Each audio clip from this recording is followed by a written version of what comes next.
You're listening to the Pelicans Postgame Report on the PRO Media Network for all things Pelicans.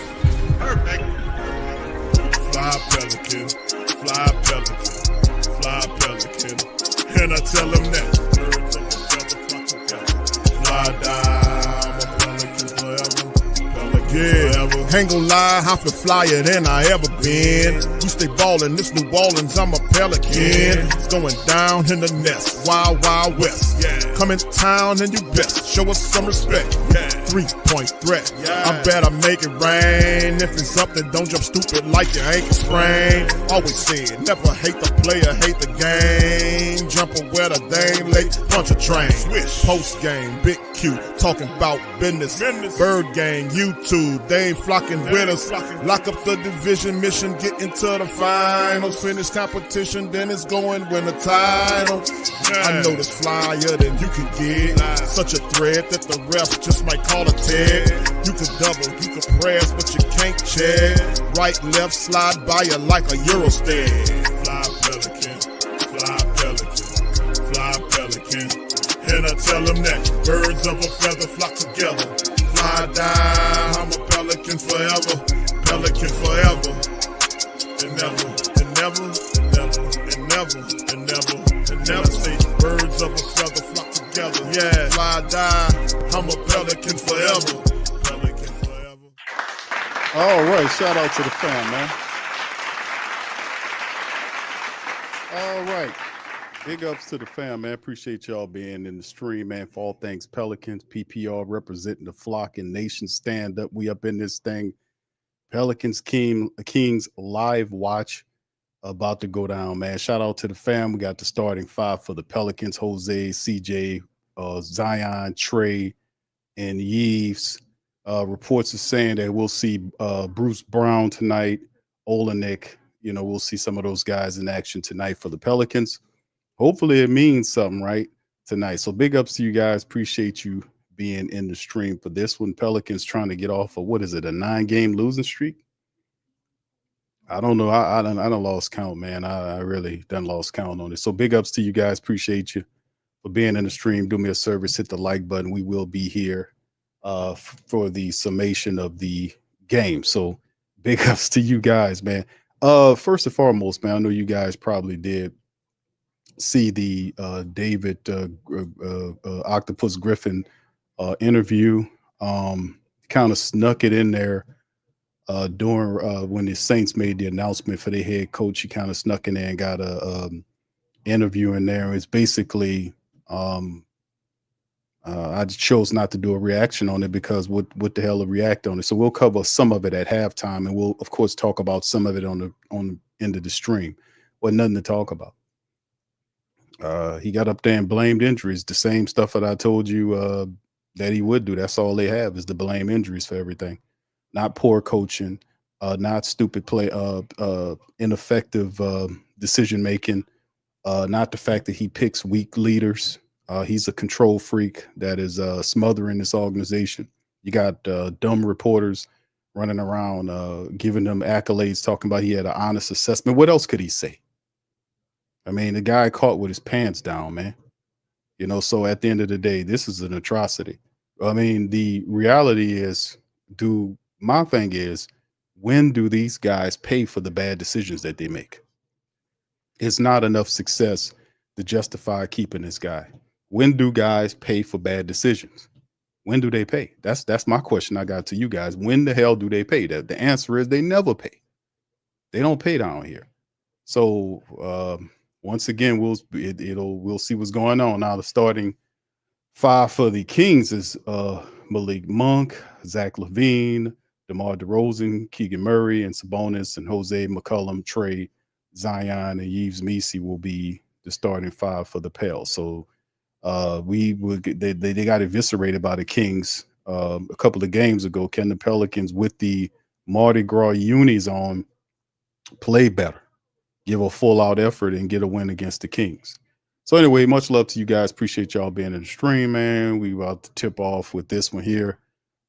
Trey Murphy is excelling. Love what Zion Williamson is also doing. Zion is attempting to try to do something, man. And you know, he got beat up that last game. I ain't gonna lie, they beat the hell out of him the last matchup. But in the end, my thing is, man, I just look at it and I see a lot of stuff going with this team that I would like to see some of these younger guys get some press, and Yves and all these guys are growing. So we'll see what happens going forward as the tip off is won by the Kings. Zach LaVine brings the ball up.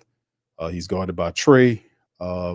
Pelicans force a turnover. Jose Alvarado pulls up, takes three, bangs off the front end, and then goes in. So there you go, a little luck there.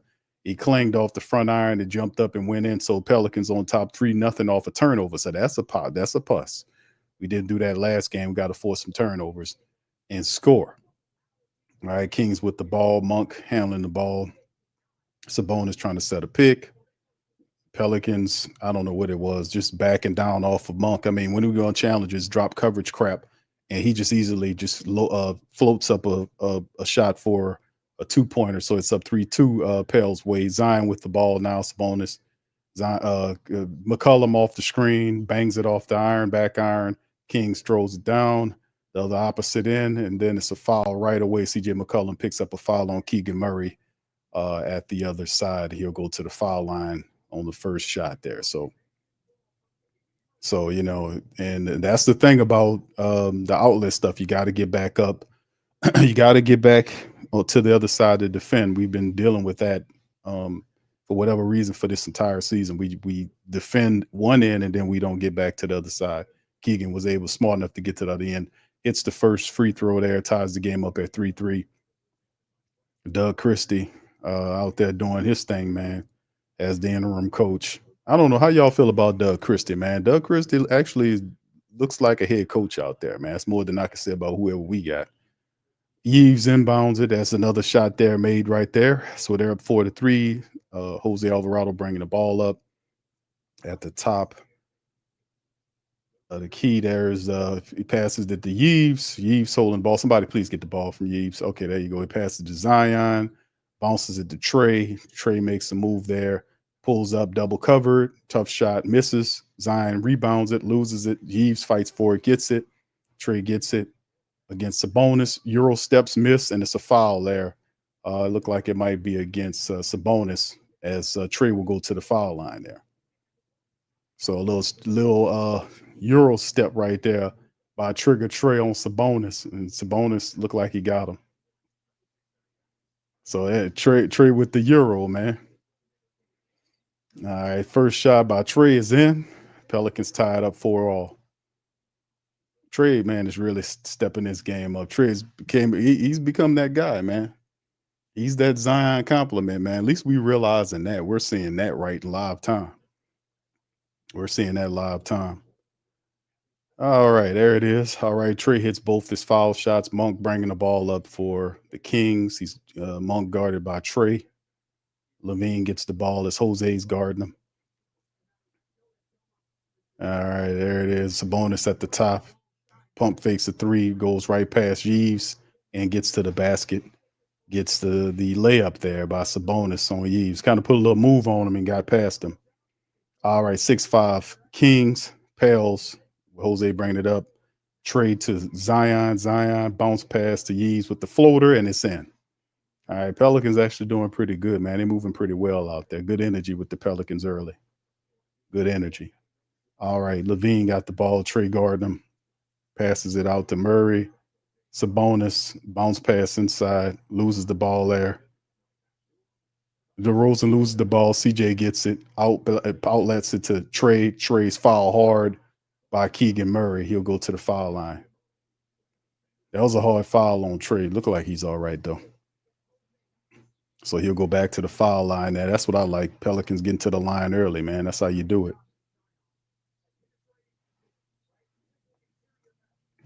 Zion with the nice pass on the play. Pelicans have active hands. Jose Alvarado was moving around there, forcing the ball from DeRozan. And then they were able to convert the other end.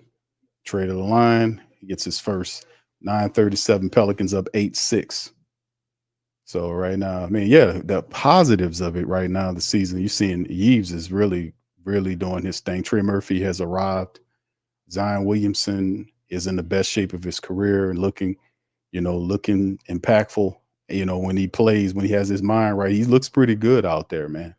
So those are some positives right there as far as Pelicans are concerned. So Keegan Murray with the ball passes to Sabonis, Sabonis to Monk. Monk gets to the rack and almost finishes, misses, but Sabonis was able to get the offensive rebound and score it.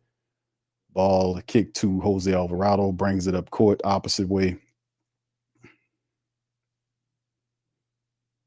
Let's see the Pelicans, and Zion gets the ball, bully balls inside, rebounds, goes back up with the offensive rebound, and Zion gets his first points of the night. As Jose almost forced another turnover. Keegan Murray gets the ball from DeRozan for three, misses it. Yves rebounds it at the other end, kicks it to Jose. Jose moving, passes it to CJ McCollum, bounces it to Zion. It gets the bonus. Zion inside, gets hacked. No call on the play.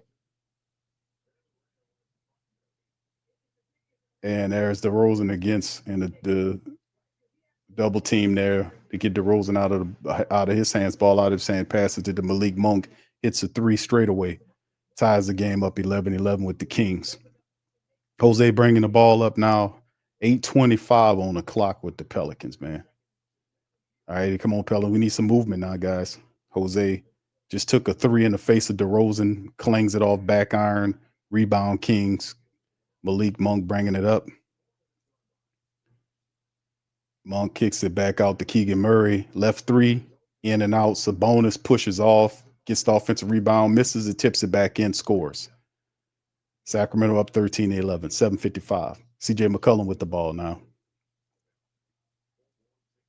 CJ dancing, kicks it to Jose. Jose penetrates, gets there to trees to Zion, who's in the dunker spot. Flush. 13 all pale, 7:40 on the clock. So they right now the Pelicans actually looking pretty good, man. Good energy right now. We see if they can keep it up. Zion guarding Keegan Murray, bounce pass to Sabonis, and the ball. The Kings throw the ball away, so the Pelicans benefit from that. They'll get it from out of bounds and get it in. So nice pass by Jose, getting it to Zion, and he gets there and just flushes it. So yeah, it's Sabonis. Like, who's guarding him? That's you. That's your guy. That's your guy. 7:25, man. Trey Murphy bringing the ball up after the turnover by the Kings. Ball thrown to CJ McCollum. Gets in, reverse layup, misses. Sabonis cleans it up. He's bringing the ball up, throws it to DeRozan. DeRozan to Keegan Murray. Murray guarded by Trey. Bounce pass inside to Sabonis against Yves, and he moves around Yves and scores the ball with his left hand there. Kings up 15-13. Jose bringing the ball up. Yeah, this is it's right now. And there's the key. Look at that. Keon Ellis gets in there and right away gets a turnover from the Pelicans. And he throws it away. And the ball, that's going to be going back to the Pelicans. Soon as they take Malik Monk in there, we got to be mindful of that. That dude, as soon as he get in the game, see, as soon as Keon Ellis gets in the game, it's a whole nother thing. He changes the intensity, the defensive intensity with the Kings got going on, because Malik's more of a scorer. And then when Keon comes in, he's gritty defensively. So yeah, those guys are a good complement to each other. As soon as he gets in there, he almost forced the Pelicans to turn it over. All right, big ups to the fam, man. How y'all doing tonight, man? Much love to y'all. How y'all feel about the Pelicans tonight? You think we'll get this? Y'all think we'll get this one, fam? Y'all let me know in the chat, man. What y'all think? Y'all think we'll get a win tonight? Are we going to get a win tonight? It is 9 straight. We need to get a dub, fam. We need to get a dub. We need a dub. We definitely need a dub. All right. Matter of fact, I need to put that damn poll question up there. Will the Pelicans win tonight? What do y'all think? Can we beat the Kings, fam? We gotta stop the slide some kind of way.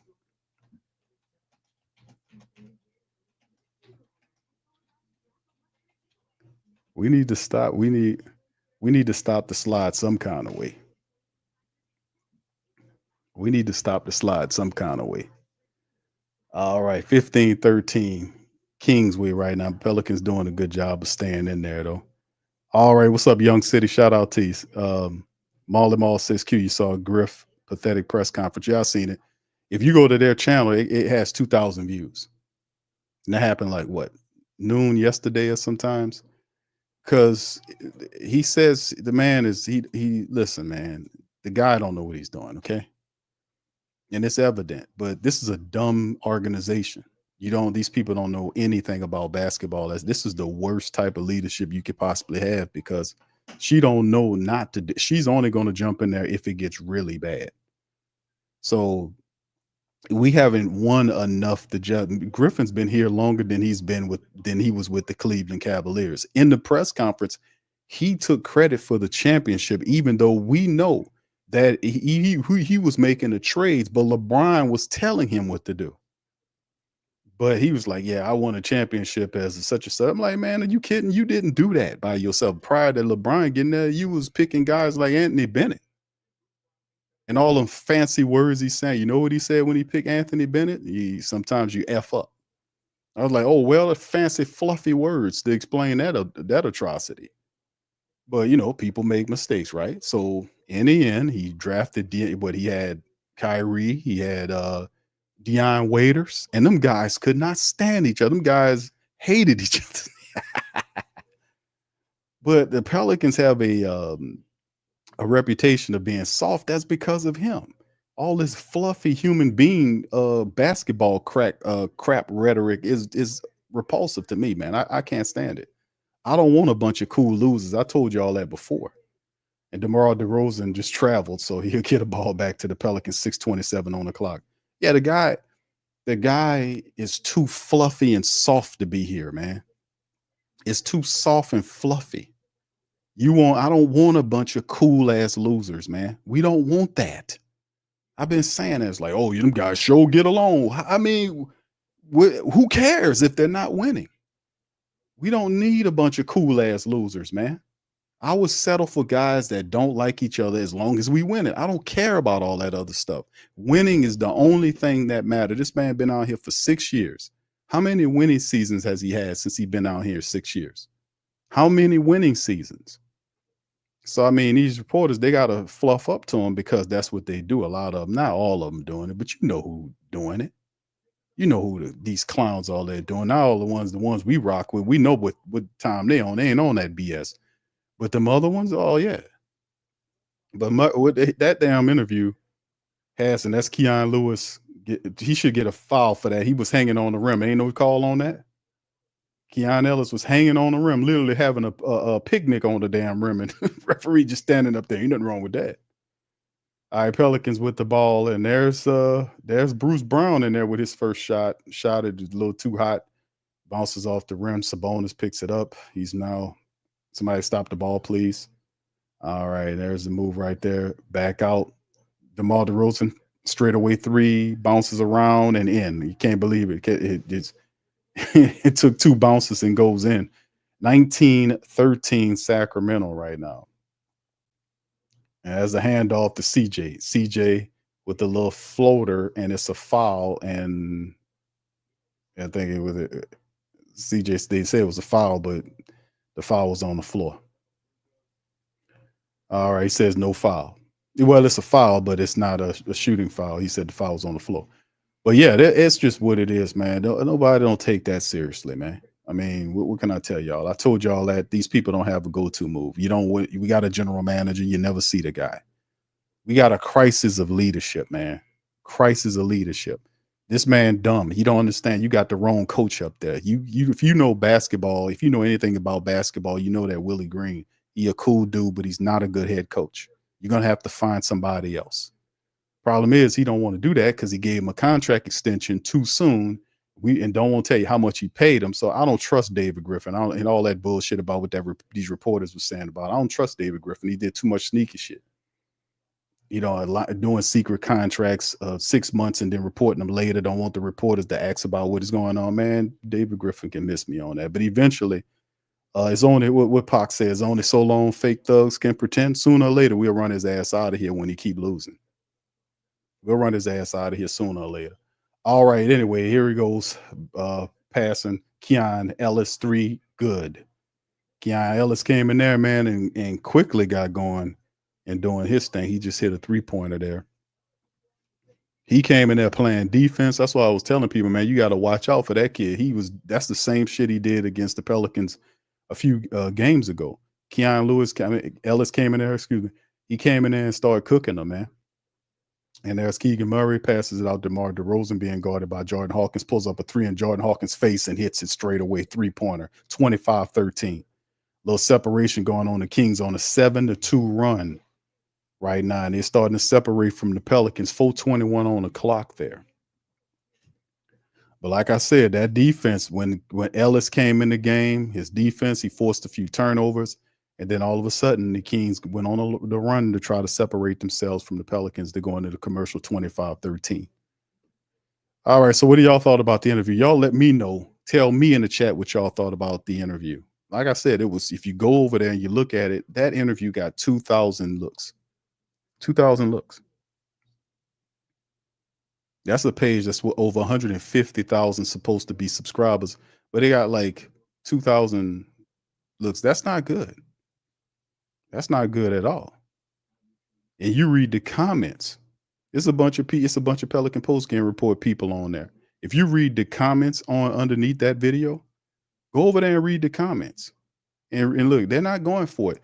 That's why I was saying, this has been going on for the last 6 years. You're going to sit up here and talk about injuries all the time.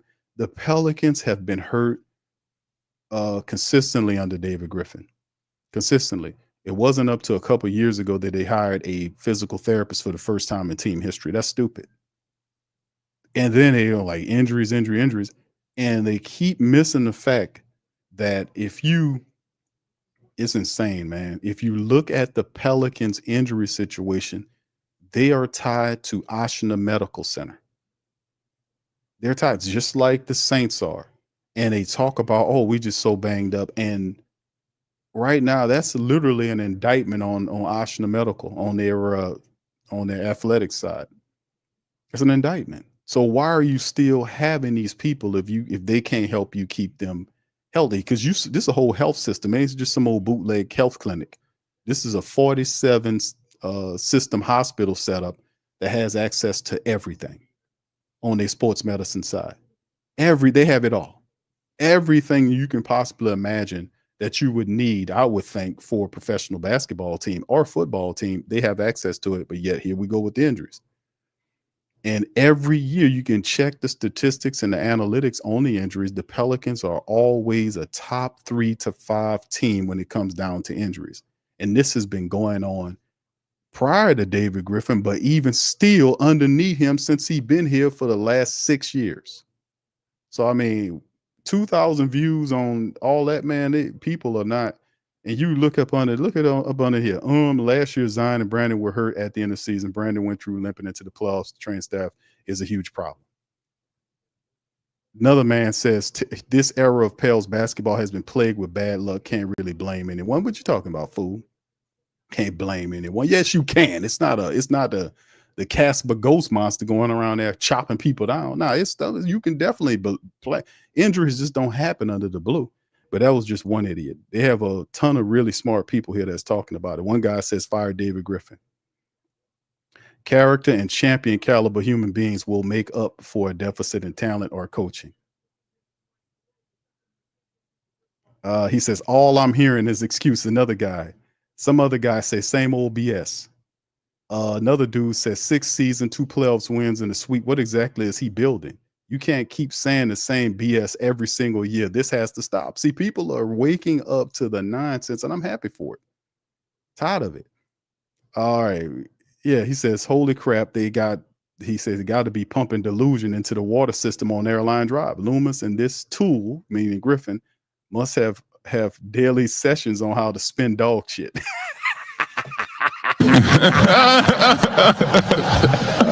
Shit, I could do a whole show just read the comment sections of that video, but that's way better than the actual video itself.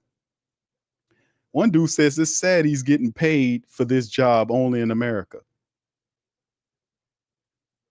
All right. One dude said this guy is absolute trash. He can't thank LeBron for having a career. See, real people know what time it is, not shills. Real people know what time it is. All right, who else? They got some idiot up there saying that's my guy. That's a tool, man. Come on, Gail Benson cannot bring this clown back next year. In his 6 years, he has not improved the Pelicans. Is one cat says all we got for BI was Bruce freaking Brown. Fire this man. I'm tired of this fancy linguistics and poor execution. See, they're not falling for it. Just read the comment section.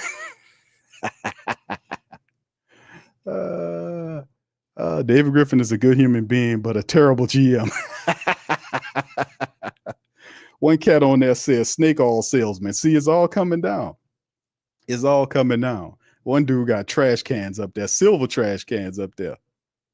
All right, a lot of uncontrollables and some controllables miss. All right, some guy says David Griffin totally destroyed the New Orleans Pelicans. Will they please get rid of this man? He's trash. One dude said this dude told us after the embarrassing playing games and playoff sweep that he knew what he needed to fix. They didn't sign a starting level center. He had the worst Pale season in ages, which is saying something. And right back here making excuses and saying, now we know what we need. All BS. One cat says center position, because he's talking about they need to get big. See, this is what he's doing is the dude is writing shit down on a piece of paper. And what he doing, fam? He writing shit down on a piece of paper. And then when they mess up, he just oh, that didn't work. All right, well, hold on, we did that. That didn't work. That's what he doing. He just scratching shit out on the paper. He don't have a plan. I told people this years ago. That man don't have no plan, man. All right, back to the game right now. The Pelicans trailing 31-19 with a $1:45 on the clock. Jonas in there trying to hustle it up against Zion. Right now, the Pelicans were doing good early on, but isn't that the story of our season's life? The Pelicans, often fall away, but Bruce Brown and that got his first bucket, so that's pretty cool, man. I see him in there. They trying to hold him up like, yeah, we got Bruce Brown, and I doubt Bruce Brown will be back here next year once his contract expires. Zion with the ball, going to the basket, 3 people in front of him. He finishes over Jonas Valanciunas, no foul. $1:29 on the clock. Kings goes from coast to coast with a layup. Karlo Makovic fouled him on the other end, man. Come on, pals. That guy went from coast to coast with the ball. They ain't even stop it. But Zion went through the trees, man, against 3 people to get it. Jan, thank you, man. Says, shout out to Big Q. You're really delivering for the fam. Thank you, bro. He said people are really going to blow up once the team is once the team is good back. Okay, thank you, brother. Appreciate you, man. Thank you very much. Picking me up. Yes, I got you on that, brother. We all good, man. It's just part of the game, bro. You got to keep rolling, regardless or not, man. The team is garbage. The leadership is bad on the team, but what could you do? This is our squad, and it'll look pretty bad if I said, you know what, man, I'm tired of this and shut the stream down and say, you know what, I'm gonna bring it back once we start winning again. That wouldn't look right? That wouldn't be keeping it a buck. That wouldn't be keeping it a buck. But thank you, Jan. Stay cool. Nobody gets hurt. Take the money out. All of it. Come on. Wasting my time now. Come on. Stop stalling. It's crazy, man. But at the end of the day, man, it's crazy, man. But big ups to the fam right now. The Pelicans, man. Giannis Valanciunas is at the line, man, shooting free throws. He hit 1. He's on there for the second time. And Big V, man, is he doing pretty good with the Sacramento Kings, man. And him and Sabonis is good buddies, so he probably happy to be out there playing as he hits his second free throw right there. Kings up 32-21. $1:22 on the clock. Zion bringing it up against Trey. What's his name? Lyles. And then Zion finishes with the lefty over Trey at the basket. And it's 32-23 Kings way. Malik Monk bringing the ball down. And they circulate the ball. Lavius trying to get to the cup. Throws it out to Malik Monk. Wide open jumper. Boom. 3-pointer. He misses it. Kings get the offensive rebound just like that. Bounces it to Valanciunas. They swing the ball around. and Keon Lewis tries to dunk over the top of Carlo, but he just decides to bank it off the glass, and they go up 34-23. Like I said, when Keon Ellis gets in the game, man, he got 11 quick points already. He just gets in there and just hustles. Zion tries a 3, and Zion splashes the 3. How about that? Zion with a 3-pointer. Go ahead, Zion. Zion took that comfortable 3-pointer. Go ahead, Zion. I was like, he ain't gonna do that. He ain't gonna do it. Sure enough, Zion did it. Did it comfortably too. That 3-pointer looked good. Now we can hopefully let's get some mid-range shots, Zion. 3-pointers by the Kings, bad shot, rebound by Zion. 12 seconds remaining. He's bringing it up. You gonna give us another one, Zion? You gonna take another 3? They're backing off. That 3-pointer there for him too. Jordan Hawkins misses air balls it right there, and that'll be the last play of the game as the Kings throw it down into the first. Pels trail 34-26. I like that 3-pointer there to a form too. That 3-pointer is there. They like, okay, you got that one. That was luck. And he's backed off again. Zion says, nah, I ain't gonna do it this time. Zion is there, bro. Just saying, bro. You know, that 3-point shot there for you, brother. It's there for you. All right. Anyway, big ups. Maul says, what is your gut feeling about Griff coming back or being fired? I think Griffin and Green will be back here. There's no indication that that's going to change. And the Griffin has not been it's not been working here. He's been here for 6 years. Fam, that's more than enough time to do an accurate assessment about David Griffin's tenure since he's been a New Orleans Pelicans vice president of basketball operations and general manager, because he is the general manager. When he held that press conference, you didn't see that other guy anywhere, because that other guy he's not a real general manager, man. He hired a guy, and the guy is quiet. Trajan Langdon was hired. He is quiet. He hires these guys with no loud voices. He doesn't hire people that's going to fuss and do something like that. Stan Van Gundy and him was cool. He was a little loud, so they ain't have any strife. But guys that are going to tell him to get the hell out of my way, this is my team, let me do what I want to do with it, they're not going to do all that. They're not going to do all that. You know, he's not going to hire them type of guys. He wants the credit for building his team. And it's not, you don't build this super soft team. This team, we got good players on it, but the mentality of the Pelicans is soft. The defense, you watching the game right now, the defense is not good. You see guys, it's a layup line in many nights. You know what I'm saying? It's a layup line. They do this stupid drop coverage thing where they backing down on a guy as opposed to just challenge the guy, man.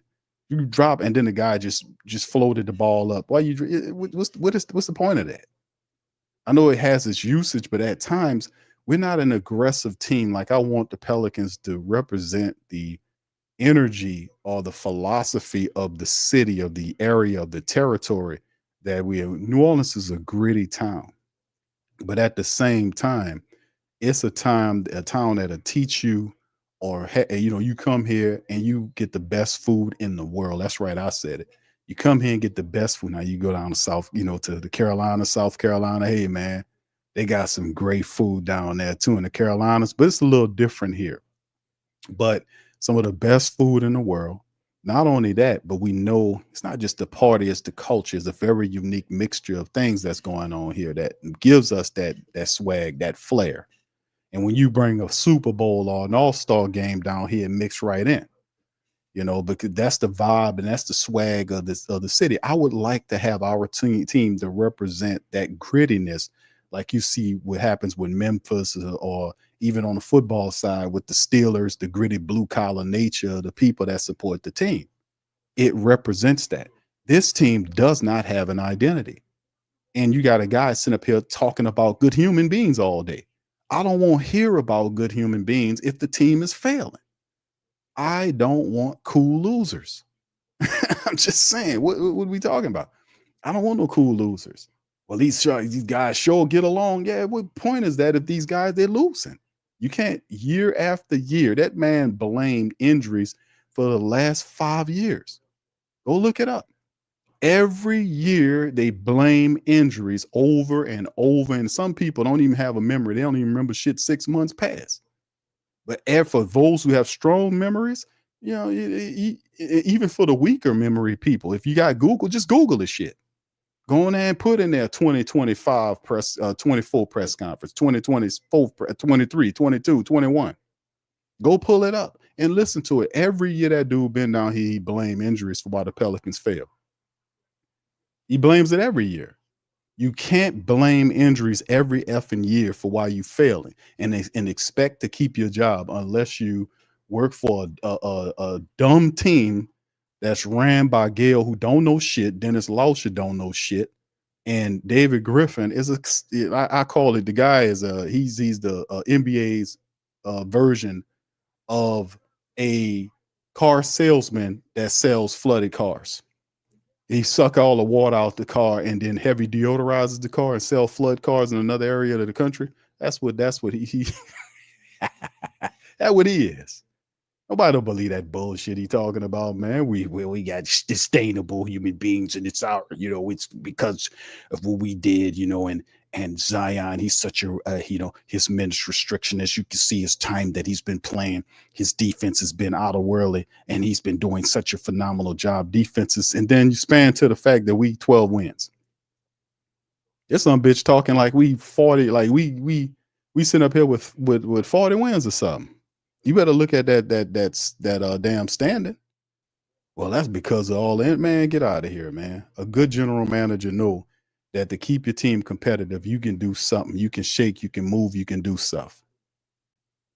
You can do some stuff. And that guy has not done a good job here.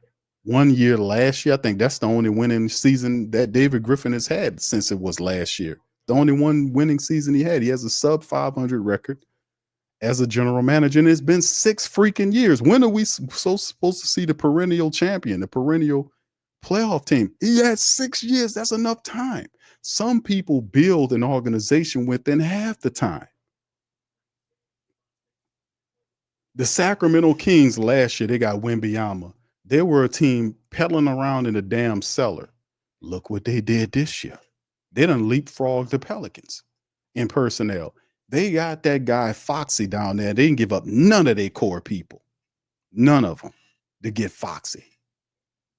None of them. They didn't give up Vassell. They didn't give up Chris Paul. They didn't give up nobody. And them people gave up Zach, whatever his face is, and Trey such, and ended up getting Foxy over there. You kidding me? Man, come on, man. He might be able to fool some people, if some of these other cats, but man, no, dude. You gotta be one of these people that's just gullible, man. That's like on some give your money to Omar Johnson school shit, man. You gotta be a guy like that. Like, oh, one day he gonna build it, man. You better do some research, man. For them type of people, man, hey, bro, your life, you're gonna have a hard ass life. I promise you that.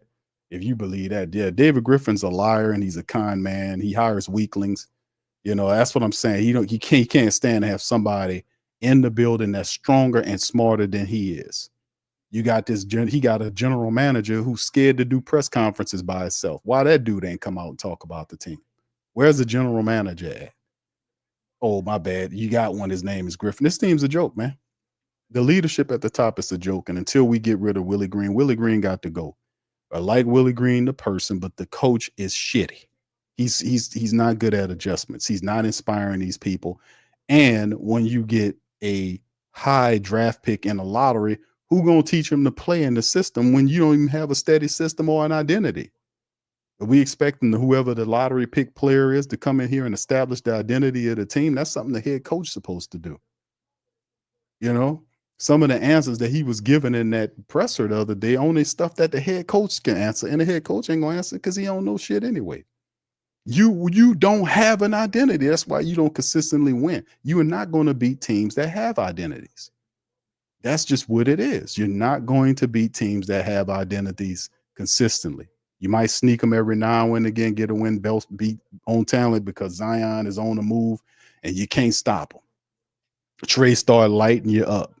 CJ dancing, he cooking you. We might get you on them nights when we got it. The moon adjusts and line up everything. we got all the stars aligned and our players just balling, the shots falling, you know. We played defense that night. But on most nights consistently, we got to play full games, and we don't have that. We got a guy that's a low IQ coach in terms of his philosophy and what the team's about. And it's just what it is. These other coaches are going to mop Willie Green up, man. It's just what it is, you know. Yeah, this is it. Yeah. But we'll see what it is going forward. But right now, Pelicans up 39-37. Meese's doing this thing. We've seen Zion do his thing right there.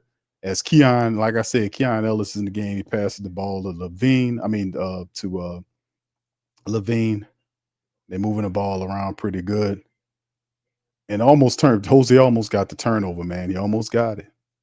8:40. All right, Zion just doing his thing, man.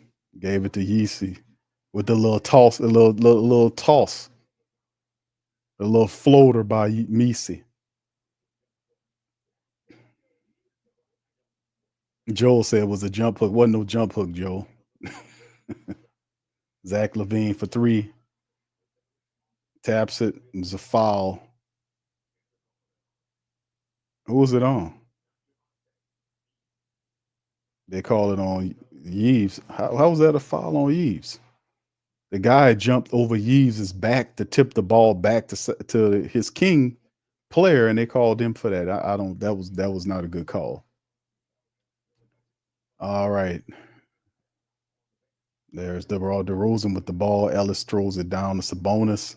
Double team. Ellis kicks it out. DeMar DeRozan, top of the 3, straightaway 3, misses off the rim. Zion moving. And Zion finishes over DeRozan. And he gets the foul too. Pelicans up 41-37. 8:12 on the clock. Zion right now, man, with 14 points, 4 assists, and 3 rebounds for Zion Williamson right now. 11 for Jose Alvarado right now. DeMar DeRozan complaining, saying he didn't foul him. 16 points, 11 minutes for Zion, man. I kind of feel bad for Herb. The news about that's what Griffin said in the presser as well, is that Herb Jones, he dropped that little giblet on the team that Herb he'll be done for the rest of the season after getting his surgery. They shut Herb down, so he's done for the rest of the year. You know, that's tough. And there's Keon with another 3-pointer there by Keon. That little dude came in there and just started helping. Keon Ellis, 13 points for them right now. Jose driving. And he lost the ball. Actually, looked like he tried the shot and he missed. DeRozan got it, bringing it up. DeRozan kicks it out. LaVine gets fouled and finishes at the cup. Jose ran him off the 3-point line because he wanted to take the 3. Jose ran him off. He completed the layup and over Javonte Green, and they gave Green the foul. 7:29 on the clock. Score tie 42-all.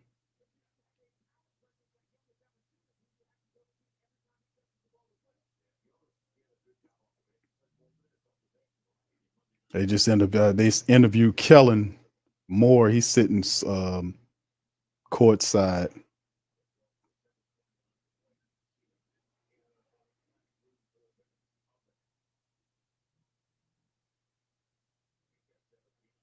All right. LaVine hits the other shot, so they go up 43-42, 7:29 on the clock. Jose bringing the ball up. As Zion had took a seat. Trey Murphy's in the game. Trey threw it away. Trey turns the ball over. I don't know. I don't think he's seen. I thought he probably figured Javonte Green was supposed to move to a different spot, and he threw the ball away. Unforced error. Zach LaVine bringing it up. Jose on him.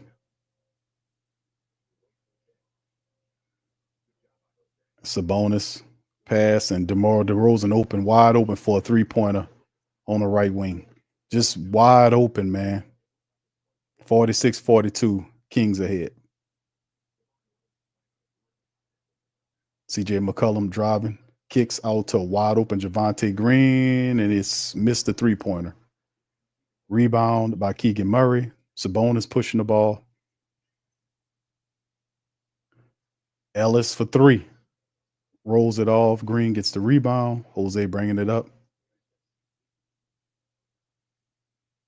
Jose dancing around. Stop. Floater. Good for Jose. Kind of stop and go by Jose to kind of throw him off. Then he hit him with the floater. Passes Sabonis. DeMar DeRozan with the ball now. He's in the paint. Kicks it to a wide open Keon Ellis. Buries the 3. See what I'm saying? Pelicans, these guys getting wide open 3-point shots, man. Since Keon Ellis been in the game, this guy, he's leading them with 16 points, man. Since Keon been in the game. When he come in the game, bro, he just changes everything. Green wide open 3-point off the kick. He misses it. They get the passes. Trey sent them the pass. Pelicans not making these threes. Keegan Murray with the ball. Kicks it to Ellis. Ellis long 3. Bam. Timeout. Ellis with another 3 pushes the Kings up 52-44. Boy, that boy hit who he think he is? Trey Murphy the third. That boy pull up with a Trey Murphy 3-pointer. That was a heat check 3 on that one, man. He knocked it down though. Pelicans said timeout. All right, 52-44, 5:38 on the clock. Maul says Kellen Moore will do a good job if he gets a QB. All right. We'll see, bro. We'll see what he got going on, man. We'll see what he got going on. I do applaud the fact that that they did hire outside of the circle. So getting Kellen Moore was something which was positive, which means to a degree they're learning, which is you can't keep hiring inner circle guys if you're losing. So with that being said, Kellen Moore hire means that Derek Carr's out of here, which is something I've advocated for. I thought it was a bad decision to pay him because we couldn't afford to pay that man that kind of money. But Mickey Loomis made a bad decision, and now they're going to have to get rid of him. And I forgot when it was, and I'll probably do a stream about it later on this week, man. I'm not fretting about it, but we'll break it down about what's going on with the date when his contract becomes guaranteed. They got to make a decision by then because they got a certain amount of time before that contract get guaranteed. I forgot the exact date. I think it's sometime in early March, if I'm not mistaken, when that contract becomes guaranteed. He gets a certain amount of money. The Saints might want to make a move before then, and not only on him, a lot of them guys got to go. I seen a report. They're looking at possible releasings, Taysom Hill, and several other players. Colin Saunders, Bink Saunders, what's his name? Nate Shepard, a few other players, and I'm like, yes, yeah, you need to get rid of some of these guys. Yeah, absolutely. Bink Saunders, I like Bink Saunders, but the Bink Saunders, Nate Shepard combination wasn't better than David Onyemata and Shai Tuttle. It wasn't. So you're going to have to do something there. New defensive coordinator coming in here, new system, new head coach, new offensive coordinator. Change is good. Change is good. So we'll see what Kellen Moore brings, man. We'll see who his OC is. We'll see who. A lot of people thinking it might be Doug Nussmeier, the former Saints quarterback. We'll see what some of the hires are. I knew Staley, who used to be the head coach for the Chargers, is one of the guys. What's his name? What's the brother name from the top assistant under I can see his face, man. I can't think of the man's name, but he's the top defensive assistant for Brian Flores' guy. Is it Durante Jones? I think he's the guy, his top assistant. They're looking at him or possibly Staley. We'll see how it goes, man. I'll cover that probably sometime later on in the week when I, decide to start talking about it again, man. But we'll see how it all goes. Very interesting. All right. Yeah, he says, I like the Kellen Moore isn't tied to anybody. Yeah, that's what you need. It's either you're going to have a guy that's connected to the organization or you're going to have a guy that's not. And the Saints did what they were supposed to do. They got a guy that wasn't connected to the organization. They got a guy that's on the offensive side of it, which is promise, which he has an opportunity to build the team up. He needs to strengthen that offensive line. He damn sure need to get better backups. Need to really pile up, need to just build up that interior defensive line as well. They need to put a lot of these guys in the street. Can't keep a lot of these old veterans. I know Cam Jordan, there's a lot of rumors out there about them getting rid of Cam Jordan. Listen, I'm I appreciate Cam. He got compensated. He ain't do nothing for a favor. He got paid. He did a good service for the team. We compliment, whatever. But if we can't justify keeping older players, if the team is a 5-win team, y'all got to go. And y'all did it to yourself, brothers.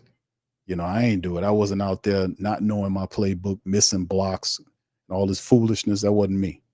I was talking against it week after week, day after day. So you kind of justified them putting your ass in the street, in my opinion. So we got to change it up. We got to win at all costs. All right, back to the Pelicans. Bruce Brown's in the game. He misses the layup, gets his offensive rebound, and finishes. All right, Bruce Brown scored now 54-48, 4:07 on the clock as the Kings hit the timeout button right quick as the Pelicans trying to march back. Bruce Brown in there trying to do his thing. Bruce Brown trying to get down. What is Bruce Brown? He got 2 points. I think he might have more than that. I think it's four points right now for Bruce Brown, if I'm not mistaken. Pelicans trail 54-48 right now. First half, Sacramento 34-26 in the first quarter. Pelicans leading the way right now, 22-20 in the second. Can they keep it going? Can we get it going? We need to break the slide here against Sacramento. We used to own this team. Now that they changed it up a little bit, we'll see how it go. We need to kind of lock in on defense here. We need to start hitting some of those threes. We kind of struggling shooting the ball from downtown too tonight. Because they getting it. Because we seen passes by Trey, Jose, the Pelicans. They have the looks. The passes are there, and they have the looks. They're just not knocking the shots down. They're not knocking the threes down. Javonte Green missed three 3-pointers, and he was wide blam open. And he didn't knock the ball. Let me see where is that right now. Let me see. Because the stats on the Pelicans 3-point shooting right now. Yeah, they're 4-13 right now for shooting the three. Yeah, CJ McCollum's 0 for 3. Jose is 3 for 4. Jose doing his thing, but everybody else is not. Zion hit that 1 3-pointer. Trey right now is only has 4 points right now. He's played 14 minutes, which is currently more than anybody. I mean, 1 minute more than what CJ and Jose got and Yves. But he's not shooting the ball. Trey has 0 for 2, and we already passed the halfway mark of the second quarter. So Trey got to get busy, man. We're gonna need Trey to kind of step it up. 2 shots for Trey. It was 0 for 2 and 0 for 1 from downtown. He got 4 points, and he got it all from the foul line. That's where all this points comes in right now. So we definitely need Trey. Then, of course, off the bench, Bruce Brown has 4 points. And then Javonte Green's 0 for 2. Jordan Hawkins is 0 for 2. So right now we are 4 of 13 from downtown right now. As it stands here, we got to kind of clean that up. The Kings are 6 of 9 from downtown. So it's a little bit of a difference right there. And their top scorer, man, is Keon Ellis. Keon Ellis came in off the bench in 15 minutes and put up 23 points on the Pelicans right now. So, yeah, that's something interesting, man. Very interesting there.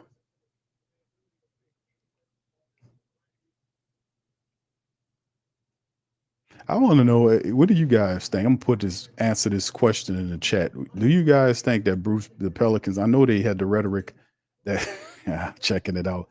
The poll question, will the Pelicans win tonight? 69% of the people says no. Well, no, it's not. No, Q. We're not going to win tonight. All right. 6 of the family members said that.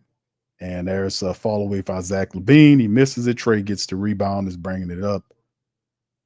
Yves picks for him, pass to Bruce Brown at the 3-point line. He's covered up by DeRozan.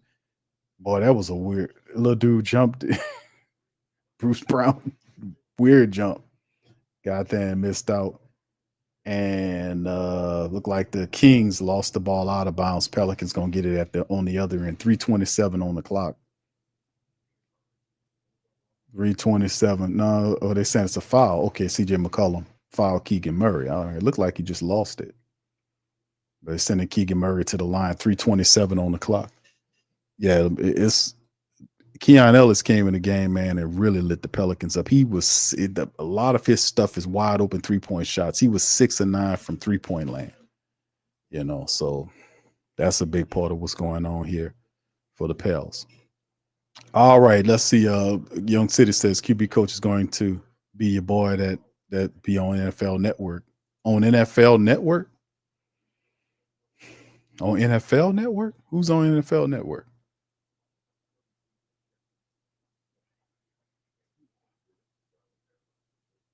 All right, here's the handoff to Jordan Hawkins. Steps away 2 and knocked it down. Foul 2. Okay, go ahead, Jordan. He got fouled. Jordan Hawkins, little step away 2. He got fouled and he going to the foul line. So Jordan gets his first shot. Malik Monk fouls him at 3:11. So right there, that's 55-48 Kings way. That boy Malik Monk need a haircut, man. Jordan Hawkins is to the foul line, man, to make the 3-point play. Come on, Jayhawk. Oh, they said it wasn't a foul. But how did that not be? Oh, he missed it. Okay, I thought he hit that shot. He missed it. All right. Which one are you talking about, Young City? You said the QB coach on NFL Network. I don't know anybody on NFL Network that's a QB coach. All right. Anyway, the Kings bringing the ball up is Zach LaVine bringing the ball up. DeMar DeRozan calling for it. CJ McCollum on his back. All right. DeRozan pull up mid-range shot. Bam. There you go. That's his angle. He shot it right over top of Bruce Brown. 2:51 and counting down. DeMar DeRozan, man. He's starting to cook. He got 10 points right now. There's the pass. CJ McCollum to Trey. Trey, he got a mid-range floater and he gets it. So Trey, there you go, Trey. Come on. We need Trey to score, man. We need Trey to get on the board, man. Yeah, he got 6 points right now. Zach LaVine. Right there, Trey Murphy blocked Zach LaVine at the glass. CJ dancing, passed it right to Trey, finish it on with the one-hand stuff. That was a great pass by CJ McCollum because he broke it down. He drew the 2 players in, and out of his periphery scene, a cutting Trey Murphy dished him the ball, and Trey, who got the block on the other end, was rewarded on the other end with a flex dunk. Yeah, Trey has arrived, fam. So there you go. Pels trail 57-54. All right. What do y'all let me ask y'all something, man. He says Ovlarski from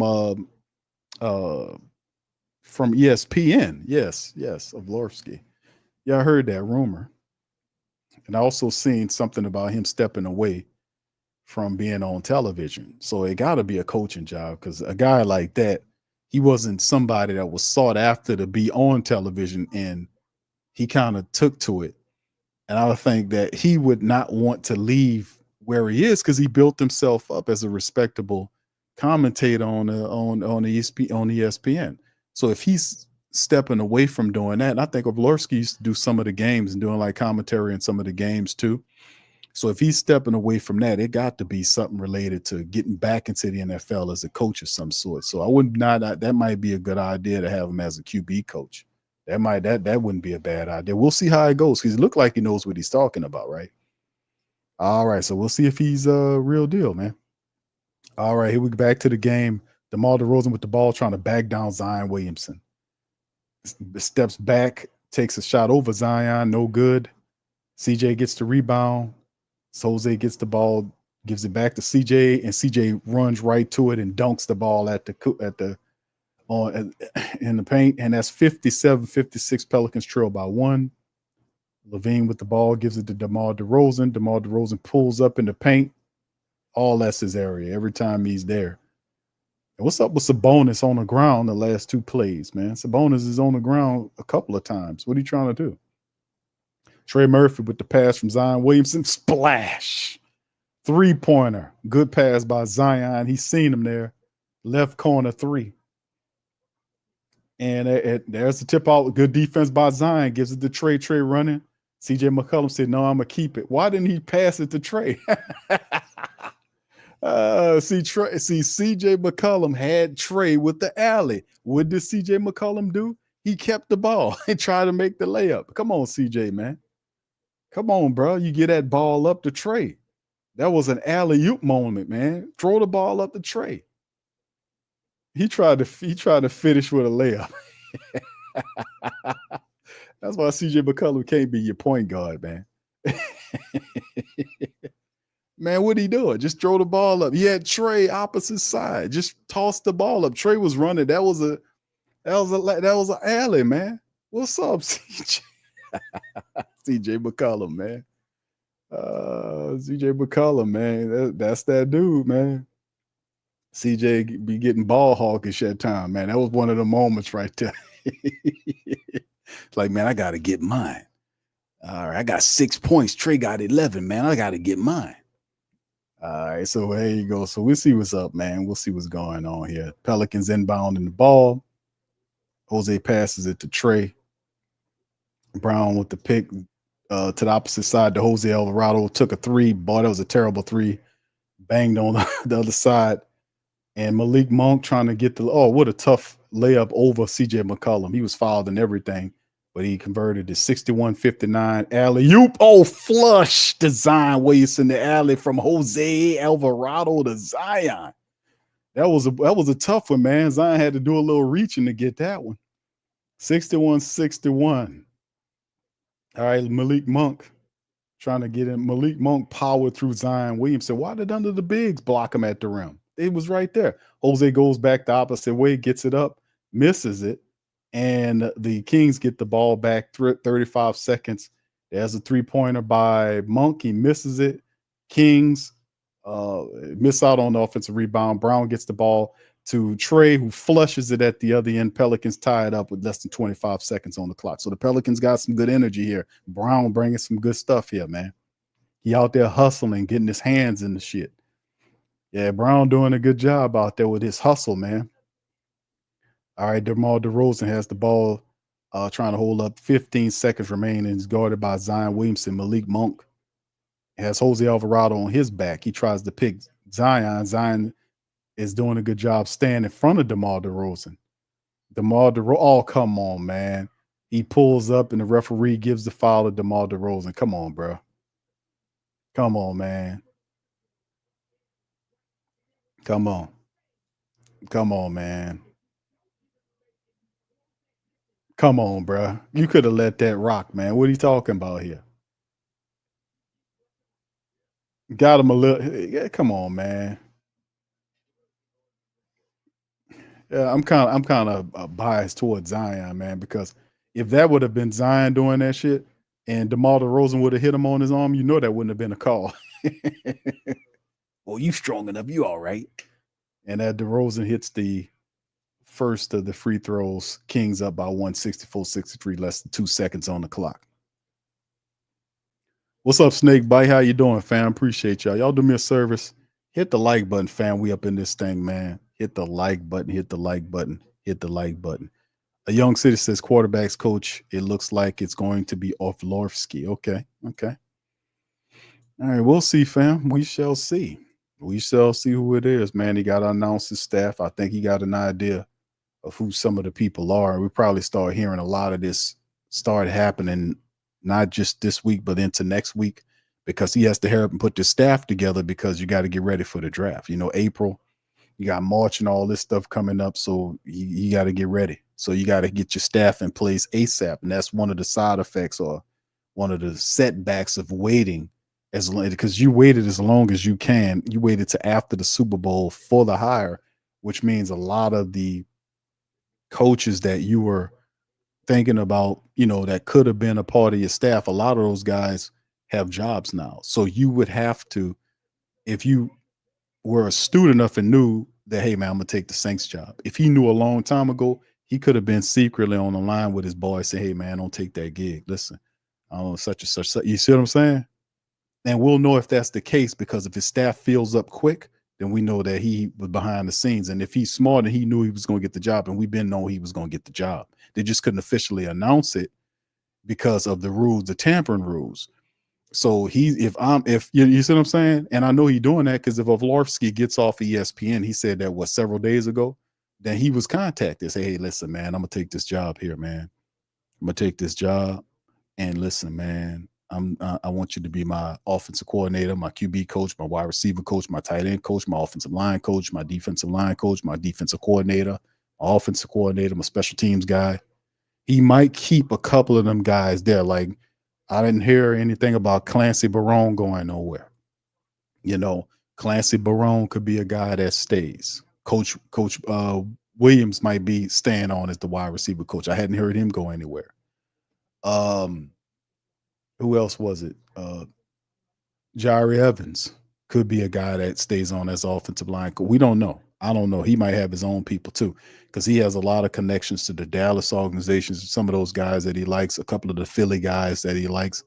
So he might be pulling from different aspects to get him there. So usually if you're the defensive, you hire out your staff. Like if you the head coach, you pick your offensive coordinator, your defensive coordinator, your special teams coach, and then they give you a list of guys that they want to bring on. Like the offensive coordinator going to pick his own guys, you know. If you know, and he's gonna bring on guys that he wants to work with. You know, of course he's gonna talk to the coach, but he's gonna bring on his, offense coordinator.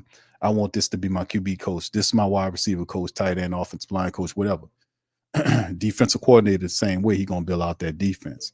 But I think the clearest one you can see is Coach Staley, who's the former Chargers coach, who was I think he was the top of defensive assistant for the 49ers. So he's a guy that is tied to it that probably is going to end up there too. So we'll see, man. We'll see how it all. There's still a lot of time to figure all that stuff out.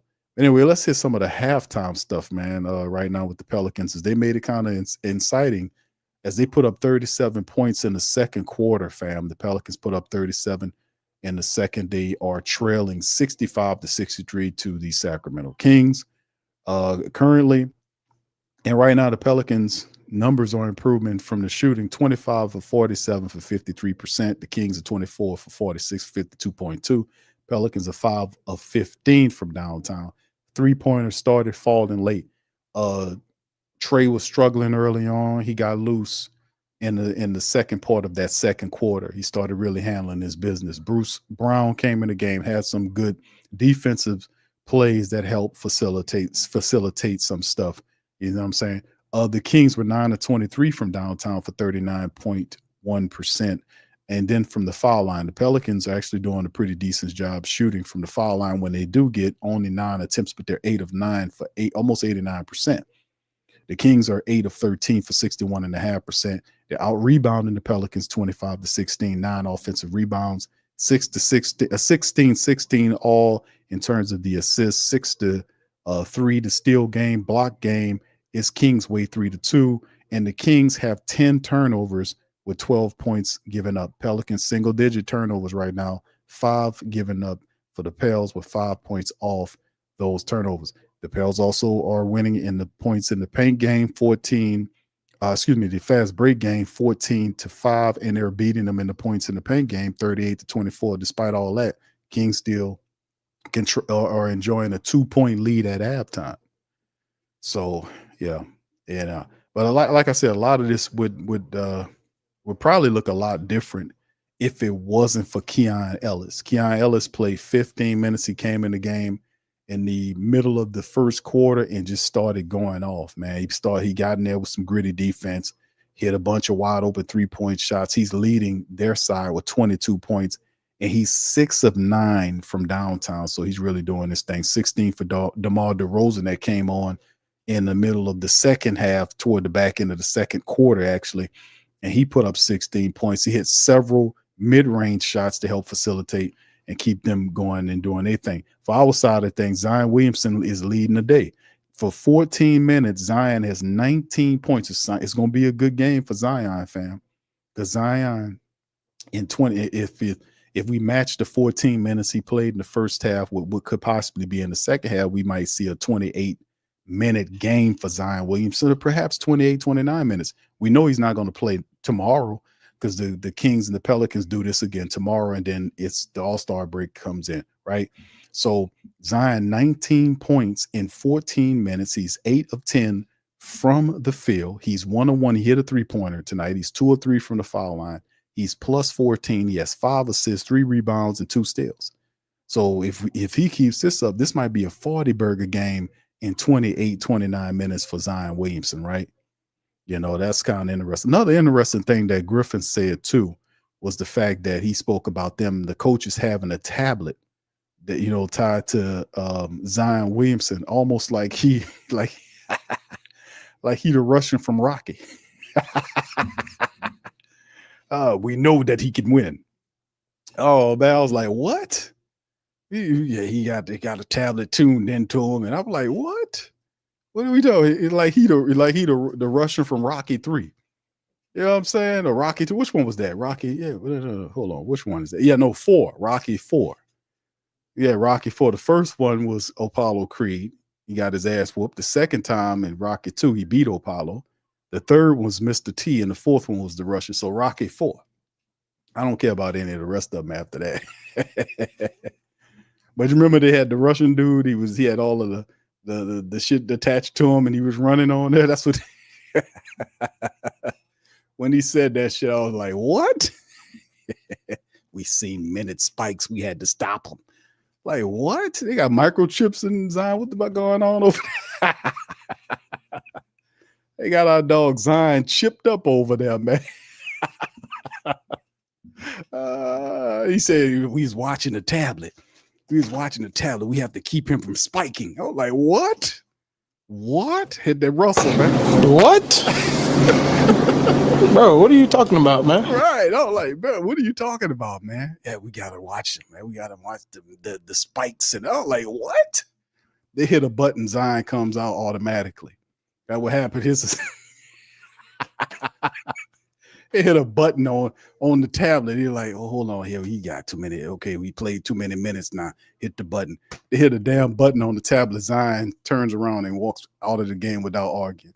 He does that penguin walk that he does and just goes out and sit down automatically.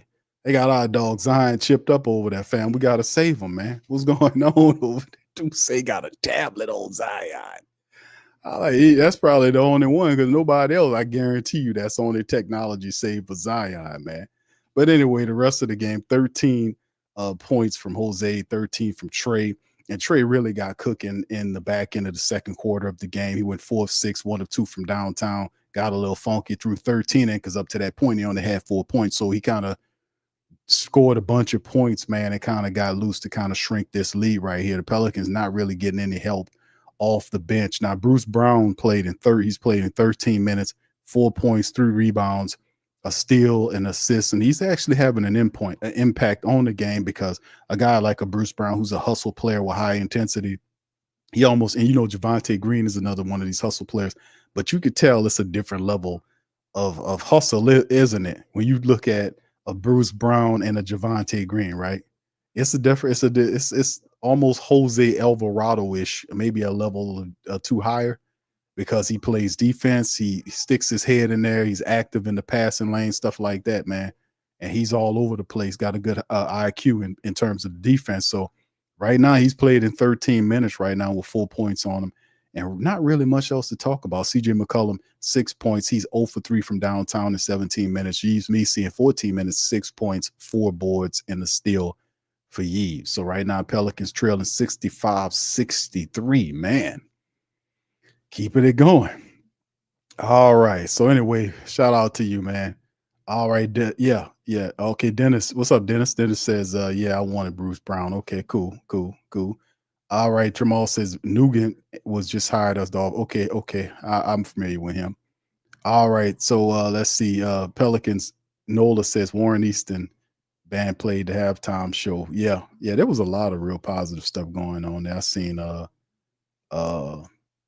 lot of, during the Super Bowl, I seen a lot of good performances going on during the Super Bowl weekend. Had a lot of good stuff going on, man. Everybody was down in the city when the Super Bowl come. They all come out, man. All of the rappers that you ain't seen in a long time, the actresses and actors, they make an appearance, man. That's where all the the Hollywood scene skips to where the Super Bowl is.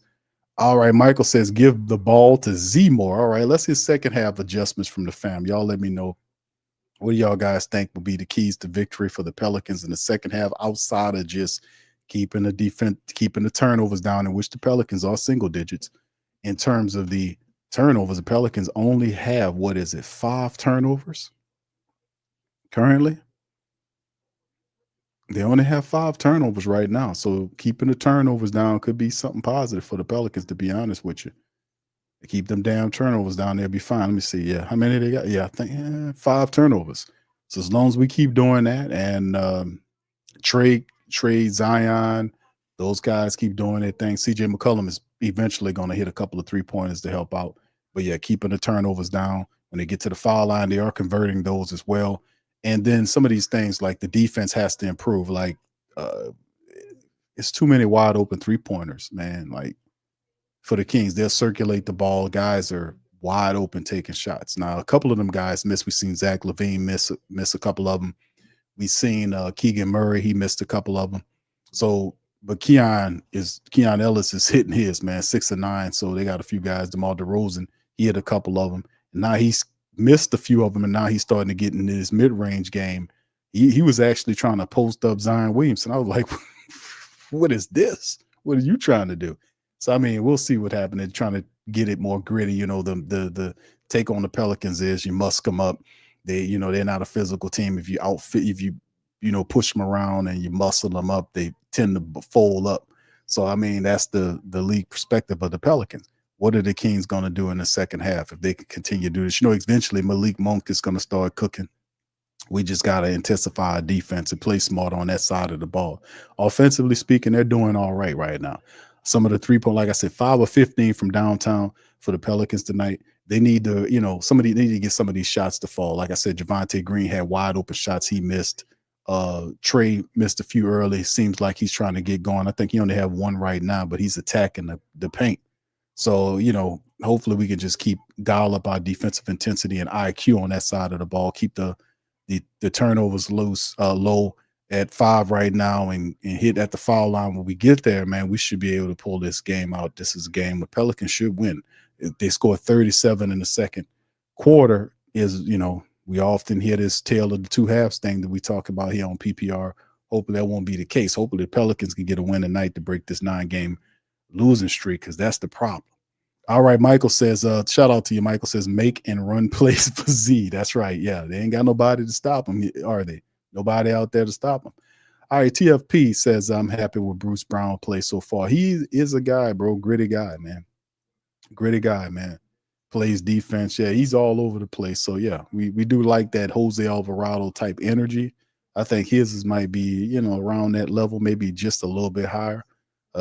Basketball intensity, how those guys play, but you can never have too many of those type of players, man, because they intensify the bench. Like, you need those type of guys off the bench, man, to come in there, force turnovers, and just, lay out there and just do all the dirty work. We need those type of guys off the bench because, to be honest with y'all, bench ain't looking too hot right now after a lot of these moves.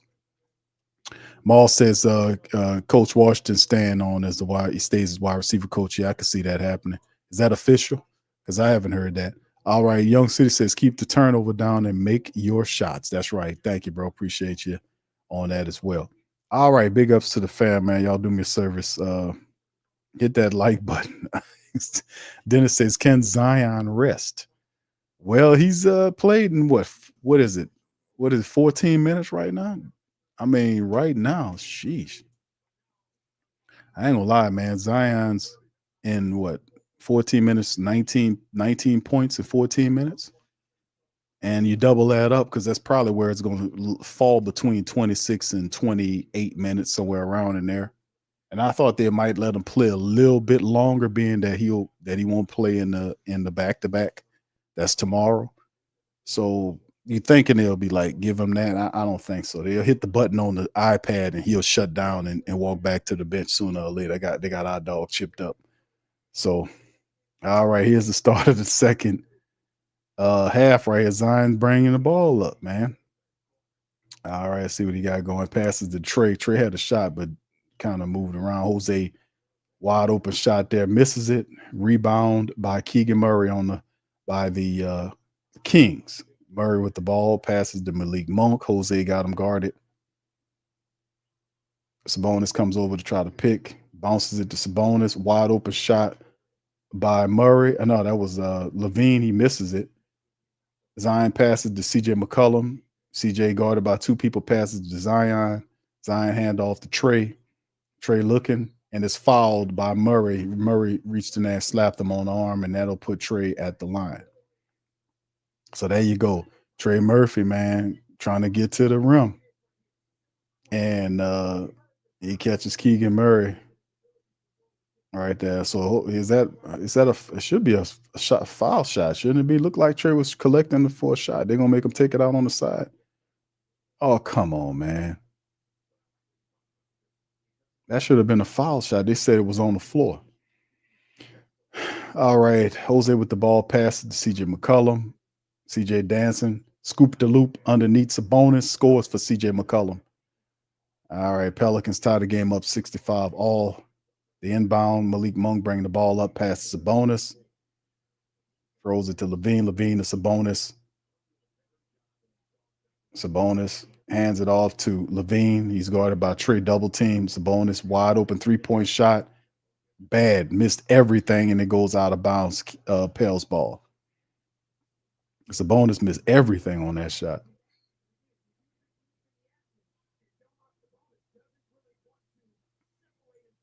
All right, so it's Zion with now Trey Murphy at the 3-point line. Thought about it, pulled it down.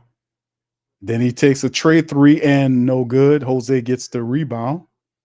It kind of bounced off the right side of the rim, went right to Jose. CJ McCollum got the ball, passes it to Trey. Trey to Zion. Zion up over Sabonis underneath the rim, and there you go. Zion gets another one. They're up 67-65, Pels way. All right, Kings get the ball. DeMar DeRozan, Keegan Murray, deep three, bam, splash. Kings up 68-67. That's a deep three by Keegan Murray, man. CJ McCollum with the ball, passes to Jose to Zion. Zion passes to Jose breaking it down, gets to the rim, fouled, and one. Puppy power. Jose Alvarado, man. Jose playing really good tonight, man. That's the old Jose that I like to see a lot, man. Jose being real aggressive out there. Jose getting his opportunity, man. He's starting in here. What is Jose's numbers looking like tonight with that layup? So Jose, 15 points for Jose, man. 6 of 11, 3 of 6 from downtown. He got 5 assists in the rebound. Jose Alvarado playing well tonight, man. 70-68 Pels way. Zach LaVine bringing the ball up. Guarded by Trey, trying to break it down. As a fall away mid-range shot is good by Zach LaVine. Ties the game at 70. CJ McCollum got the ball. He's attacking Monk, gets to the rim and scores. CJ McCollum getting physical. Zach LaVine gets the ball and trying to bring it up the other way. He's guarded by Trey Murphy. And they got Yves and Trey guarding him, and then they circulate the ball around to Keegan Murray, the opposite side. He misses it. Yves comes down with the rebound. Jose now bringing the ball up. Jose hands the ball off to Trey. Trey for three gets blocked on his arm. No foul. The Kings get the ball back. Sabonis finishes at the rim, and Sabonis steps funny, grabs the inside inner thigh, but he's still running. Look like he's all right. Trey with a floater that goes nowhere. Kings rebound. Zach LaVine with the ball. Passes it to DeMar DeRozan. Straightaway three. Splash. Notice DeMar DeRozan shoots that three-pointer confidently straight away, man. He tries that shot like 3 times already. He missed one. I think he got a couple of them. He don't take no threes unless it's straight away. All right, so anyway, there's Jose Alvarado. Uh-oh, somebody fell on their ass. Was that Malik Monk? Got pushed down, no call. Zach LaVine bringing the ball up after the miss by the Pelicans. LaVine for a deep three again. Bang, off the rim. Zion throws it out to CJ McCollum. Nice little stutter step, passes to Trey. Trey run, and he's fouled and no call by the referees on the other end, and a timeouts called by Willie Green. Willie Green that was a foul. Looked like to me. I don't think he got all ball. DeMar DeRozan smacked the hell out of his hand and no foul. I mean, goddamn. But Willie Green ain't saying nothing. Willie Green just standing up there watching the game like we are. You know, that was the one, Willie, you get mad at and all the boogers fall out your nose. That's the one you're supposed to go crazy on. Hey, man, what the hell was the, you know what I'm saying? You know, Willie just stood up there looking, man, come on, bro. I ain't see it. Yeah, okay. That's the one you're supposed to lose it on, Willie. I mean, DeMar DeRozan just slapped the piss out of Trey Murphy's arm, and the referee saying nothing wrong with that. In your building. Willie, you got to lose it on that one, bro. Like, man, come on, man. You know, throw some shit, do something. Oh, my goodness. Why bother, right? All right.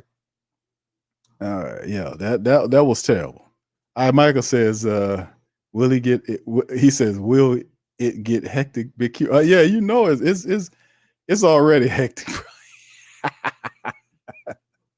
Yeah, I ain't played that one in a long time, bro. That's how you know how terrible of a season it is, man.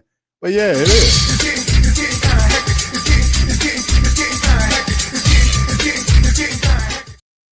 It's been way past hectic. We done crossed over from hectic to tragic. We about to cross over from tragic to what's the next level after that of horrors? Man, we are a 12-win team right now. We can't even get a decent foul call. The guy just smacked the piss out of Trey Murphy's hand, his arm. It was clear, and DeMar DeRozan just smacked the hell out of it. Referee saying nothing wrong with that. What you talking about? You know, what's going on? What's saying nothing wrong with that? That's just a good hard foul. You know, that's just a hard play. Man, it only happened to us. TFP says Willie Green is so bad, it's just so terrible. I'm saying, isn't that the one you lose it on? That's the one you lose it on. Like, why did you not make that call? That was obvious a call. That's when you lose it on. But they don't even show Willie Green, man. They don't even show him. They haven't panned to Willie Green damn near this whole game, and I guess you ain't missing nothing. But at the end of the day, man, you know, and you know, when I'm watching the game, is our broadcasters covering the Pelicans game, and they're talking about DeMar DeRozan being the active player. I don't want to hear about the Sacramento Kings players, you know, like that, you know, but I guess there's nothing really to talk about for our squad, I guess. I don't know. All right, Yeast with the ball, passes to Trey, CJ McCollum coming forward. Trey's being guarded by Levine, and there's the switch right there. CJ gets to the middle of the paint and tosses it up and in. Pelicans trail by 177-76. That supposed to be 76? They got 74. My bad, 74. All right, Malik Monk with the ball, guarding by Jose Alvarado. Tries to pass it underneath to Sabonis. Sabonis, great block by Yves. Blocks the ball out of Sabonis. He's doing all that pump faking, and Yves says, man, get out of here with that. And as the ball, Trey throws it to Jose. Jose among the trees, pulls it out. He's being guarded by Sabonis. CJ is saying, yeah, this is the switch I want. CJ with the little flip inside, misses. Sabonis comes down with the rebound, throws it out to DeMar DeRozan, who's guarded by Bruce Brown. Backs him down. Yves comes out to help, circulates the ball to Keegan Murray, to Malik Monk. Murray with the ball looking, passes it back to Monk. The pick from Sabonis is there, and Monk loses. Well, actually, it said Jose poked the ball out of bounds. 6:29 on the clock. Pelicans trail by 3, 77-74. That's what I would have said, man. I would have lost it on that last foul, but you know, who cares, right? All right, inbound ball to Zach LaVine, goes right to the paint, finishes. Nope, misses it. He was complaining about being fouled. The ball is thrown out to CJ McCollum, guarded by DeRozan. gets into the paint with a floater, and this time it goes down. Pelicans trail by 177-76. CJ trying to get the cooking. 12 points for CJ right now. All right, but DeMar DeRozan at the ball. He's being guarded by Trey.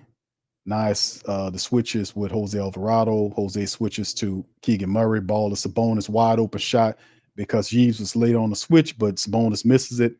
Yves rebounds, gives it to CJ McCollum. He's dancing. Got two guys on him. Passes it to Yves. Yves with the tried to flip it off the rim. Off the glass. No good. And Monk for three and hits from the left side. There you go. So the Kings get it, push the lead up a little bit. 80-76, 5:32 on the third quarter clock. CJ McCollum with the ball. Bounce to Yves. Yves throws it to Jose Alvarado. Jose among the trees, flips it up and in. The Jose doing his thing, man. Jose's doing his thing. Monk getting the ball, and CJ McCollum fouls him smartly to stop the ball. So it's all good. And Monk is upset, got in CJ McCollum's face and asked him, who is his barber? CJ said, listen, man, I'm not giving you my barber, man. Find your own. But yeah, Jose Alvarado is doing his thing, man. I got to give it to Jose. I love how he's playing tonight, man. Taking advantage of his starting time in there. Yeah, CJ McCollum. Yeah, Malik Monk is talking mad crap to CJ McCollum. CJ McCollum asked me, you want some wine? He said, I don't drink that bullshit. So, it's all good, though, At least he was friendly to him. He's still talking to him. Listen, man, you don't have to be mad like that, bro. I give you the barber number. You can have the barber number, bro. I give you some wine to go along with it, brother. You have some wine with it, man. You can wash your hair with the wine. You know what I'm saying? Do something with that shit. So anyway, something going on. Did they look like a tech is up? Did they tee him up?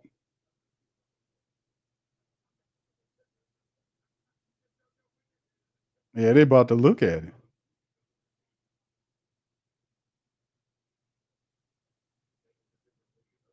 Oh, they reviewing the file to see if it's a flagrant.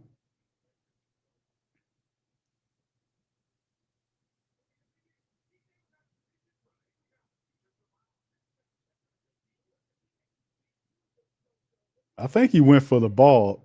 No, he just hit him with an elbow. Yeah, that was that he didn't even go. CJ McCollum didn't even reach for the ball because at least he could say I was trying to reach for the ball and I got him. CJ McCollum just threw his shoulder into the side area. Like he gave him it wasn't a shoulder, it was an elbow. He stuck a little chicken wing in. That's why Monk was pissed off. Because he stuck his elbow into Monk's side, and Monk didn't appreciate that. But Monk was supposed to do what most monks do, just smile and grin and bear it. You know what I'm saying? You're supposed to be a monk. You ain't supposed to be putting up on that shit. All right. Anyway, big ups to y'all, man. Big ups. What's up, OG? Good to see you, man. Good to see you. All right. Yeah. But yeah, they're trying to see if it's a flagrant here. CJ he didn't try to go for the ball. He hit him with that. He threw out an elbow right there. And it's in the side of Malik Monk's side. Monk didn't like that shit. He'd be like, man, what's up with that, man? What's up with that, man? Let's see what the refs got. Okay, they say it's a common foul. Okay, there you go. All right, so they looked at it, said it was a common foul. Malik Monk's upset. He says he's still mad about it. And Malik's saying he threw his elbow into his side. He trying to explain it to him.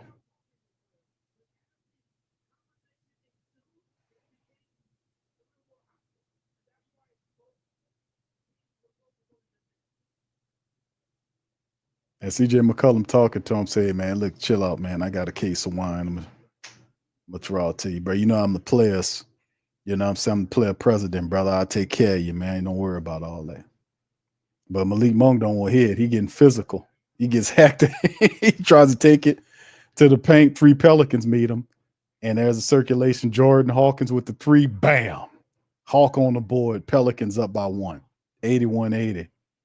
See, yeah, Monk got to control himself, man. He got a little upset. Bounce pass to Keegan Murray, out to DeMar DeRozan, and Monk's trying to figure out what to do as Brown covers Monk on the switch. DeMar DeRozan being guarded by CJ McCollum. DeRozan automatically goes to try to back him down, and Monk takes a Steph Curry three that is no good. And there's the pass from out, and Jordan Hawkins, another three he misses, is rebound by Sabonis the other end. As he's bringing it up, somebody stop the ball, please. Malik Monk takes another three, and this time he hits it. He took a regular three and hit that one. So 83-81, the Kings up.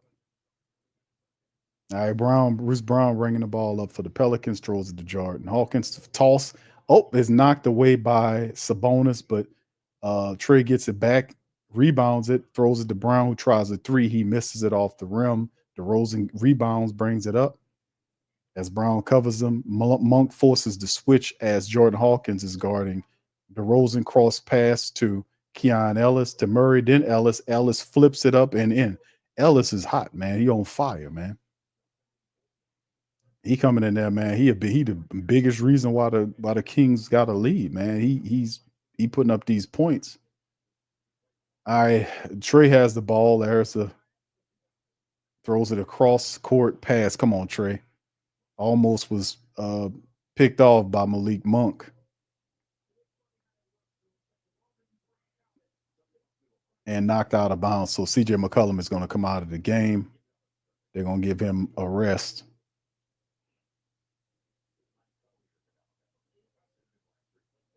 But I got to give it, man. Ellis, man, loves playing against the Pelicans, man. 24 points for him tonight.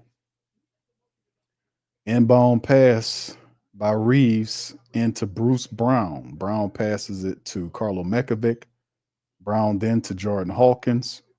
Hawkins pump fakes. Ball is ripped out of his hand. And it's going, actually, it's a shot clock violation for the Pel. And there go Willie Green right there, walking, not knowing nothing, just watching the game.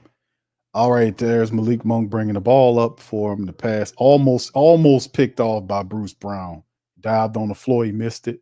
Malik Monk being guarded by Brown now. Mekovic in front of him, passes out to Sabonis. Come on, Carlo, what you doing? And they're saying it's a foul. Is it a late foul? Okay, so they called Brown for a foul. It was kind of called a little late there. But Brown, man, Brown is all right, man. He got some good hustle on him. Pels 85-81 right now, man. 85-81 right now. All right. I don't know. I think we might be able to pull this one off, fam. We might be able to get a win tonight. Maybe break this 9-game losing streak. You know what I'm saying? I'm feeling all right about that. 66 of the family, but 66% of the family members says, nah, we not gonna get it, Q. Yeah, optimistic. Let's be optimistic about that. All right. C-Steph says bug-eyed Ellis. Bug-eyed Ellis. You got bug eyes, brother. He is, but he be bucking his eyes. I see, Buckeye Ellis. That's what I would say. Yeah, he be bucking his eyes. Like he excited every moment of the day. That type of stuff, right? He just excited every moment of the day. All right. TFP said that was a flagrant foul. Yep. All right. Yeah. It says, I mean, if we win this quarter, 20-18 right now. Sacramento in the quarter is winning. I mean, winning the quarter by 2.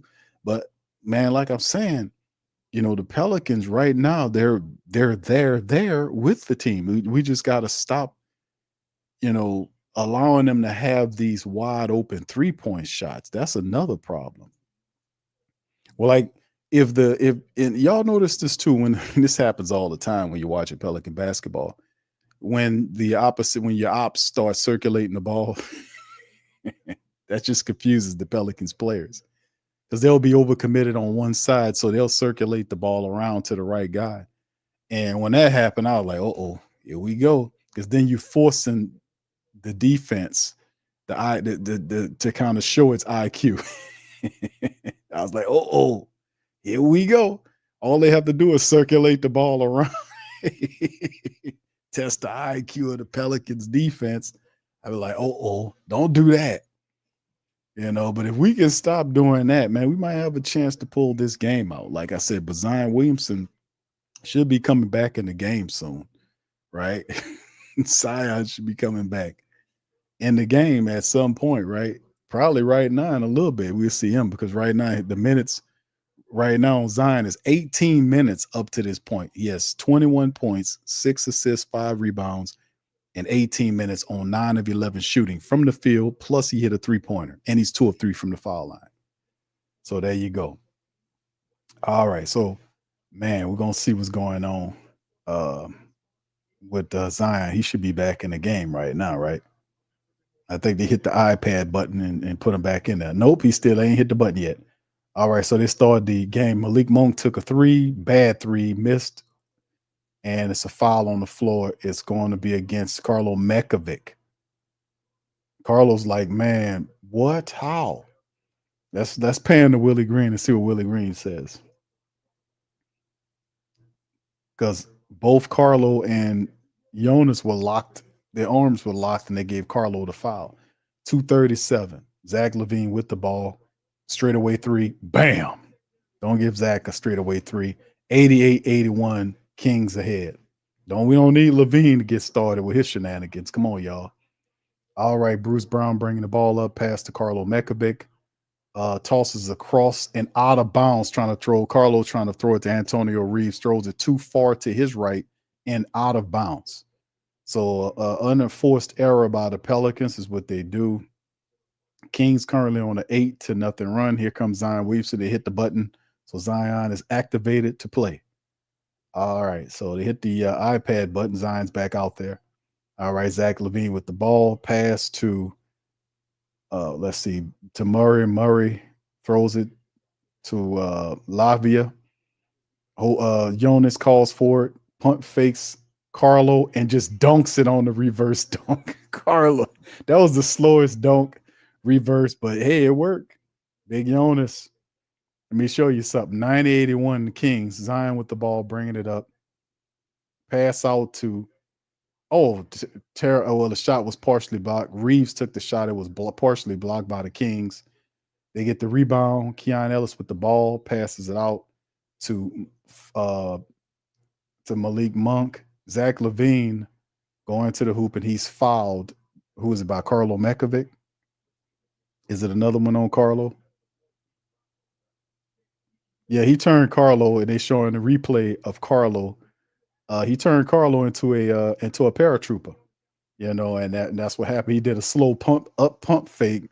Carlo fell for it, and Jonas went right around him with the slowest reverse dunk you ever could see. All right, $1:26 on the clock. LaVine to the foul line to add on to the lead. And he hits it. So the first free throw makes it 10, 91-81. We're going in the wrong direction here. Quarter now in control of Sacramento as the third quarter, scoring 26-18 in favor of the Kings. And now it's a 10-point lead. LaVine, second free throw is good. It makes it an 11-point lead. All right, Zion inbounds it to Brown. Brown back to Zion. Zion bringing it up. He's being guarded by Labia. And there's the pass to Jordan Hawkins.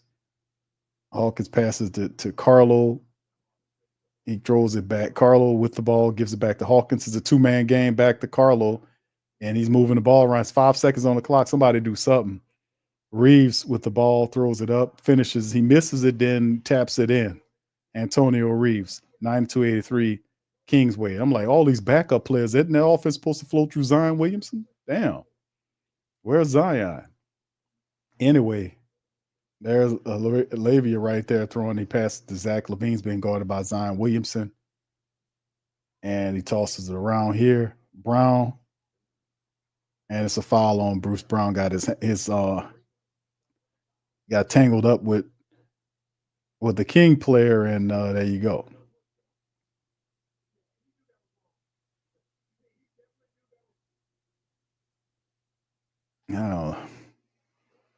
I see nothing but backup player. I'm like, man, we got to play through Zion, man. Come on now. We got to take advantage of his gravity, man. If he's out there We probably only going to get him for 28 to 29 minutes. We need to put the ball in his hands. Willie Green, could you get your head out your ass and tell these people that, please? All right, Kings at the line. They missed the first foul shot.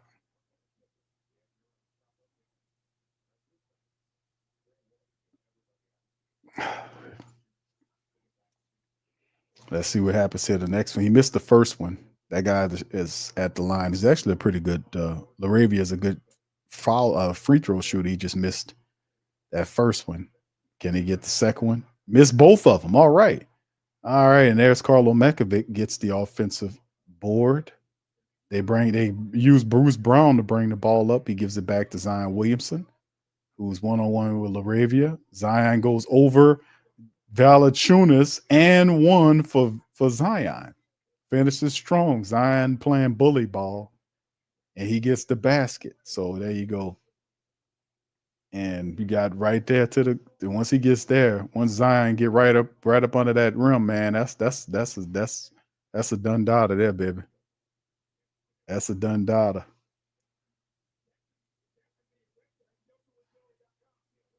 Zion 23 points right now in 20 minutes. 20 minutes and 2 seconds to be precise. All right, so Zion, come on, Zion. He's been doing good at the foul line. And he gets the next one. Okay, good. Zion hit the foul shot, 92-86. All right, Pelicans trying to shrink the lead. Ellis inbounds the ball to Zach LaVine. He's breaking it up. Bruce Brown guarding him. Bruce Brown getting a lot of time tonight, man.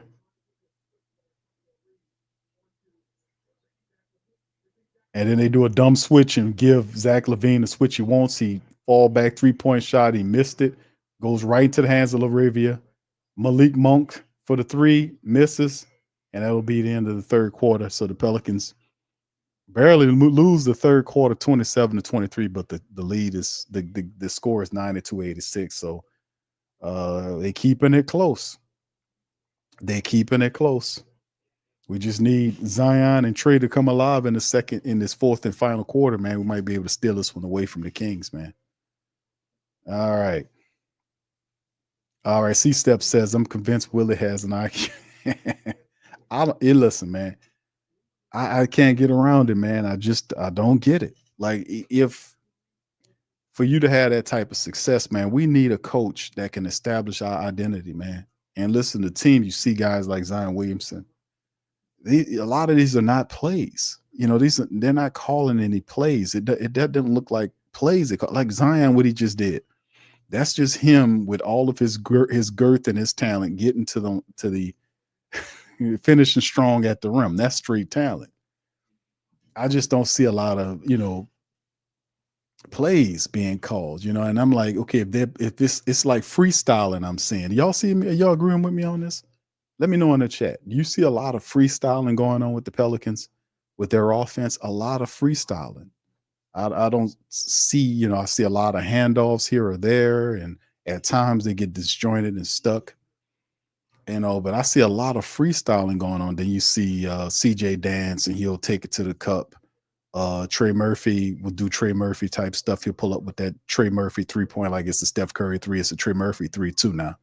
So, and then Zion Williamson, his magic around the rim. I don't see a lot of plays being called. I don't see a lot of coaching being done, like especially on the defensive side. Like the switch that Zach LaVine took a bad 3-point shot, like fall away 3-point shot. Who Zach LaVine think he is, Kobe Bryant or Michael Jordan?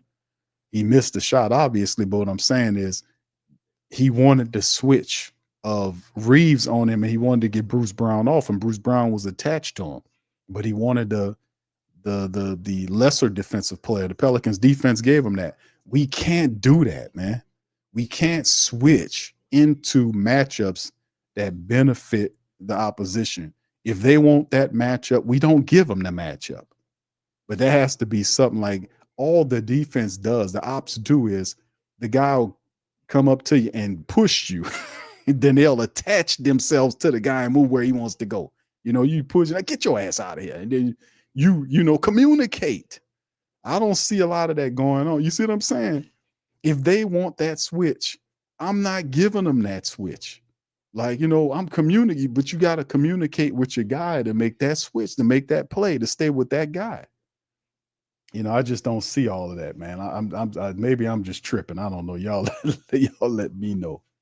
All right, here we go. Fourth and final quarter of play. DeMar DeRozan playing bully ball against Jose Alvarado. Gets in that paint area. He loves that. He was able to pull up, take the shot, and he gets it. 94-86 Kings way as Alvarado bring the ball up. Javonte Green's in the game. Gives the ball to Jose Alvarado. He's being guarded by Valanciunas. Passes out to Antonio Reeves. Back to Zion. And Zion... Is it blocked down? They're saying it's not a foul. Zion walking over to him asking for a foul.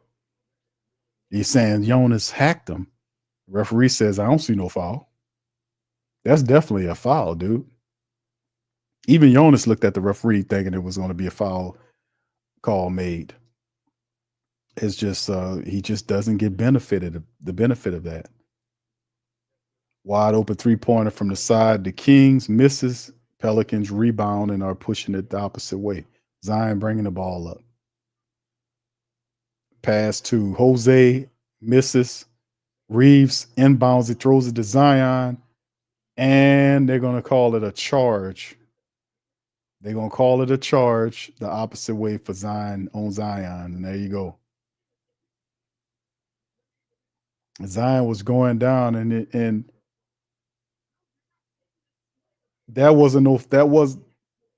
he leaned into him.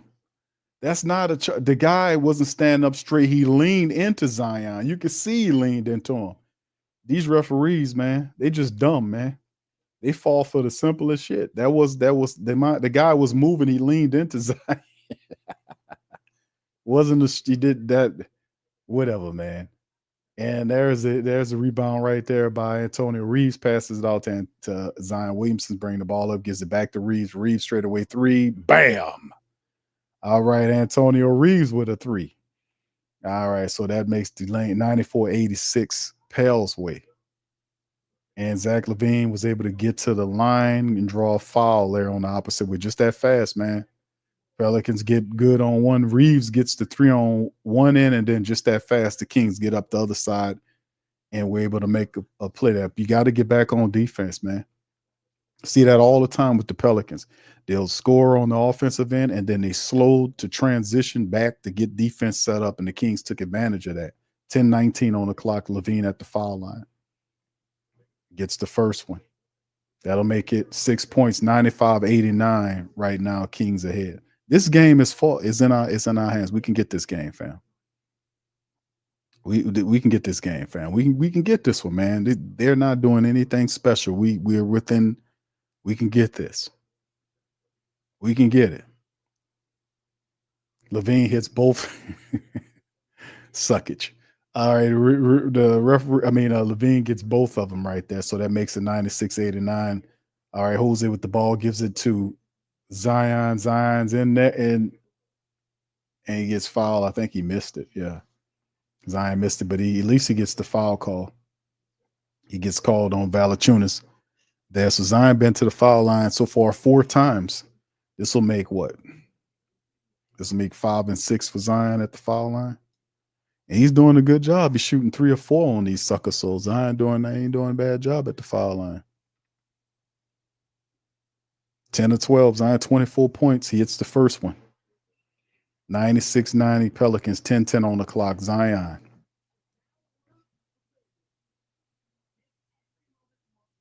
All right, let's see what Zion. Come on, Zion. 2 for 2, brother. Come on, brother. Second one. Good. All right, Zion. There you go, Zion. Zion hit both foul shots. Zach LaVine bringing the ball up. Jose Garden. And Zach LaVine there. And they say it's a block because why? Against Carlo, because he was in the circle area, wasn't he? Carlo's fouled out. Was he in the circle? I can't tell. It's a bad angle on the camera. Was he in the? He was outside of the circle, and they still called the foul. Man, you got to be kidding me, man. And Willie Green talking to Carlo. Go talk to the referee, Willie. He was outside of the circle. And Willie Green going to have a conversation with Carlo Mekovic. Go talk to the referee, bro. He was outside of the circle, looked like to me.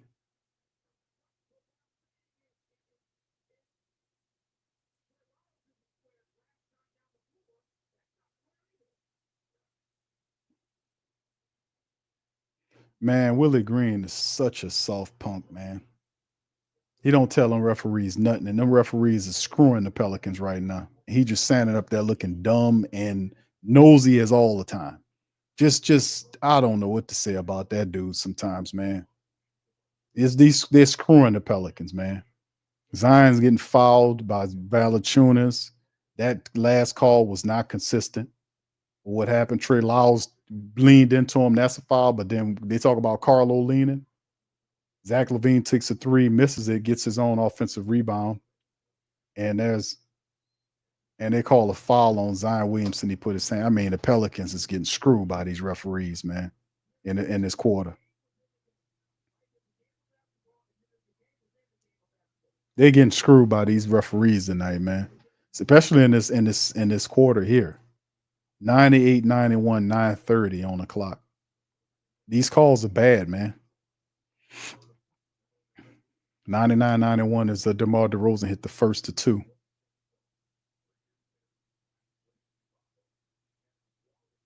Willie Green ain't gonna challenge it.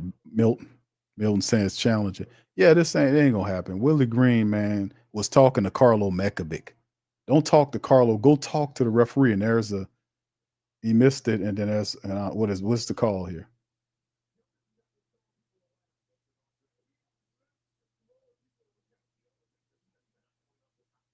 I mean, Valanciunas literally fouled Zion Williamson 3 times. He fouled him 3 times on the last several times that he guarded them. He fouled him every time. Jose Alvarado with the move, and there's Zeke fouled by Valanciunas again, and they didn't even call a foul. Is it a foul? They called Zion for the foul.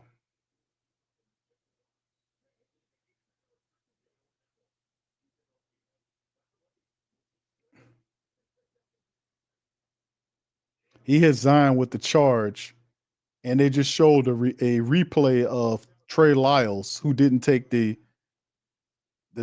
charge straight. Willie Green is just Willie Green is such a soft punk. They're screwing the Pelicans right now. That guy's foot was on the restricted. He was on the line, and they still get out. It's just they screwing the Pelicans right now, and Willie Green stand up there smiling, looking stupid. It's just at what point what they're supposed to do. Zion could do so much. We don't have a coach that's going to fight for him. Once every 10 or not even 10 games, every 20 games, he'll pick his nose and get mad and throw some shit at the referees or call the foul. Willie, you got to go. Get on out of here. Come on, man. You know, I don't know what to say, man. The referee's screwing the Pelicans right now, man. They're screwing them. There was several terrible calls, man. That's not even consistent. Trey Lyles was moving on the charge the first time around. They said it was charged. This guy's fucking moving. He moves into Zion, literally rocked into Zion Williamson for the charge. The next time around, he's actually in the restricted circle area, and with his foot's on the line, and they still say, "Oh, there's the charge," but his foot on the line. Zion gets up and tell them that, "No, it's charged." Where is Willie Green at the bitch about it? Nowhere. Willie Green ain't gonna bust a blood vessel to try to get a 13 win, Willie. Yeah, I ain't trying to collect. I ain't trying to pay no foul. I'm like, listen, if you get fined, why are you even thinking like that? If you get fined, taken up for your team, you know what the stars of the team will do? They'll pay your fine. The players will pay your fine. If you a Zion Williamson, guys like that, they'll pay your fine if you taken up for them. They'll pay your fine, Willie Green. I ain't trying to keep my money in my pocket. He said that, by the way. I'll try to keep my money in my pocket, man. They got a challenge going on it, so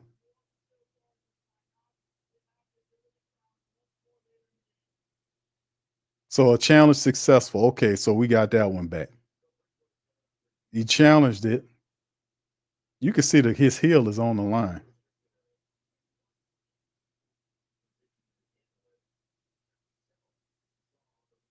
And then Zion fouled him before Valanciunas fouled Zion before he even met Trey Lyles.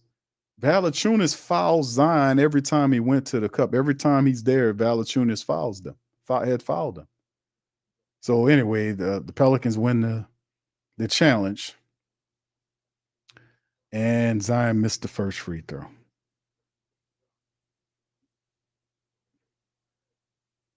I just need my dog Zion to just, work on that, that mid-range, brother. Let's get that going, man. He hit that three-pointer confidently today. Y'all seen that three-pointer he shot? He pulled up and took that side. Like, okay, let's see if we can get some more of those, man. He missed both free throws, man. Damn it, Zion. We stuck at 99-91 with 9:11 on the clock. Monk brings the ball up, guarded by Jose Alvarado.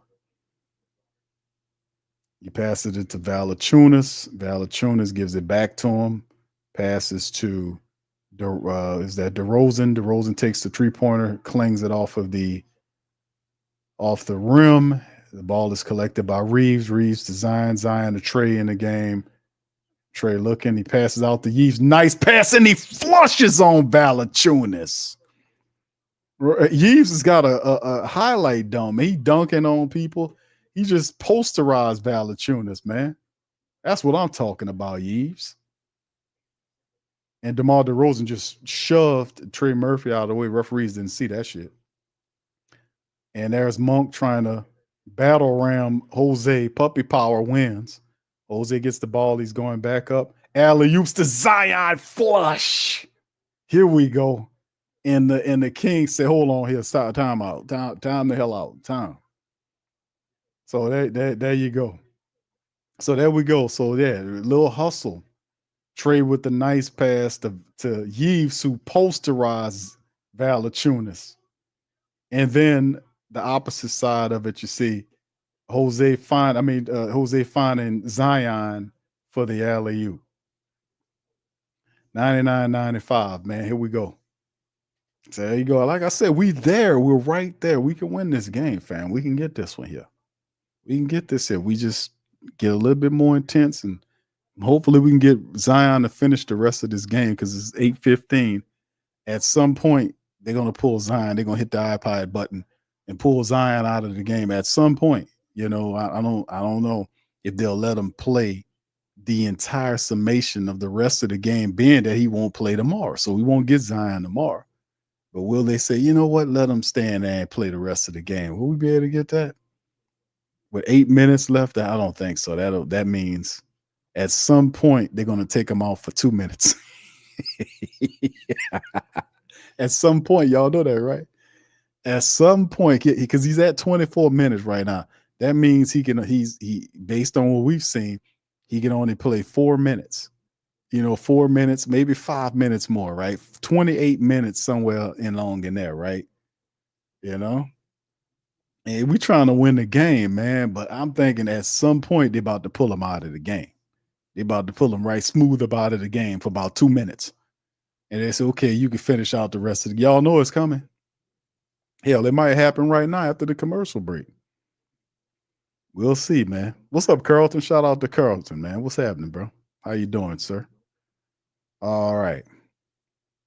John and Marina says is in the pooper for Cooper.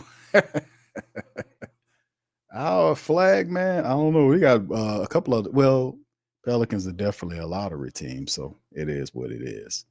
But we in the game, like I was telling y'all early on in the broadcast, man. We are there. Like 8:15 remaining on the clock. We're about to lose Zion for 2 minutes. It might sit them down right, after the commercial break. I'm gonna be watching to see if they hit the button on them. But he probably gonna sit out for the next 2 minutes. We're gonna see what they got going on. Yeah, but they vibing right now. Yeah, Jose Alvarado in there doing. We're gonna probably see Brown in there at some point, man. You know, he might. Let me see what Zion is. Where's Zion at, man? Is Zion in the game? Is he sitting down? Is Zion in the game? Is he in the game right now? Is Zion in the game? Nope, he's out of the game. Hey, Keon Ellis hits a 3-pointer from the corner, man. That dude killing the Pelicans, Keon. Damn, man. That dude killing us, man. Shit, Keon got 24 points, man. Nice play by Jose. Gets to the cup, dishes it to Javonte Green, who was sitting there, and he lays it up. 102.97. Trey Murphy, we need your points, dog. Zach, there's DeMar DeRozan handling the ball right now. He gets the switch that he wants. And Jose, is there good defense by Jose? He stays straight up. And Trey Murphy gets the rebound, bringing the ball up. Trey passes, gives it back. Trey Murphy 3 is off the rim. And the Kings rebound, and they head the opposite way. Malik Monk bringing the ball up. Antonio Reeves is guarding him. And as a pass to Keon Lewis, the opposite side, and he misses it. Wow, he missed one. Jose gets the rebound. Jose pushing it. Slows it down, gives it to Trey. Trey was looking for the 3. Goes inside, Euro steps, draws should have been a foul, man. Come on, refs. He finishes, get the 2, and no call. 102.99. All right, Malik Monk passes off to Keon Lewis. Gives it to Sabonis. Sabonis gives it back to Monk.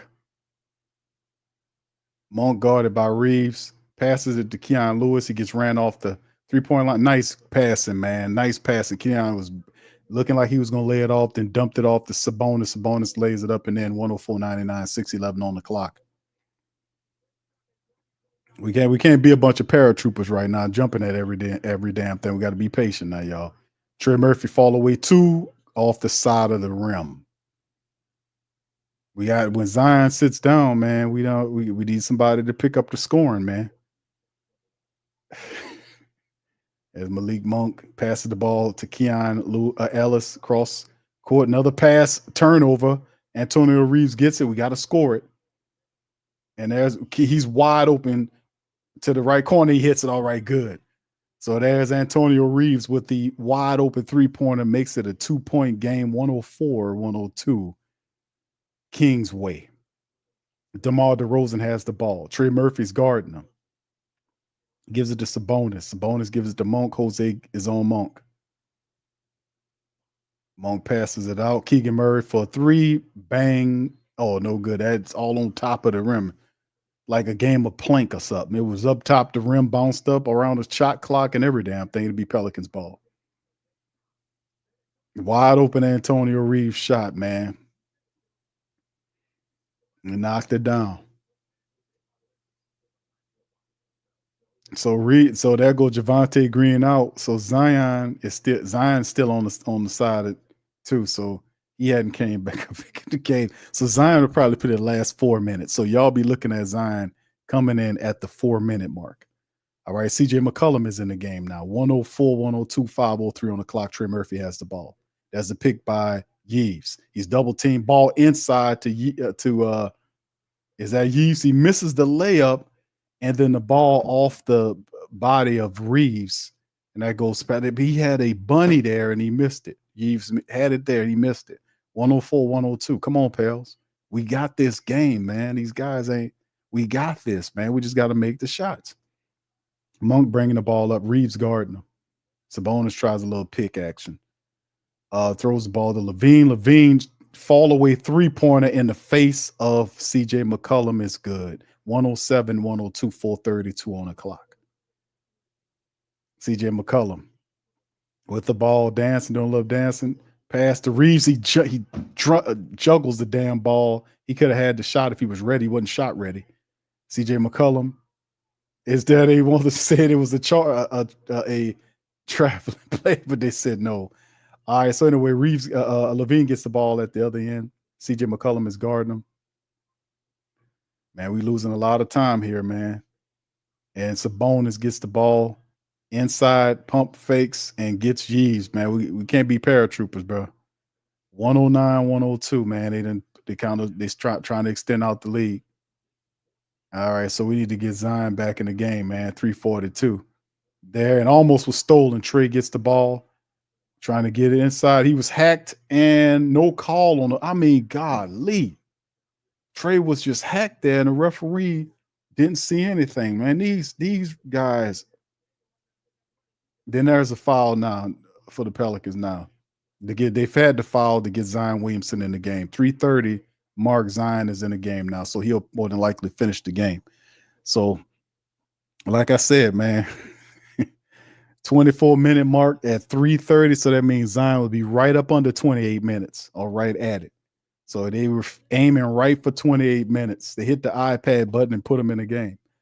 All right, so Levine with the ball. He's being guarded aggressively by Trey. They switched out. Brown is in the game guarding Zach LaVine. LaVine takes a shot, flat three, no good. Zion rebounds, is bringing it up. As we Z doing, he finds Brown three. Oh, my goodness. Brown took a three-point shot, didn't hit anything but the ground. Don't ever do that again.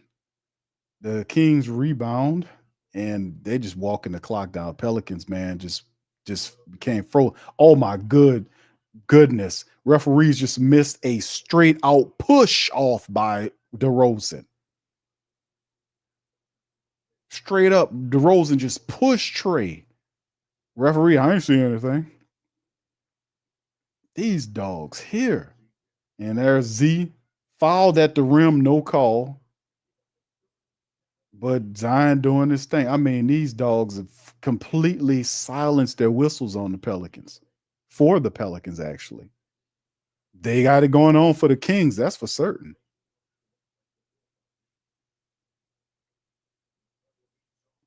I mean, these calls are atrocious, man, in this quarter, man. These calls are awful. Even worse than normal. These calls are even worse than normal, man. I mean, what's the free throw disparity now between the two teams? These calls are awful, especially in the second half, in the fourth quarter, man. Yeah, 15 of 23 from the foul line versus Pelicans 12 of 15. Yeah, these calls are egregious, man. Not even trying to be consistent at anything. Zion, the last 3 times he went to the cup, he was fouled. He didn't even get it. CJ McCollum bringing the ball up after Zach LaVine hit both his free throws. And there's Zion. Gets there. No call again. I mean, they have the whistles turned off for the Pelicans in terms of calling it. They're not giving the Pelicans any more fouls for the rest of the game. They got them turned off for the Pelicans.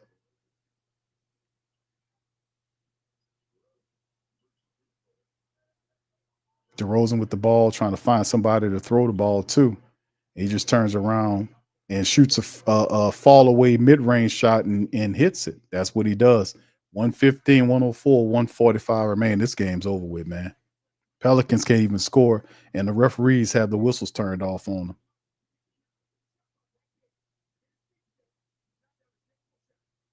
I mean, goodness.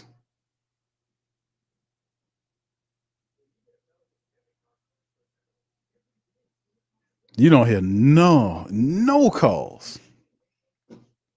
Man. Oh, man. Yeah, these it's the, I don't know what to tell you. This one, these calls are horrible, especially in the fourth quarter, were extremely egregious. The calls here were awful, and then the disparity it created, the bad call, the no call, and the Zion getting hacked, Trey Murphy getting hacked in the fourth quarter. It really it aided the Kings because the game was really close until they allowed them with these corrupt calls to be able to start stockpiling leads at the foul line. The Pelicans right now, it's literally a 5-point deficit as far as that goes, but it's a 10-point disparity in terms of foul attempts. The Pelicans have 15 in their building versus the Kings have 25. So they had the game until they didn't, man. And then, of course, it didn't help the fact that the Pelicans could not score as well, man. Taking Zion out, when they took him out, a lot of that stopped. That minute restriction stuff is just getting in the way. And there go another foul by Sabonis on Trey. Z fouled and he finishes. They finally call a foul. They finally call a foul. Finally call a foul for Zion. Trey got hacked. Zion rips the ball away. They finally call a foul for him. We just need him to complete the 3-point play. And he does. Okay, there we go. 115, 107, $1:32 on the clock.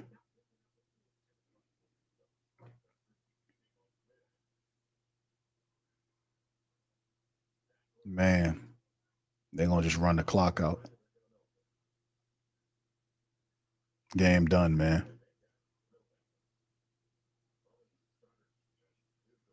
A good pass by Zach LaVine. DeMar DeRozan, he had an easier shot. He just went out and took a dumb one. All right, that's the miss. Trey Murphy, three-pointer, no good. Rebound, Sabonis, that'll be it, man. They're going to walk it up. That's the end of it. Pelicans about to lose their 42nd game, man. They had this game. And just it all – well, listen, the referees played their part. They were extremely horrible, and especially in the fourth quarter. But when Zion Williamson was checked out of the game, it just – because they had some momentum, and then they pulled Zion out, and all that shit failed. It all failed because they were playing with momentum, and the game was close. They pulled Zion out for the 3 minutes or whatever it is, and they could not score. They couldn't do anything. And that shit just fell apart, man. So the Pelicans accomplished the mission of keeping Zion Williamson under 28 minutes, but they don't accomplish the mission of getting a win, which actually they don't want to win right now because they are a lottery team. So what they do collect on is for their 42nd loss. And we used to beat this team. We have become, are we swapping roles now? Are we the new Sacramento Kings? Y'all remember we used to beat the Kings in our sleep? Y'all remember that? Pelicans, if one team we knew we could beat, it's the Sacramento Kings. Fam, that is no more. That is not a thing anymore. We enjoyed that. The Kings are about to go 3 games up on a regular season series, and then tomorrow they'll finish them off. The Pelicans have become the Kings. The Pelicans have become the Pistons of yesteryear. That ain't a good thing, fam. We became last year's Pistons. We became last year's Sacramento team.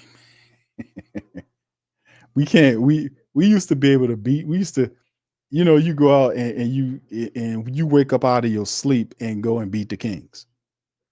You eat a Thanksgiving meal with turkey and Cornish hen and stuffing and every damn thing. And then you get up and you go and beat the Kings. That's how it was light work. We beat the Kings in our sleep, not no more. As Trey gets to the rim, he lays it up. 21.5 seconds on the clock. 117 and 111. Pelicans about to lose this one, man. Goodness gracious, man. Goodness gracious. Goodness gracious. We had this game, man, until we didn't. Jeez. Zion's going to finish with 38 points in 28 minutes. He had 33 points, 7 assists, 8 rebounds on 13 of 18 shooting. He was 101 from downtown. And man, they're going to beat the Pelicans for the 3rd time this year. And I'm tripping on that, man, because we used to handle this Sacramento team. That it's not the same. The game done changed. The game done changed. CJ, step back 3, no good. And that'll do it, man. Man. That's the final, fam. Pelicans go down 119. 119, 111. The Pelicans are now 12-42 on the year. Tomorrow, the Pelicans will face this team, same bat time, same bat channel tomorrow. And boy, we got a stumbling, bumbling David Griffin talking about injuries on the screen. And my goodness, man, all I can see is a Pelican team that's just horrible. It's a horrible team. And it's not because just the players are not there. It's the fact that how the IQ breaks down at certain times, right? We don't have a standard offense that we rely on. It's just chaos. The minute restrictions are affecting and impacting the game, and that's on purpose. Obviously, that's on purpose. The team was doing well with Zion in there, and the moment they rip him out, they could not do anything else. And it's just there it is. Pelicans go down 119 to 111 to the Kings. Pelicans are 12-42 on the season. Shout out to my girl Lex. She joins the stream, Lex. I'm gonna give you the runway in just a second. Let me hit these statistics, and then you have a clear runway to land, because this don't make any sense, man. But in the end, man, what can I tell you? Keon Ellis, tonight's stat read is sponsored by Keon Ellis, who's a bench player who just loves cooking the Pelicans. He had 27 points tonight for them. They really helped him before Levine and DeMar DeRozan got going. So, I mean, it was one of those things. But anyway, let's get right into the stat read right quick. To finish the game, the final on the game, 44 of 93 for the Pelicans, 47.3%, 8 of 32 from downtown. That's right, 8 of 32. The Pelicans finished with 25% shooting. They were 5 of 18 from the foul line for 83.3%. The Kings were 41 of 87, 47.1. They were 16 of 45 from downtown. They hit 8 more three-pointers than the Pelicans tonight. They were at the foul line 21 of 29 for 72.4%. They out-rebounded the Pelicans 48-39. The assist game was tied 28 all. The Pelicans did win the steal game 7-4. They lost the block game 7-5. They did have single-digit turnovers, 9 turnovers by the Pelicans, with 13 points given up off those 9 turnovers.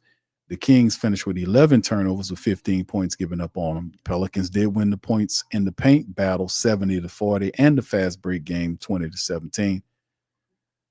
But in the end, the Pelicans did not win the game when it really mattered. So it was frustrating game. We had this game. We could have definitely got our 13th win of the season. Zion Williamson, another spectacular outing for Zion in 28 minutes. He had 33 points, 9 rebounds, 7 assists, 2 steals in the matchup for Zion. Played really efficiently. He was 13 of 18 from the field. He hit a 3-pointer. He was 6 of 9 from the charity stripe. And he had 1 turnover. He was plus 13 on plus minus. So another impactful night by Zion Williamson in his minute restriction. 19 from Trey Murphy in 37 minutes. Would like a little bit more from Trey in this game. He kind of struggled shooting the ball in the game. He's just started attacking the cup. He finished with 19 points, 5 assists, 4 rebounds. He was 6 of 16 from the field, 1 of 6 from downtown. He was perfect from the foul line, 6 for 6. 18 by Jose Alvarado in the game. Jose played really well tonight. Love what he did in there. He was a scrappy, I like to call Jose Scrappy Doo, because he did his Scrappy Doo thing, puppy power, all of that. 18 points for him in 32 minutes. He was 7 of 15 from the field. 3 of 9 from downtown. He had 9 assists to go along with 3 rebounds for Jose Alvarado. And then 8 from Yves with 8 rebounds, 8 from Antonio Reeves off the bench in 18 minutes. Jordan Hawkins played 14 minutes. He really struggled in this game. He had 1 3-pointer. He had some foul shots too. He gave up 5 points in 14 minutes. Bruce Brown in his first game as a Pelican had in 26 minutes for Bruce Brown, 4 points, 3 rebounds, 1 assist, 1 steal for him. Seeing him out there getting involved in the game. Carlo Mekovic did foul out of the game in 14 minutes. He had 0 points and 1 rebound.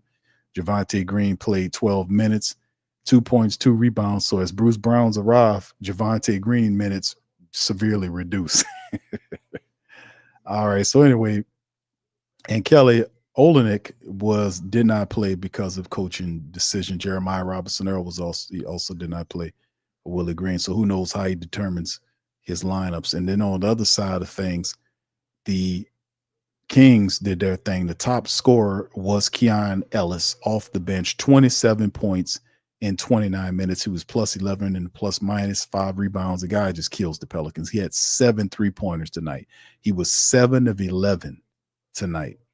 And he kept them going. And then finally the big dogs got involved. DeMar DeRozan finished with 24 points, 6 assists, 4 rebounds in 37 minutes of action. He was plus 15. Zach LaVine got busy, 23 points, 35 minutes. He was plus 24, 7 assists, 3 rebounds, 17 from Malik Monk, 4 assists, 4 rebounds in 37 minutes, 16 points from Sabonis with 15 rebounds and 5 assists, so more in this facilitation game. But if you look at the starters, plus minus, they all were plus except for Malik Monk, but plus 24, plus 22, plus 15, plus 13. Pretty good. And then, of course, the 27 off the bench from Keon Ellis just lit the Pelicans up and pushed them on out of there by 8.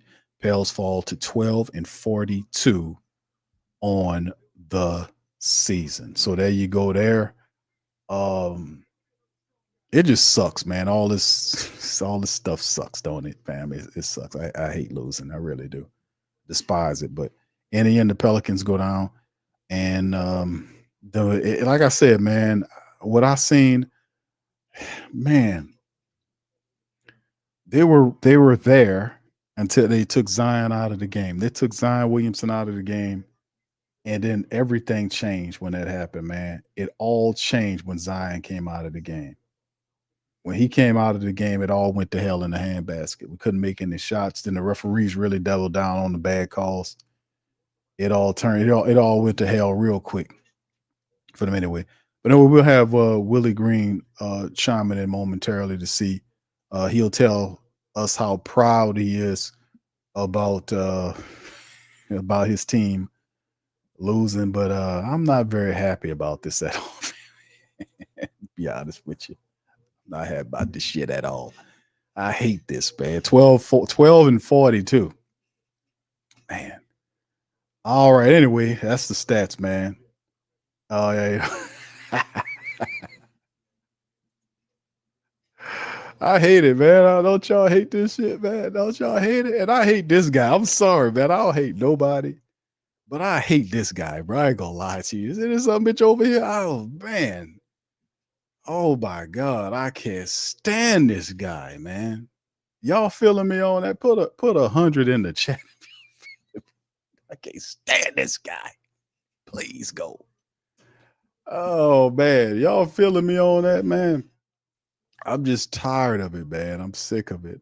I'm done. I'm done with it. All right, but anyway, man, we're gonna hear from his top dog in just a moment. We'll hear from him, man. But man, goodness gracious, man.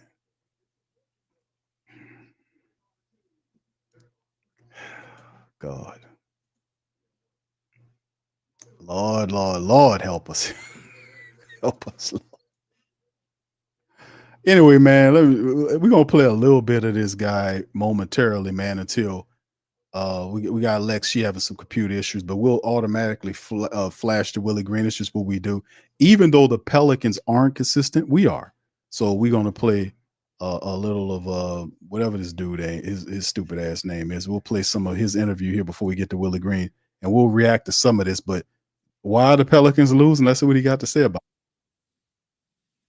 it. When these types of things happen, they really reveal a lot about who you are and what your team represents. And unfortunately for us, I think it's revealed we have a lot of work to do from a front office perspective, from a team building perspective. And at the same time, I think it's revealed a lot of really positive things about the strength of character of our group. Being on the road with them for as long as we were for this Super Bowl trip, which is sort of our version of the rodeo trip, I suppose. Being on the road with them for as long as we were around deadline, I really got to see them in a different way and in a more vulnerable space. And I think the thing that gives me the most hope for where we can go in the future is the character of the human beings in that locker room. Our players have withstood incredible adversity, both in terms of the injuries, but also a lot of things that people don't see, personal tragedies in their lives. And it's been almost an unimaginable cascade effect of things that have happened to us this year. Like what? And the fans really only see a very little bit of that. All we need to see at the same time, while they were dealing with all of the different Super Bowl challenges, they let's shut this asshole off. Let's go to Willie Green. Let's see what he got to say. Here we go, fam. Put one in the chat if y'all can hear. Also had a really good first half. Just talk about that differential. Yeah, that's those are multiple effort plays. I thought we let them get some early non-contested threes that gave them life. Keon Ellis hit, to your point, 6 in the first half, and a lot of them were uncontested. And that was the deal for us. The adjustment was we got to get out and contest to these guys. You got to make them put the ball on the floor, and it's a multiple effort game. Rotations have to be clean from there. A lot of good to take away from the game.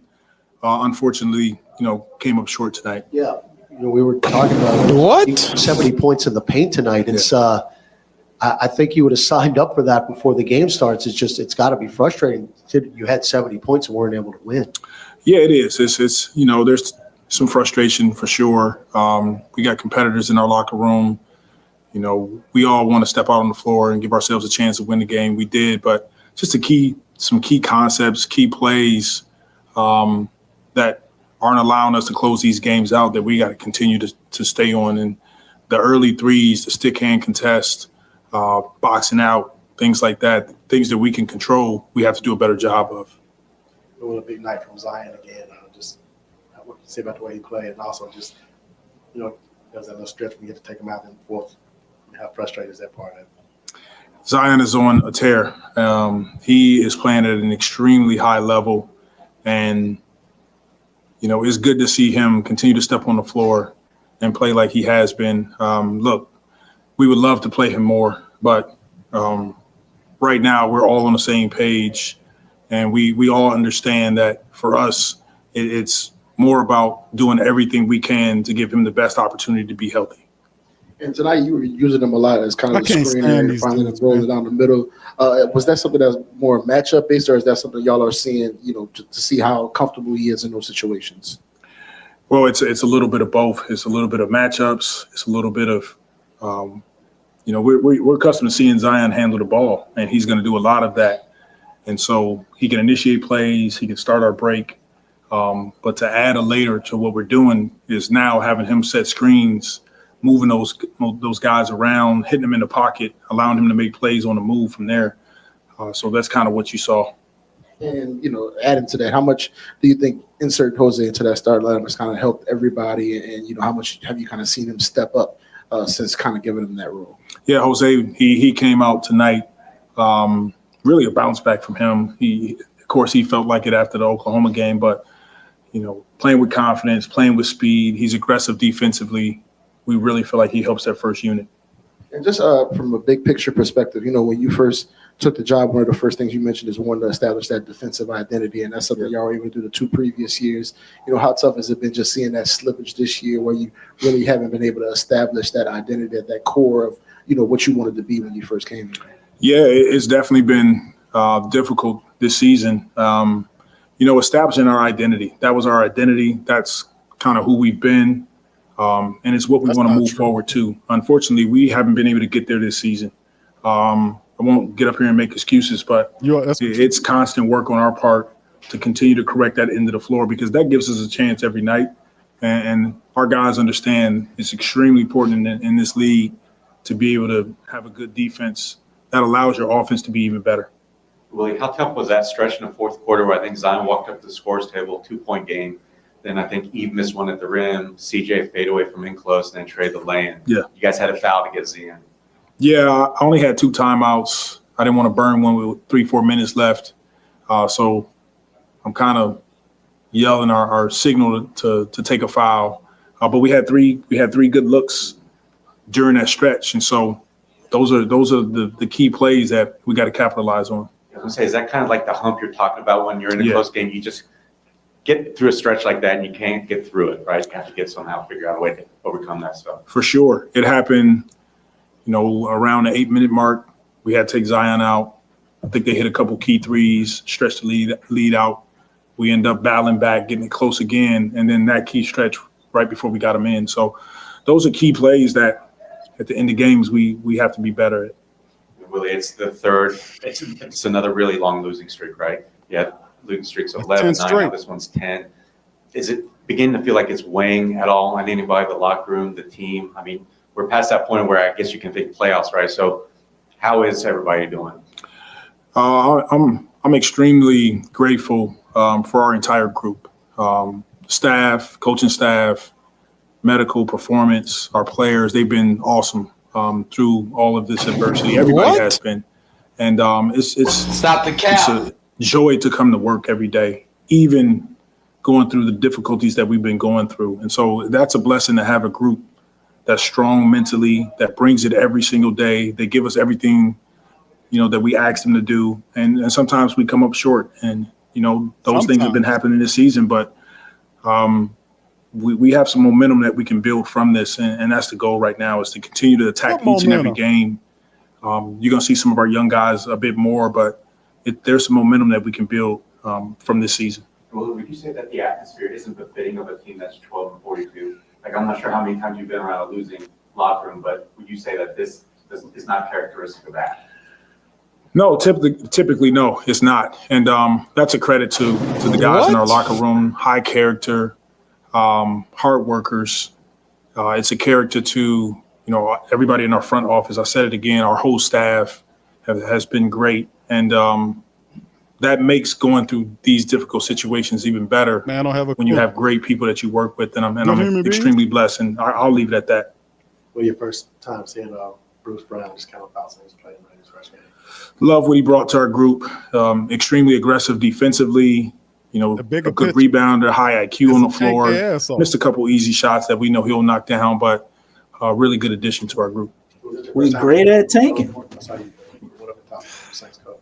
It was my first time meeting him. Congratulated him on the big win, and then also, congratulated him on the job here in New Orleans. So looking forward to seeing what he does in the future. I hope you're not here when he start coaching. Hope Willie Green fired. Not yet. We'll have an update for you guys at a later time. Jeez Louise. Thanks, Coach. All right, thank you. Hell out of here, man. Hell out of here, man. Grateful for it. That's just grateful. You just lost the game. You talk about Zion Williamson, the bigger picture. I thought we supposed to be. Well, I guess not. We're not winning no damn games, and you took Zion out right at the minute, and then they didn't do a damn thing after that. I mean, it took Zion out of the game, and that's the point where the team really literally failed. They took him out of the game. And listen, they didn't have to take Zion Williamson out of this game. He's not playing next game. They could have gave him the extra minutes because he's not playing in the back-to-back they have tomorrow against the same team. Now, you hold up there, mister. If they would have played them extra minutes and we won this game, you would have got hurt right now. Let them be losers, man. They've decided to be losers. Hold the on, regime DC. of Willie Green will be of being losers. DC, bro, listen, hold on, cuz. Bro, I don't want to lose, bro. I don't like losing, bro. I don't like losing either, but sometimes to win, you got to lose. What? Hey. What? Bro, what are you talking about, man? Without them losses, you would have never learned how to win. What? So let them lose. Let them lose and get the draft pick, bro. It's done, man. Oh my goodness, man. I mean, they can't turn it around if they ain't trying to tank anyway. They still gonna lose a bunch of games. We know they're supposed to win. So just lose all of them. DC, I'm sorry, bro. You know I don't hate nobody, bro. I don't have no hate for no malice for nobody. But I despise David Griffin, bro. I'm sick of him, bro. I despise Willie Green, bro. I used to like Willie Green. That's why I'm an advocate for the losing too, kid. I want his ass out of here. But he's not going to get fired because if we keep on losing, he got to go at some point.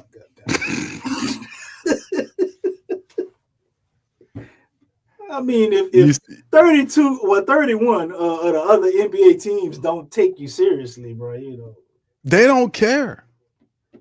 They will have to at some point. No, because this thing is, if they don't take you serious, then that means the fans don't take you serious.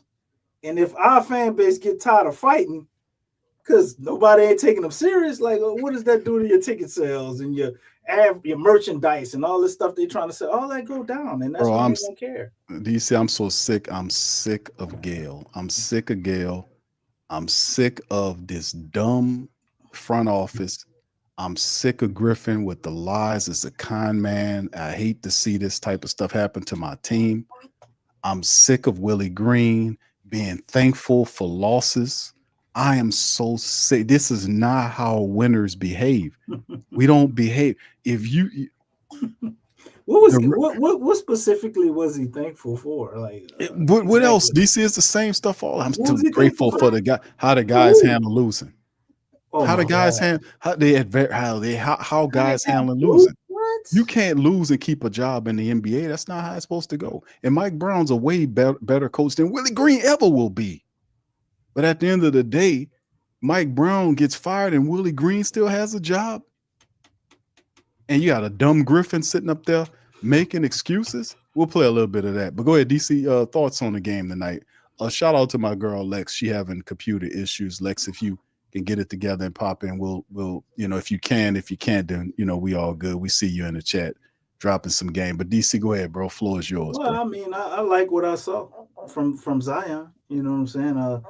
I was watching him and seeing how he was doing things, starting off 7-9. He was on a tear. I think if Zion plays his normal minutes this game, he definitely got a 40 ball. Zion playing with vengeance. He playing with efficiency. He's playing at a high level, the best basketball we've ever seen him play before. David Griffin. I don't know about all that shit, but he's playing well, and I think he's making the most of his minutes with the minutes restriction, and that's pretty much it. Other than that, I wasn't really crazy about what I saw. I thought it was impressive that they were able to get those points in the paint, and I guess Antonio Reeves, he's coming along, so hopefully he can carve out a niche, man. He looks like he could be somebody that we could use on this team. And other than that, it's just the whole same old, man. Trey had a little rough night tonight. Some bright spots from him. I thought the second quarter he played pretty well. But CJ, not really a great night for him. Misi, it's some of those misses he had in the paint, dude. It's just like, wow. It's becoming a little too consistent for me. Like, I like how he cuts and times his roles, but he's not finishing well enough, man. He looks like he's running into a little bit of a difficulty to me on the offensive end at times. But, he's a rookie, so still got some things to work through. I just can't wait to see him get a lot stronger because I think a lot of it is due to him not being a true big far as his size. He's tall enough, but he ain't got enough weight. You want to add something? Mom about to tell you. She about like, hold on there. Willie Green. Right. And Carlo Makovich, man, he actually ain't man, I'm really curious about what Carlo could be, but when I saw Jonas dunk on him tonight with that slow ass drive, posterize him. I said, God damn, Carlo, come on, bro. You can't act like I mean, you was technically on the team. Did you watch us at all? DC Everybody know this about the pump fake. You but DC, how you don't know this? that reminded me, like, I was like, man, that guy got a lot of paratroop in him. He got a lot of Jackson Hayes in him, brother. He got him with the slowest pump fake in the world, dog. Was it? I mean, in his defense, JV get a lot of people with that pump fake. Because if he don't get you with the first one, he'll get you about the fourth or fifth one. He stay throwing. He gonna keep doing it. Oh, he gonna keep on doing it until he gets you. But I mean, you can't let him dunk on you like that, though, bro. Yeah. The slow dunk on you. I was like, come on, man, you should have just fouled him. That's all right though, because Yeeves got him back. Yeeves got him back, DC. Yeeves got him back on a poster. He got funky on him. I was like, we had to put together a dunk portfolio. He got something this year, man. He got your boy from Memphis a couple of times. He stayed dunking on him. No, not Jared. The what's the name of the center? The big guy that they got out there. Forgot his name. Zach Edey. Oh man, yeah. That was one of the best dunks of the season. I think one of the ones he had on Edey. It was posterizing Edey, man. Yeah, he stayed dunking on him. He got a lot of posters, man. I'm just waiting for him to get consistent, man, and finish, because he has the opportunity to be like one of those ultimate lob threats, man, going into his future. Sky's the limit for Messi, man, but he still got a lot of work to do. Yeah.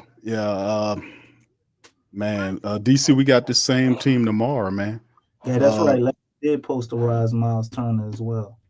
That was a nasty one too. We have this same team tomorrow, same bat time, same bat channel, same team tomorrow. DC, I was talking about it during the stream that the Sacramento Kings, this is how we used to dominate the Kings. We would get up after eating Thanksgiving dinner, and you eat the potato salad, you eat the turkey, you eat everything, and then you get up and go outside and you play some ball. And we would beat the Sacramento Kings. We would wake up at 2:00 in the morning out of our sleep and go and beat the Sacramento Kings. Now DC it doesn't change. Day, though. We have become what they were now. They have now beaten us, bro, 3 times this year, and tomorrow will make the last game. What changes tomorrow? What happens here? You think nothing? We still the international the national whoopee cushion. Everybody just come here and whoop our ass and just sit on us. Cushion. They just deflate us, and you hear them fart noises. You see the Pels playing like shit, and they just knock all the air out the Smoothie King Center, bro. Like like a whoopee cushion. We ain't nothing. We ain't trying to win. Anybody who really trying to win, they gonna win, and that's just what it is. You're gonna have maybe a game or two where Zion or Trey probably gets fed up, and 2 of them firing on all cylinders together, and we probably have have a win. But guess what, Q? Zion ain't playing tomorrow, so that is an L. That's an L, dude. Big fat L. Yeah. So it's cut and dry, and if Keon Ellis come out and play like that again, man, we really don't stand a chance. And Keon, he was Who like, expects that from Keon Ellis, man? Bro, he only does that against us. That's like Jose dropping 40 on you, man. That's dude, just bro. What was it? 9 3-point? What he had 7 3-pointers? Who bench player hit 7 3-pointers? He keeps them in the game until the big dogs get their points up. DeMar DeRozan and Zach LaVine. Right. So regardless of all that, the Pelicans kept it close until they took Zion Williamson out, and then put him back in the game with 3 minutes. After that, it was over with. The Kings had ran on. The Pelicans wasn't doing any scoring in between that time frame, and the referees got involved, made it a very bad mix, man. So I'm gonna have to agree with you, bro. I don't think the Pelicans are going to win tomorrow either without Zion Williamson in there. So it's also a mental aspect to it too, because they had that Kings game with the Pelicans. They were red hot, man. They were supposed to win that game, and they had that horrible third quarter and just found a way to lose that game. So it's a little bit of a mental hurdle of them getting over. And like you said, we have become what Sacramento was to us, to them. Maul just says sometimes you have to fall to get back up. That sounds like an old Donnie McClurkin Yeah, song, man. but Maul also said, when we fall down, we don't get up. No, he says when we fall down, we get up. Oh, we don't get up, Maul. The reverse of John. At least of not Donnie this year. McClurkin. We do not get up. Yeah. We Yeah, fall that's true. down and we stay down. We doing the Mike Tyson, man. We getting paid $20 million to lose. You doing the old lady in the kitchen on them old commercials where she falling down and she can't get up. Oh, she got to call them people, help. You got to hit the button. You got to hit the life alert. There you go. We don't have no life alert though. Q, what button we hit? You got to hit the cross. You got to call Deacon Willie. Call Deacon Willie. Call him. He gonna call He it. perform an exorcism and get his ass up out of the team, off the team.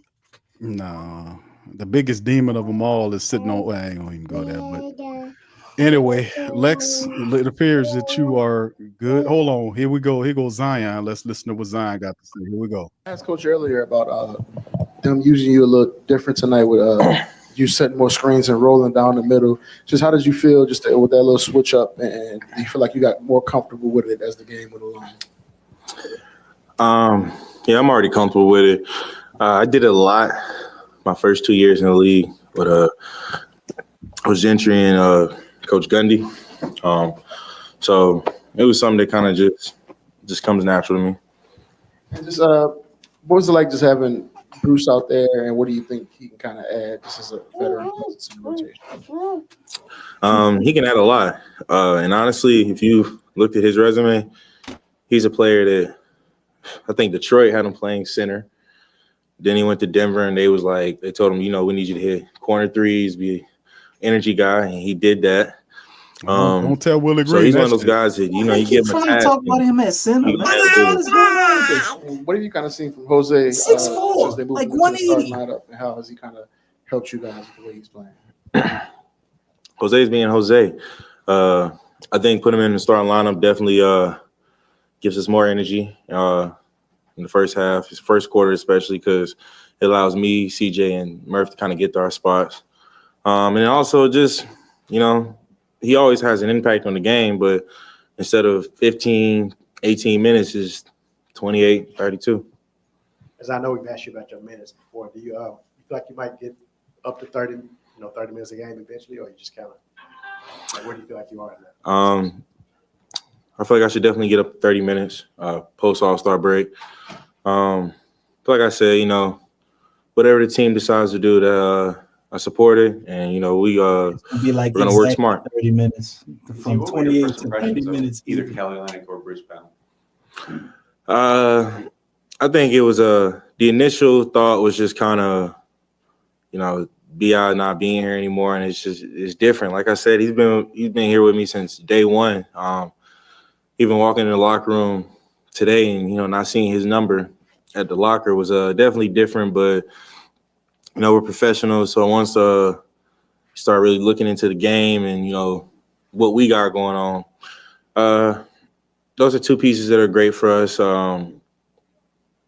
Like I said, Bruce is a guy that you give him a task and he's going to handle it, and I mean Kelly is just a versatile big, great rebounder, and he's going to be a great vet for us as well.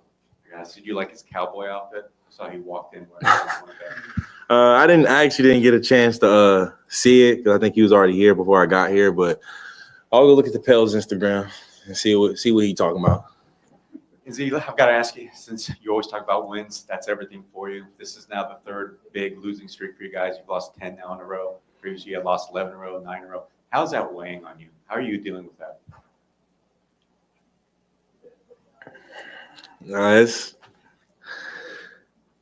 It's tough. It's really tough. I mean, we had a lot of kind of things not really go our way. But all you can do is make the most of the situation you're in at the moment. But it's tough. It is tough. As you have a chance to play with JD, what's it like just going up against him? That's my guy. And kind of going against his physicality in the game for the first time. since it's not being teammates anymore, and Sac, it was different, y'all. It was kind of one of those reminders that, oh, this dude is strong. I know I'm strong, but you have those few reminders with certain guys around the league. It's like, okay, they're just as strong. But that's my brother. He was a great team leader here, great vet, and off the court, an even better guy. And, a big part of y'all's success the past few seasons has been establishing that identity defensively, and obviously that slipped a little bit this year. What do you think is going to be key to kind of reclaiming that and getting back to where y'all were last year, previous year, just getting stops consistently? Health plays a big part in that. One of those moments where when you're in the locker room, you focus on what we have, like who's available.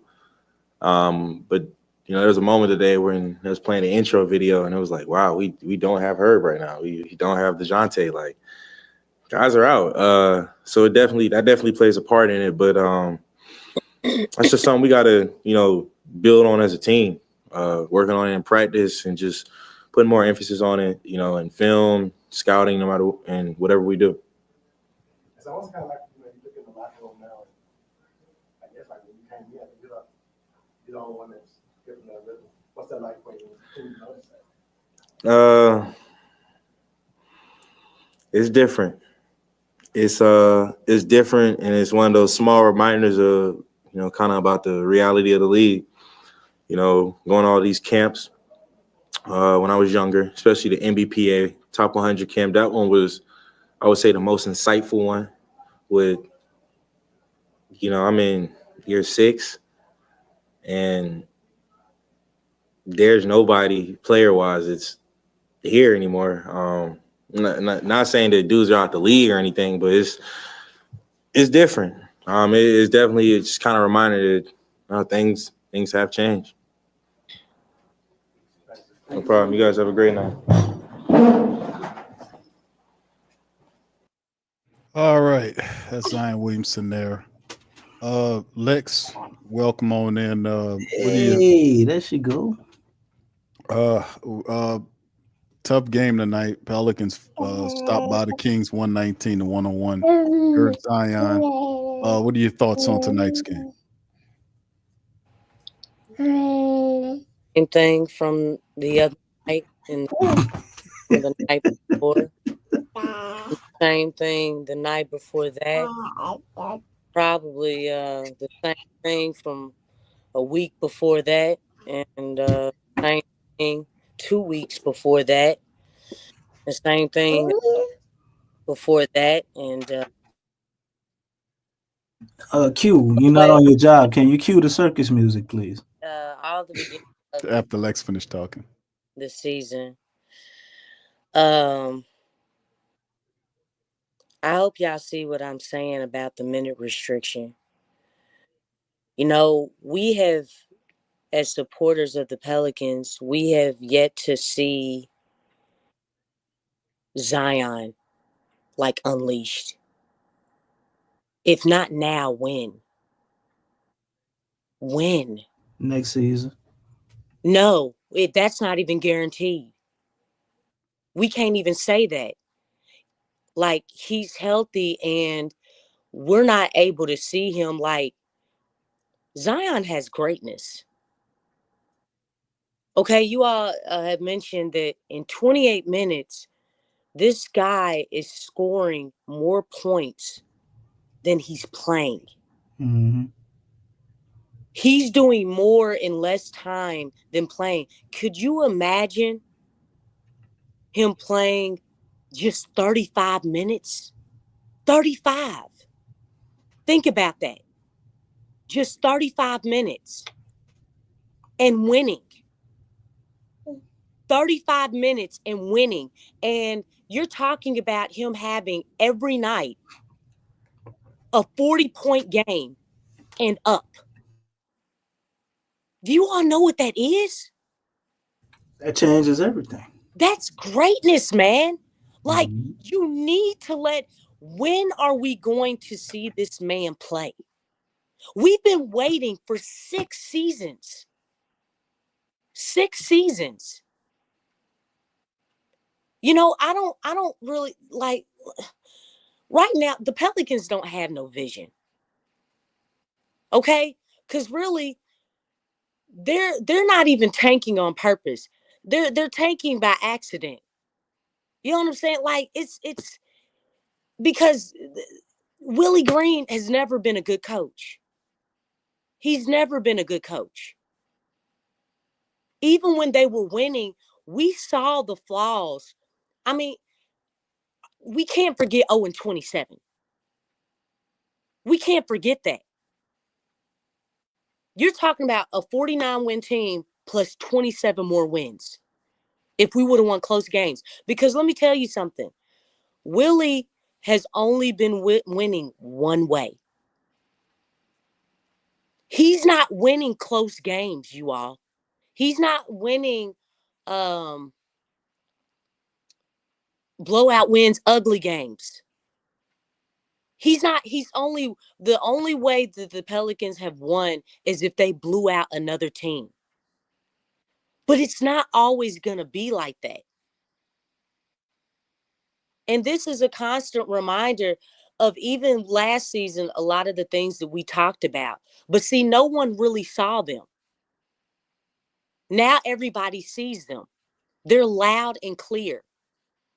And you know what? It's really sad because they're really trying to push injuries.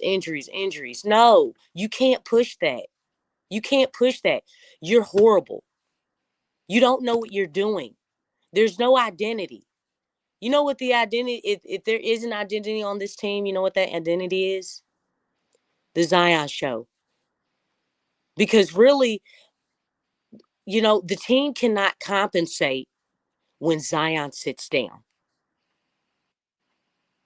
Do you all realize in the fourth quarter, in this game, the Pelicans were down 2 points? Yeah, I seen it. During the live, I called it. I was like, it's crazy. They were so determined to stick to that minute restriction. You all see what the minute restriction is causing? Yeah, it's causing losses. They're using that. They happy. They're using that to lose games. That's awful. But look at how the supporters are being deprived of seeing that greatness. Seeing Zion be able to take over and win games. You know, you're not allowing him to be a star. And this is the stuff that I'm talking about, is holding a player hostage. When are we going to get to see it? We didn't see it when they were winning. And you know what? We don't see it when they losing. Think about that. We've been deprived of seeing this guy. He played 70 games last season. And you know what? They kept him from being great, telling him to take a back seat. Think about this. When the team was winning. So we're seeing the same things whether the team is winning or they're not. Just like the same thing with the situation with Willie Green. We're seeing the same situation. Whether the team is losing or well, they're not winning. They're not doing that. They're not getting rid of him. They're not doing anything.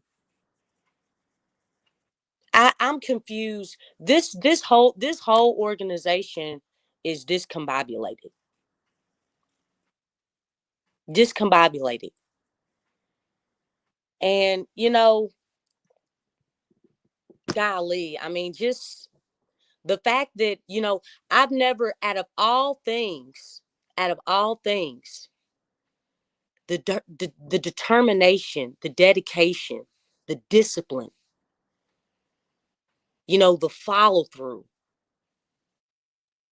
of them keeping Zion on that minute restriction. Like they're not budging. Guess what? That determination is not in anything else about this organization. That discipline is not in anything else, but it is on his minute restriction. Are we thinking about that?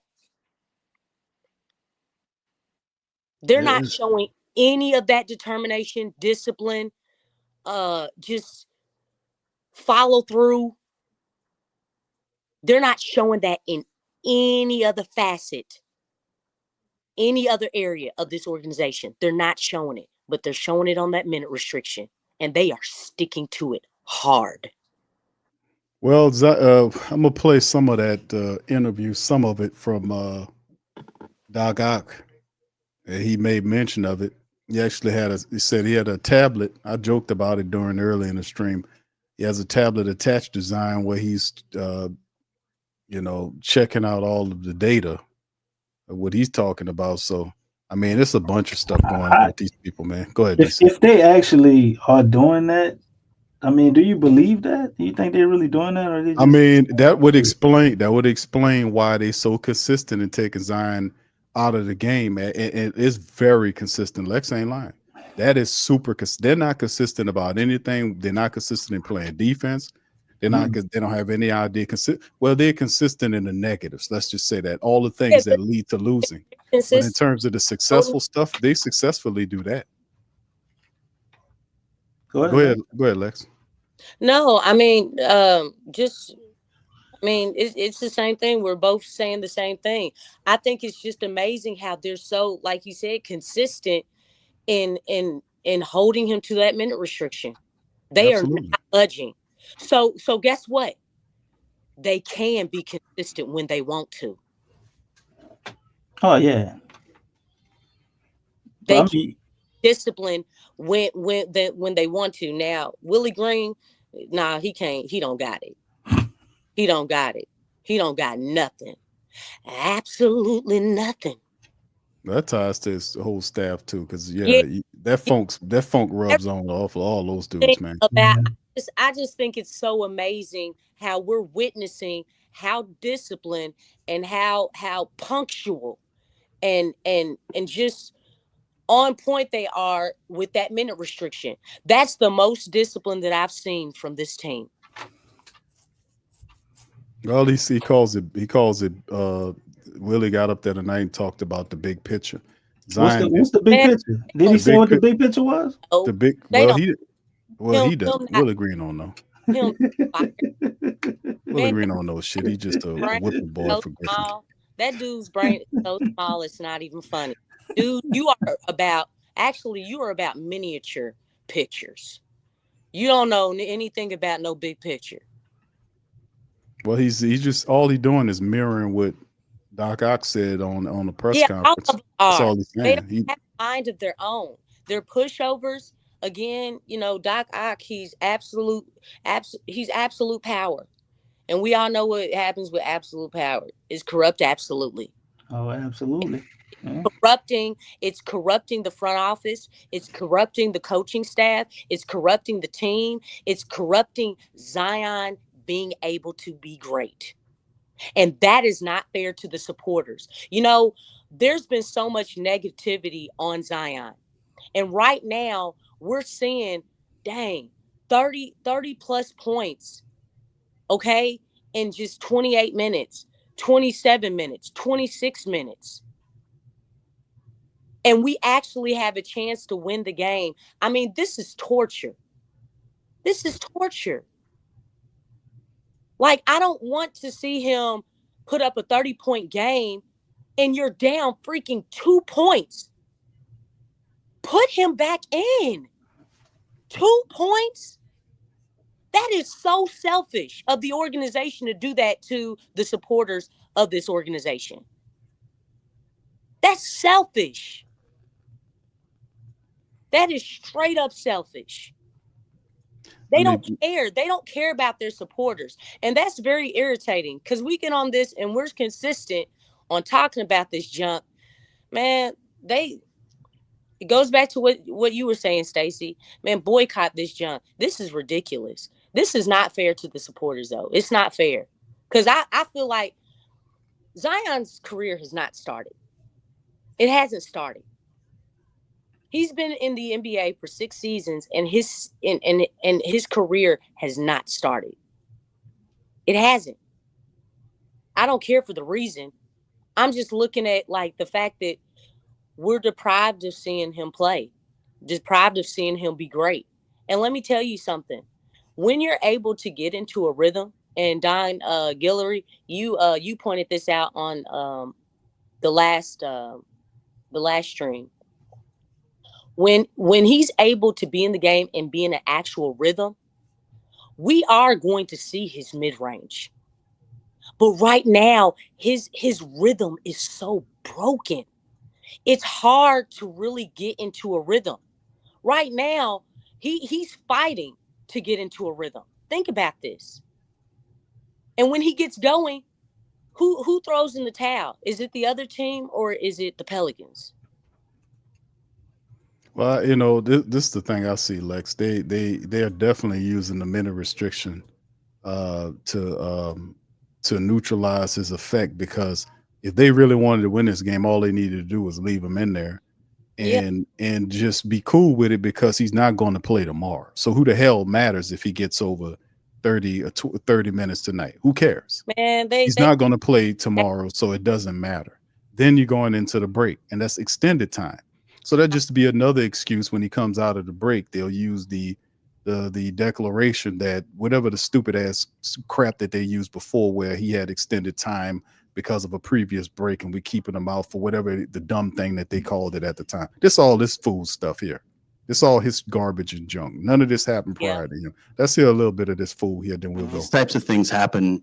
They really reveal a lot when the season started. This has been an unbelievably difficult season, trying for everybody, our coaching staff, our medical staff, our players, and most importantly, our fans. And we're very cognizant of that.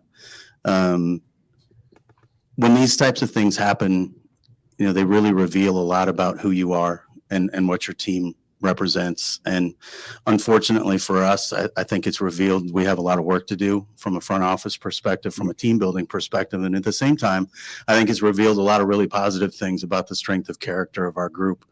Being on the road with them for as long as we were for this Super Bowl trip, which is sort of our version of the rodeo trip, I suppose. Being on the road with them for as long as we were around deadline, I really got to see them in a different way and in a more vulnerable space. And I think the thing that gives me the most hope for where we can go in the future is the character of the human beings in that locker room. Guy, you got to get our players have withstood incredible adversity, both in terms of the injuries, but also a lot of things that people don't see personally. This dude need to read some more, do something, bro. I mean, it's just a robot, dude, with this human being garbage, man. I mean, God damn it! Find another word in their lives, and it's been almost an unimaginable cascade effect of things that have happened to us this year, and the fans really only see a very little bit of that. And at the same time, while they were dealing with all of the different Super Bowl challenges, they never let go of the rope on us. They tried to get to the building. They tried to show their support, and they've continued to do that. And it's one of the reasons that winning here is going to be so incredibly important is our fans deserve that. And I think they're committed to us in a way that's really unusual when you are sitting at 12-41. I don't think we've seen any give back on their part, and we deeply appreciate that. As I said, coming into deadline, we recognized we had a lot of work to get done. One of the things that took place this offseason, and many of you were aware of it, and it's been talked about at great length, but when we made the decision to trade for DeJounte Murray, it also signaled that we were most likely going to be doing something in the Brandon Ingram space. And Brandon and his agents at the time were very much on board with that. They understood it. We were in lockstep together. And I think Brandon showed incredible professionalism. It was a robot. He had a low vocabulary. We reached a point where financially we weren't going to be able to keep the group together as we were constructed, and we knew that. And things didn't come together quite as we thought they would in the offseason in terms of what those deals would have looked like. So we entered the season believing we could be really good together, and we wanted to see what that looked like. And for the one glorious practice we had at training camp with our full group together, I think everybody believed we were going to be incredibly good. And CJ McCollum was one of those people, was one of the very first people to tell me, you understand, we can be very, very good. And literally the next practice, we lost a player to injury. First game, DeJounte breaks his hand, and it just became a cascade effect. And so now we sit here in unprecedented times in terms of the amount of player salary we've lost due to injury. And at the same time, that doesn't absolve anyone of the mistakes we've made and of the issues that we have to address moving forward. And why are you using And it? we've talked as a front office quite a bit about the fact that no harm really befalls you as a franchise unless you fail to get better and fail to react to the things that lay bare all of your shortcomings. And I think you've seen all of those shortcomings, and we need to address them systematically and improve. Never let a good disaster One thing go I to do waste, want huh? to point out, one of those shortcomings is not our medical staff. Look at That dumbass. same medical staff doing the exact same things last year had one soft tissue injury that was avoidable until the very end of the season when Zion got injured. This group works incredibly But you was hard every blaming day. last year for injuries. These things that happened in most cases medical were staff, completely flukish and unavoidable. I think This dude, you ain't DeJounte's going nowhere Achilles with this certainly is asshole. one. The broken hand was another. Herb Jones' shoulder subluxation's another. Wait, what? It really was a sum of all fears in that area. But that's not a group that we I look really at don't as understand being why Herb just getting surgery just responsible, now. if that's the Everybody was right waiting word. for it. We look at them as being Could have been part of had the the whole, surgery. and they certainly need to work to improve, to should get be better, and damn they near do every day. recovered. And they are here literally every single day. They never have an off day. And I think you've seen that This guy. that group has the same strength of character that our coaching staff and our players have. Our coaching staff, I know you're going to want to address some of that as well. Our coaching staff has had to endure 29 different starting lineups, I believe. Told which I y'all. think is the fifth most in the league. But they've also I told you, man, these fucking people was gonna lean into injuries. That's all the card that they had. I told you all this. I told you all this. They do this every year. Zion too. Every year it's the same stuff. They say What'd that you every say, year. Lex? I was saying that, this is really awful that they doing this, and they really trying to hold it because he's doing that to save his job. That's the only reason, because this is bad right now. And the only thing that they like with everybody, Willie Green, because we don't know the contents of their secret contract. We don't know. We don't know the contents of any of that. Not just Willie Green, this asshole too. Yeah, He's that's not- what I'm saying, all of them, because they all got a secret contract. We don't know. These dudes are doing what they're doing to basically keep their jobs. And Griff has literally linked himself, has attached himself to Zion. And that's the only reason why he's still on the team. Because if Zion goes, this dude is gone. He should have already been gone. How many Be gone now. I mean, the thing is, there's nobody to push him off the team. That's the point of the thing. You got to have oversight here. I mean, you don't have any oversight here. That's the main point here. I mean, if you had real oversight and people that understood what timelines were, you can't let somebody sit on top of the team and have errors and make mistake after mistake after mistake and come out and say every damn year, we do this. See, these people not consistent, but we are. So this dude can run his mouth all day. I've heard everything that he has to say for the last 5 to 6 years he's been here. He has not carried through on winning. They had one season last year. They had it. They took care of it. But most of the years, they say the same thing, that injuries impact the team. Then he has this double forked tongue thing that he comes out and blames injuries and then says that injuries, we had this, that, and they had that deal with adversity. Every team has to deal with adversity. Every team. You're not exclusive. So there is no oversight here. Gail is helping the Catholic Church hide people. Dennis Lauscher works with Oshner Hospital. He's on their board of directors. Oshner Hospital on the athletic side, their athletic department sucks in terms of what it's doing with the Pelicans and the Saints. These organizations are tied to those. So if there's a problem, he comes out and say the medical staff is not the problem. He got that from over here because we telling him that the medical staff is the problem. So how are you going to fix the medical issues if you're telling us that that's not the problem, even though he don't know what the fucking problem is? The medical staff not the problem, but there are things on that side that need to be improved. He said that it was that freakish stuff that's nobody's problem. Freakish. What happened to DeJounte? What happened with DeJounte Murray falling down, hurting his hand? That's one thing. DeJounte was one player. We had other players that were available during those stretches when those guys were hurt. You had some guys down here, some guys back, but they look at you like you fucking stupid, like you don't have a memory.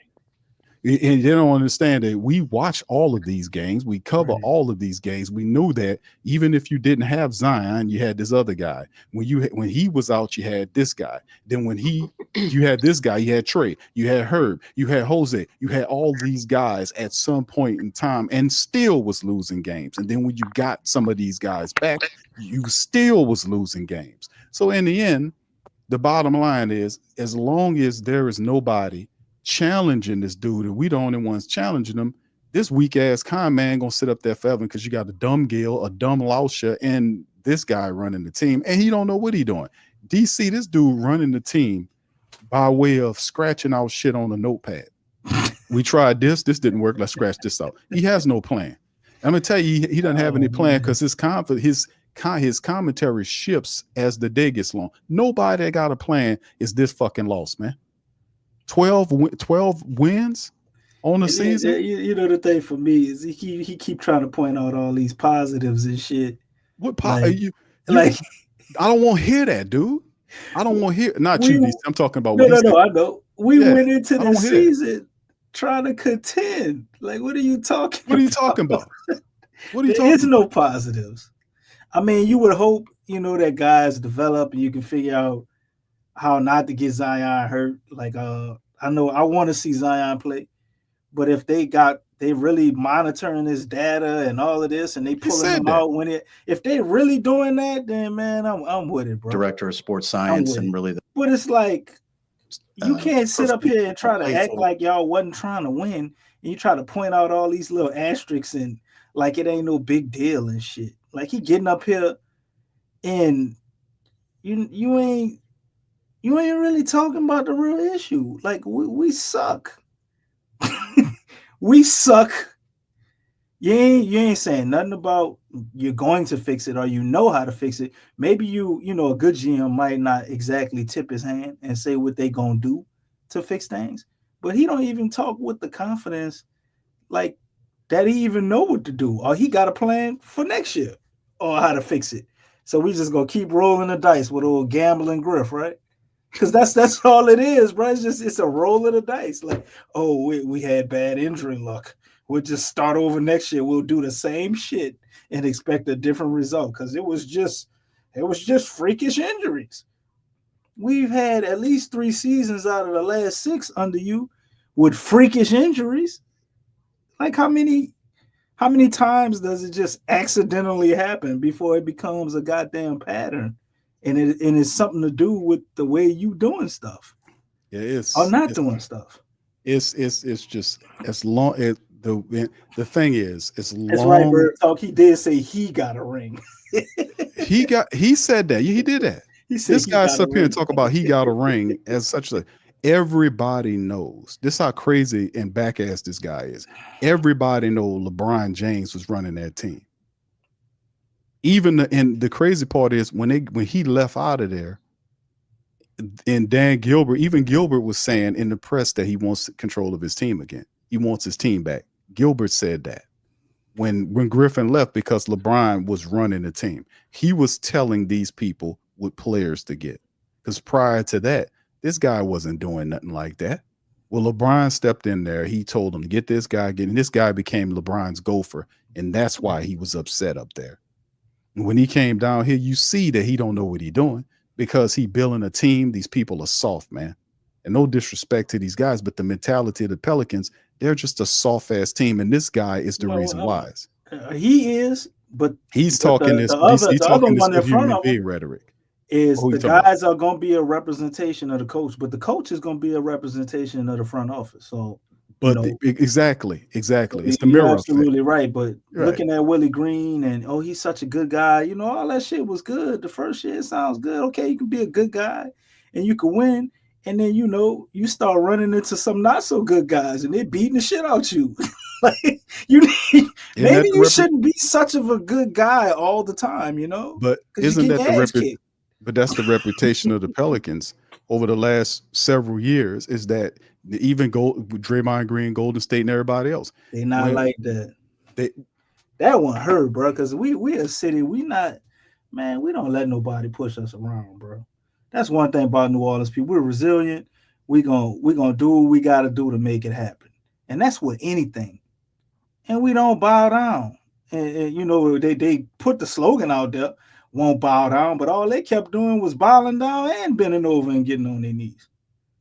DC, good Like, Lord, it is not a representation of our city, bro. Like, it's one thing to lose, but it's always about how you lose. Like, to me, New Orleans teams, if they're a representation of the city, even when we lose, we should go down swinging, throwing the kitchen sink at them. And you'd be like, the better team won. They did everything possible because that's how we are as a people. But to watch this and the way they go about stuff, from the front office moves to what we see in the actual game, it's like, man, it does put a bad taste in your mouth. And I feel you, Q. I'm sick of the losing too, but I'm not sick of the losing to the point where I want them to start trying to win this season, because it's already lost. To me, the only true victory, the only true victory I could get out of this season is if we secure at least a top 5, top 3 draft pick, really, because top 5, we still might be in trouble. Well, what you gonna do with it though, DC? If you get the top 5 pick, what you gonna do with Willie Green? We gotta cross that bridge when we get there, because you're absolutely right, my brother. That's what the problem. But wait, hold up. Wait. They not. But I'm just saying, are we better with that pick or better without it? So if we start winning right now, I don't know, wait. I don't know, DC. Was that a rhetorical question? If we start winning right now under Willie Green, and they turn around, they letting Zion play minutes, and Zion is clearly, let's say Zion get the minutes he's supposed to get, he balling out, he looking like the Hall of Famer that he can potentially be, right? They start getting wins that we clearly can see Zion is willing them to. They're gonna give some of that credit to Willie Green, right? And we're gonna be stuck with him another goddamn year, right? You stuck with him while losing. I don't think they're not. These people are not bright. They're not. They have to get rid of him after this year. You have to change the culture. How do you gotta change? David Griffin took stabs. He took stabs at him. To me, in this presser, he said certain things that alluded to that. Well, he's putting a little bit of heat on Willie Green. He said that on the back end of making excuses, and he threw that in about coaching. Well, man, they could package deal. Both them chicken heads need to go. Where you sending them, Lex? Huh? Where you sending them? You've been there for 6 years, DC, going into 7 years. Yeah, I mean, they haven't, like, if you look at everything that they've done, look at the whole of everything that they've done. Have they grown? No. Has this team gotten better? You know what? They have grown, Lex. They've grown in reverse. I said, look at the whole. That's I'm not grown, look. Come DC. on, man. You capping, DC? Look, no. They have not. They got the Benjamin Button thing going on. Okay. That's not a plus, bro. No. They're growing in reverse. Check this out. They have been a borderline playing team. Even when guys were available, they were still a borderline playing team. They have been stagnant. When you are stagnant, you are not growing. You're in the same place you were last year, the year before, 3 years ago. You know what growth is? Growth is, the first 2 seasons, you have losing seasons. That third season, you know what? You're a playing team. Mm-hmm. And then the next 2 seasons, you're in the top 6 in the West. That's growth. That is a steady growth. And you haven't seen anything steady about this team trending in the correct direction. Okay, because you know what I was about to say. So The thing, like, you're not seeing that. Look, we remember when OKC and Houston were at the bottom of the West, right? Mm-hmm. Where are they now? They at the top, but they did that through the draft. So no, but it's been a steady incline. It's been a steady improvement. They've been trending upward the whole time. No, the Houston actually, under Silas, they weren't trending upward. Okay. They got Udoka, Silas, and they had an off year, and then they this year. Silas was a pushover just like Willie. They were building, and he was set up. He was set getting up. The talent under him. He came into a bad situation. Okay, Harden left, and it was that whole organization just plummeted. There was no way that he was going to come out of there on top. That was a huge setup. Just like this situation with Willie Green. This was a horrible setup. Willie Green took crumbs from David Griffin. He took crumbs. He couldn't choose his own coaching staff. Okay? David Griffin told him what the philosophy was for coaching. Yeah, Griffin running the team, man. This is not something, that's not a recipe for success. He came in as a loser, and right now he is a loser. And he's gonna leave as a loser. Yeah, exactly. Same thing as Silas. Silas came into a horrible situation. Harden wanted out. He didn't have nothing. He was at rock bottom with a very young team. And then he wasn't strong. Look at Willie. He ain't strong. He don't got no spine. Neither of them do. And so both of them, both Willie Green and Silas, are easy fall guys because they're pushovers and they're weak men. They just are. I don't know who they are outside, but in the basketball world, these dudes are weak. I've never seen such weakness like this. I've never seen such fake toughness. Think about how they both argue calls from the refs. They don't even look like you can take them seriously. Wait, who else you talking about other than Willie Green? Unless you say both. Silas. Silas. You mentioned him. Yeah, both of them. They both had the same disposition. Like they sit with their arms folded all game. They don't slouching have and shit. They don't have no backbone. Yeah.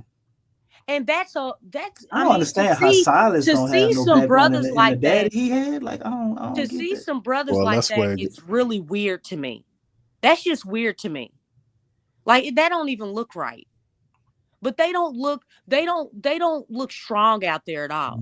They're not respected. Nobody marvels about Willie Green's coaching. Nobody. Shit, no. Everybody's like, yeah, he's a nice guy. He's a good guy. Those are the things that you hear. No one is marveling at his coaching abilities. That tells you everything that you need to know. I think it's a marvel that more people don't speak negatively about him. He's really a good guy because I think people don't want to hurt his feelings. Nobody. I remember who was that Jason Kidd who acknowledged Borrego? Didn't even acknowledge Willie. He acknowledged Borrego over Willie. Yeah, they know, man. Willie Green ain't no Willie like Lexxah. That's fact. Willie Green took that job because he wasn't gonna get a head coaching job anywhere else. He took what other coaches turned down. There was a lot of coaches turning that down. That's why he was a fifth, sixth option. And plus, Elvin Gentry kind of dropped game too. He was kind of putting it out there too. In his last year under David Griffin, how it went, he doesn't like David Griffin. He had some conversations out there about what was going on. He let it go about what was the health staff, that Green was manipulating the health staff. That's how we know all of this. Like, we ain't just guessing. We just got good fucking memories, man. We remember everything that goes on, man. We sure do. We remember all this stuff. People be forgetting this shit. Like, man, this is what they tell you. On PPR, you will not forget. We will remind you. Man, we got great memories here, man. That's the whole point about this. That's why it's frustrating, because this dude told you something when he first got here. Then he told you something again in the second year.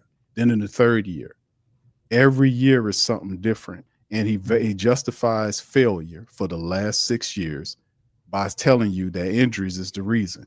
A lot of the years where they failed, he blamed injuries for it. That's what they do. And before he did this interview, he ain't talked to you in how long? It's been what, 4 or 5 months since the last time this dude, like what, 2 or 3 months since he did an interview? When you know David Griffin to do that? Then he releases the interview on the same day the Saints announced the head coach for their team. You think you see what I'm saying? You think we got this shit figured out, man? We know this guy, man. See, it's a game behind the game, man. He released his interview because he understood that the top billing for that day would be the Saints. He could have did this interview right after they did the Brandon Ingram trade. He could have came out right then and there. Him and his sorry ass general manager. But at the end of the day, where is he? Where's he? Where's the general manager? Y'all didn't behind that bill. See that sign right there? You? See that banner he behind? He hide behind that banner behind. See that? But he behind there? He hiding behind there. Just listening to the speech. He got a little seat back there just listening. Remember when he was at the game and they put the camera on him on the Jumbotron? I ain't gonna lie, Bryce, he looked like somebody who at that game and had the camera on. He looked severely upset. Like I wouldn't. Yeah, he was embarrassed. He was ashamed. He was trying to cover his face and everything. It's like, nigga, we see you. Excuse my language. I mean, well, you ain't hiding. You know what I'm saying? You melanated. You know what I'm saying? You don't act it, but you got it. And it's I don't know what he act like. I only heard him speak once. No, all I can say, man. He piggybacks off of whatever Griff said. Yeah. Well, that's the point, man. This is a perpetual hire. Now we done broke this guy's character down. He can't possibly win here because who he is will stop the winning from happening. What I mean by that is, I'm being honest, that dude needs to be fired too. It's certain characters you don't hire to run your organization, man, because they got certain character traits that they are conquered by, that they need to change. But they just lie and make excuses for their failures. Like he has major character issues. Like he's a control freak. He will never allow a competent coach to run the team the way he is. So he gets a pushover, soft ass coach like Willie Green that'll do whatever he says. He got a pushover, soft ass general manager. You think that's by incident? He hires, you call them weak men. Somebody in the chat call them girly men. We just call them beta males. What they call girly man? Girly men. And we call them beta males. He hires beta males and he hires people that he can control and manipulate because he wants to be the smartest person in the building. Yes, man. Yes, man. Yeah. Along with all this bullshit. That too. All of it, that's what it is. All of it is, all of the lists that you all have is correct. Exactly correct. You can't win with this guy. He'll get in his own way. And he didn't like the winning that was happening with Cleveland because LeBron was telling him what to do, even though LeBron gave him the ring. What type of loser do you got to be to not like winning? Because he wants to mad because you didn't win the way you wanted to win. What type of bullshit exactly is this? Same thing with Snyder with Washington. With Washington, same dude. When Daniel Snyder lost that team and Magic and that group bought that team, and look what they did that with getting Jaden Daniels out there, and they went to the playoffs. Daniel Snyder's had an article talking about he hated that AFC Championship. He hated it. These are control freaks, man. You don't put a control freak up on top of anything, man. They'll destroy it. People crazy. He'll hire weak people under him that he can manipulate and control. He's afraid of strong people because of the LeBron effect. It doesn't ever want to go through that. So you have players saying he preaches this weird, crazy cultish, and I keep telling y'all think it's a game. I hate weird that basketball, stuff, man. It's a weird basketball. That is some type of weird psychological trip that he plays. Because he incessantly used these crazy terms like keep calling people good human beings and these real weird terms that he keeps repeating. And not only that, but he talks about the fact that these guys are good players. Listen, I don't care if you get guys here that don't like each other. As long as they win, I don't care. We don't want a bunch of lovable losers. I don't want that here. That's crazy. You better speak that, Big Q. You got man, say that again, man. We don't want lovable losers here. We want people that's dogs that fight. Tough. But this dude here, he'll run away from that because this guy is soft. He's soft. He don't want somebody that's going to tell him, get the hell out of my face. I'm going to run this team the way I want to because I'm the general manager. Get the hell out of my face. I'm going to do what I want to do because I'm the head coach. I'm going to control this. I'm going to control that. That guy's not going to do that because he wants the credit for winning if he wins. But the problem is he won't win. Because I'm telling y'all, man, y'all need to research this psychological stuff. People like this will destroy your team, man. They'll destroy whatever you build. You don't put people like this up here.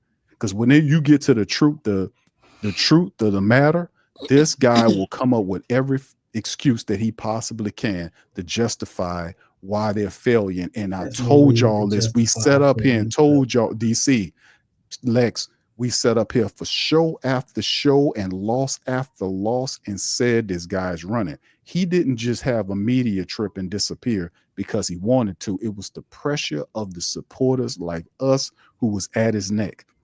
People calling out his game, ruining a little kind game that he got going on, pulling up his record, letting you know that he has 3 coaches in 6 And years. I don't care about letting you none of know that that junk. he's 6 years here and he has a sub 500 record. 6 years as the Pelicans VP. And that's what's on paper. That's corporate right there. And you need to have more than that. So 6 years you've been over the team. And listen, when he talks about it, when he first came here, he talks about like the Pelicans were a team, DC, that was sitting on charred earth, that they had nothing to build from. That's a goddamn lie. The Pelicans had assets and resources, draft picks. Remember, this asshole accrued all those first round draft picks to build the team. And then we get to that point. We had like with the Drew Holiday trade, first round picks like out of the 10, wazoo. like Nobody's 10 or 8 first round picks. First round picks everywhere. What happened to that?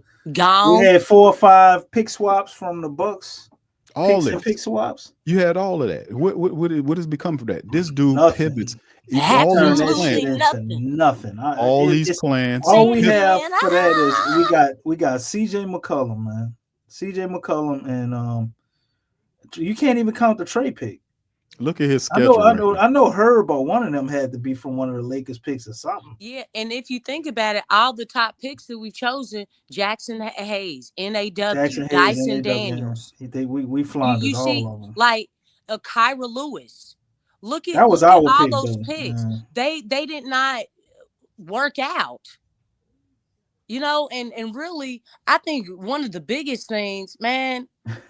And this is just a true statement. I don't care as far as like how much more, whether it's a little bit more or a lot more. The fact is that it's true. Anybody who leaves the Pelicans, 9 times out of 10, they're going and they're flourishing. Yeah. And that is the truth. That is the truth. And we need to start recognizing this. I don't care. Well, his stats just improve a little bit. No, I'm looking at the fact with Dyson Daniels. I said this earlier. Dyson Daniels became a legitimate starter before Trey Murphy. That is a fact. That's insane. It is. Think about that. He became a legitimate starter. Najee Marshall's doing his thing. He is doing his thing. None And of he's this been surprises me though. He's been coming through for his team in the clutch. But that's the thing. We've always had talent. Right. Now the way we put it together, doesn't know how to put the talent together. But that's the point. Problem. But Atlanta has Quinn Snyder. It's a hell of a coach. Exactly. And Dallas has Jason Kidd. That's a hell of a difference. coach. That's a major difference. But you think a Jason Kidd or a Quinn Snyder will work under a David Griffin? Hell no. Those guys are not going to come work for him. Have to slap the shit out of David Griffin. They'll run him out of there. He don't know what he's doing. He got this. Hold on, Lex. Before I go, let me give y'all these stats right here. This is David Griffin's team record since he's been. This is his entire NBA career as a general manager or VP. Combined 2013, you see his Cleveland mark right here. He was with Cleveland for 4 years. Eastern Conference champion in 2014, 2015, 26 NBA champion. The next year, there was Eastern Conference champion. We all know those years LeBron James was there at the team. They seen all the good success. He took over the Pelicans in 2019. Losing the first year he was there, 30-42. Second year was 31-41. 21-22 was 36-46. And then there was 22-23, 42-40. Last year was 49-33. This year, 12-41 going to be a losing season, the worst of his tenure. Crazy part, in 6 years, we had 2 winning seasons. His record with the Pelicans as the VP of the Pelicans, he's responsible for 443 games. This is his record as the VP. Stats for people. 443 is how many games he, as the VP. He's 20-43. He's sub 500 right there in terms of that. And you can look at it. So like I said, two winning years, which was what, the 42-40 mark, and then in the 49-33 mark. 2 of the 6 years were had some seasons that you get your brains beat out of out your last year. And then they blame it on the fact that Zion Williamson got hurt in the game, all this kind of stuff, Brandon Ingram stuff, whatever. But the bottom line is, this is the record. This is 6 years. This is quantifiable, man. This is 6 years of David Griffin running the team, and this is the best you could do. 2 winning seasons, huh? 2 winning seasons in 6 years. And a borderline playing team. Yeah. But the thing is, that's why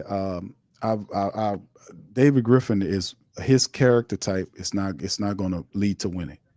He's going to destroy, because the thing is, another thing, he's incredibly dishonest. And I heard of some reporter, Travis, what's his face? Flackle? Travis, what's the man name? Flackle? Is it Flackle? Y'all put it in the chat. You say Travis?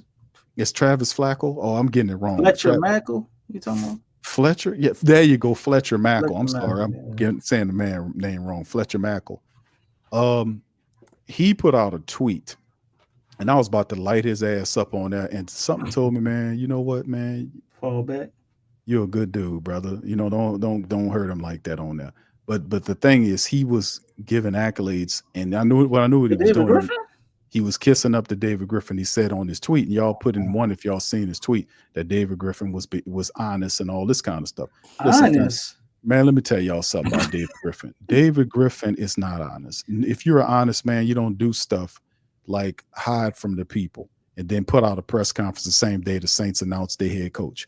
You don't have secret agreements signed 6 months 6 months ago, and then finally decide at the very last the day after the regular season to announce it and tell the reporters to not cover it anymore, because the reporters going to be like, we want to know some details about this agreement. So we don't. If you're a good man, you don't sign secret agreements with coaches, and that's why Willie Green. A lot of people believe Willie Green will still be here. David Griffin, in my opinion, as stupid as he and cruel and not cruel, but as stupid and as corrupt as he is, and as back as he is, he's not going to fire Willie Green, because he'll see that as a mark for him to get terminated, because he keeps resetting. How many times is this guy going to be allowed to reset the team? Because that's what this is. When it's the Pelicans, this is another reset. When you go this low, you have to reset. But DC, that's not the point I'm making, brother. I'm just saying that this is another reset.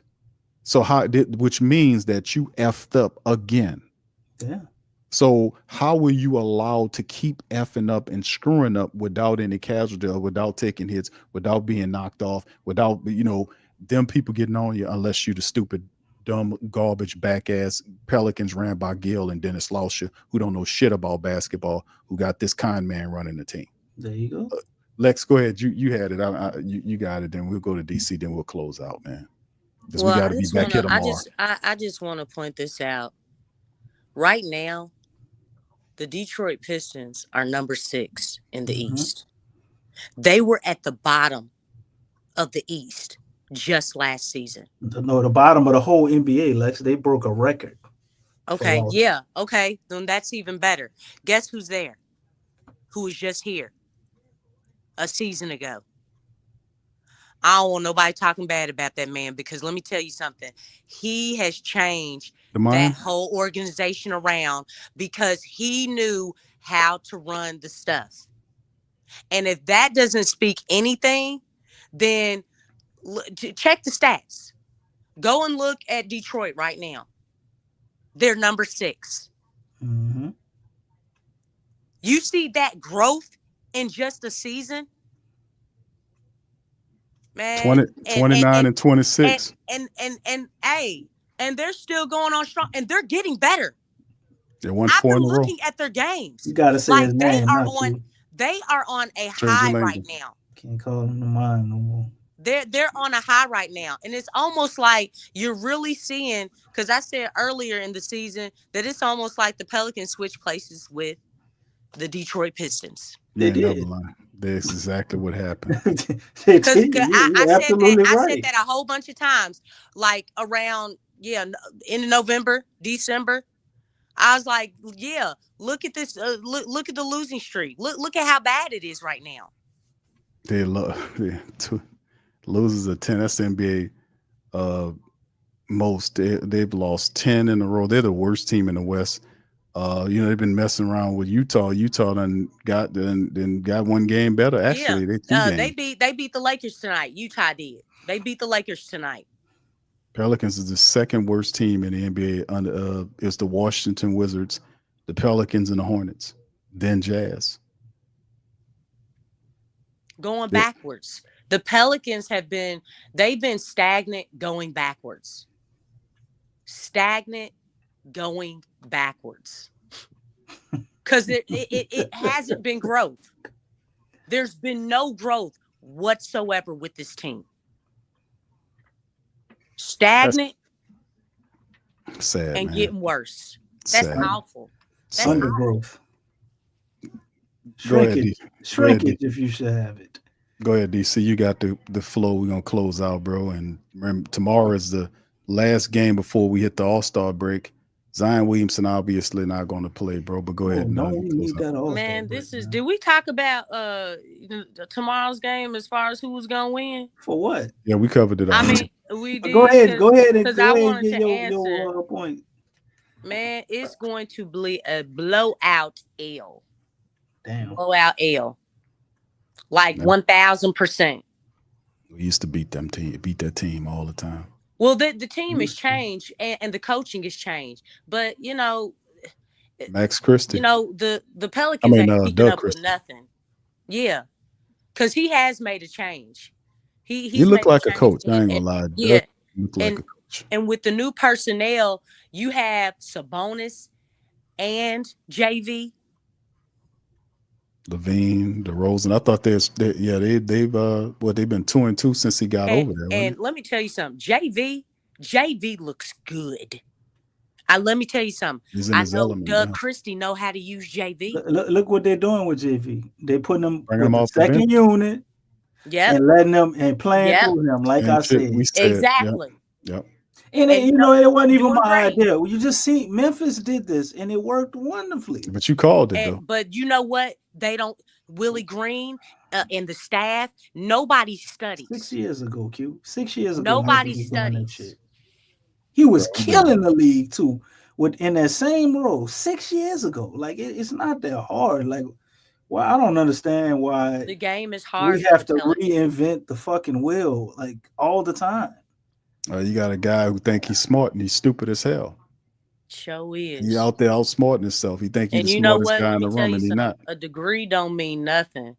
It means absolutely nothing if you can't apply it and if you don't have proper experience.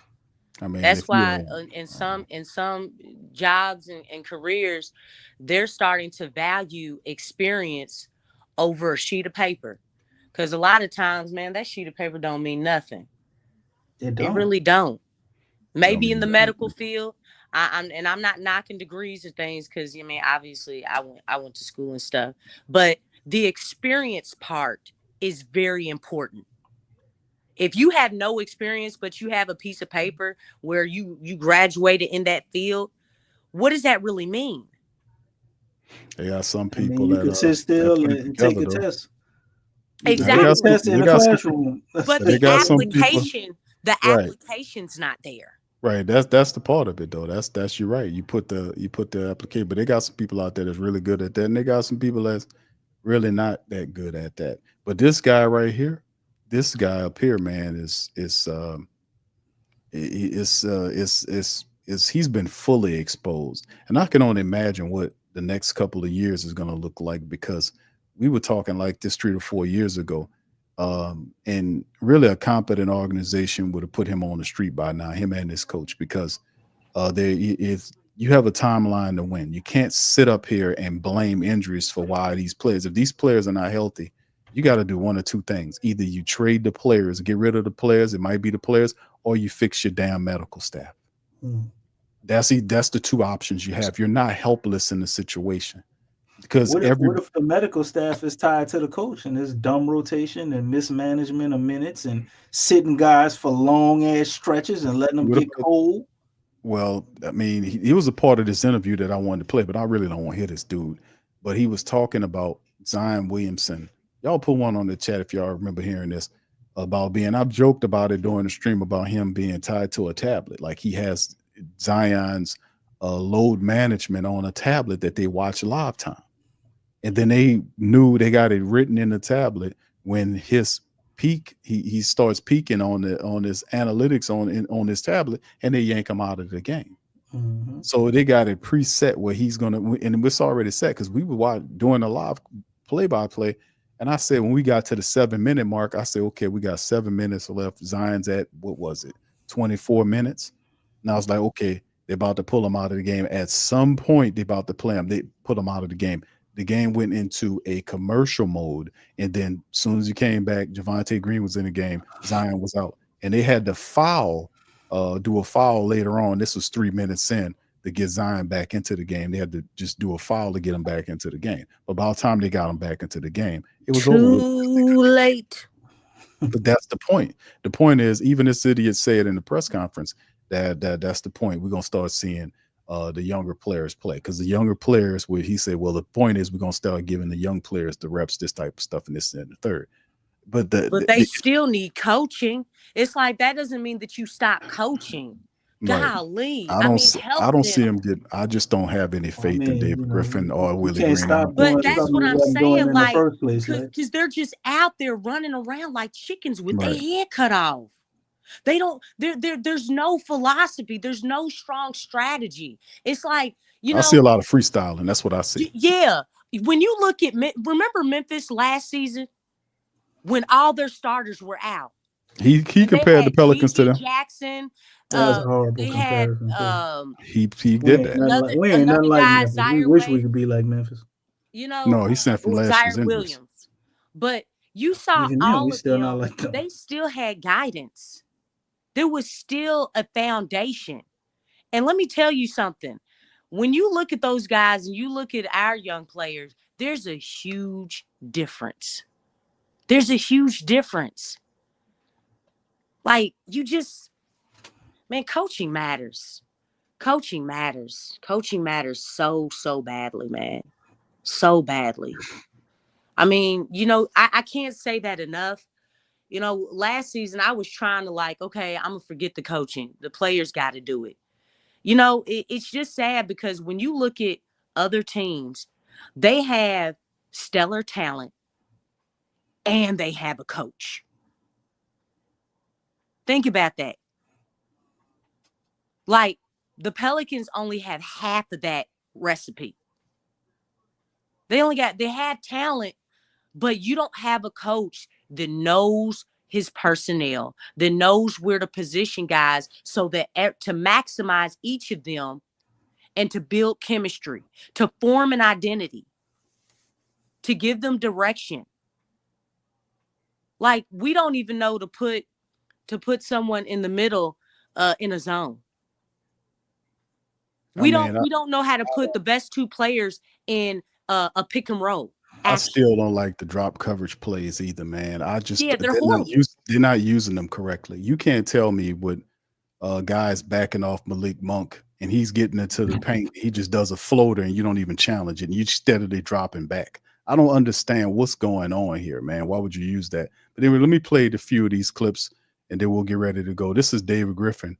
Shout out to Pelicans Film Room, who chopped these up, because I really don't want to listen to this guy, but he did a good job of chopping these up. Glass half full, because you have to be, well, anyway, let me listen to this. This is his take on number of games missed due to injury. Listen to this. Injuries, obviously, and it sounds like you have a glass half full approach with it, but believe it's like 196 games missed by 8 of the top 9 scorers. As an executive, how does that impact your evaluation, and how much more difficult does it make you kind of evaluate how things are and how guys mess with each other? Glass half full, because you have to be to some degree. The numbers you just gave, they all spell 12. Lose a talk, and at man. the end of the day, that's all that matters. Nobody cares the reasons. Nobody really cares how difficult your challenges are. It's what are you achieving and what are you producing? Challenges, and I think those injuries have created a lot of challenges that I think we've risen to in some cases and not met in others, quite frankly. And I think we need to get better in terms of how this team is structured so that we can withstand those things. But also, I think we need to get better just in terms of our ability to build. This is not a recipe to winning at all. Hold on, listen to this. Team is structured so that we can withstand those things, but also I think we need to get better just in terms of our ability to build a more available roster, and obviously that's something we've failed at to this What point. about you, dude? This has been going on for years. It's going on for years. Part. What are you talking about? It's been going on for years. You don't. He's been here for 6 years, and he just said that. The Pelicans have been dealing with injuries for years. We got to build a better, a more available roster.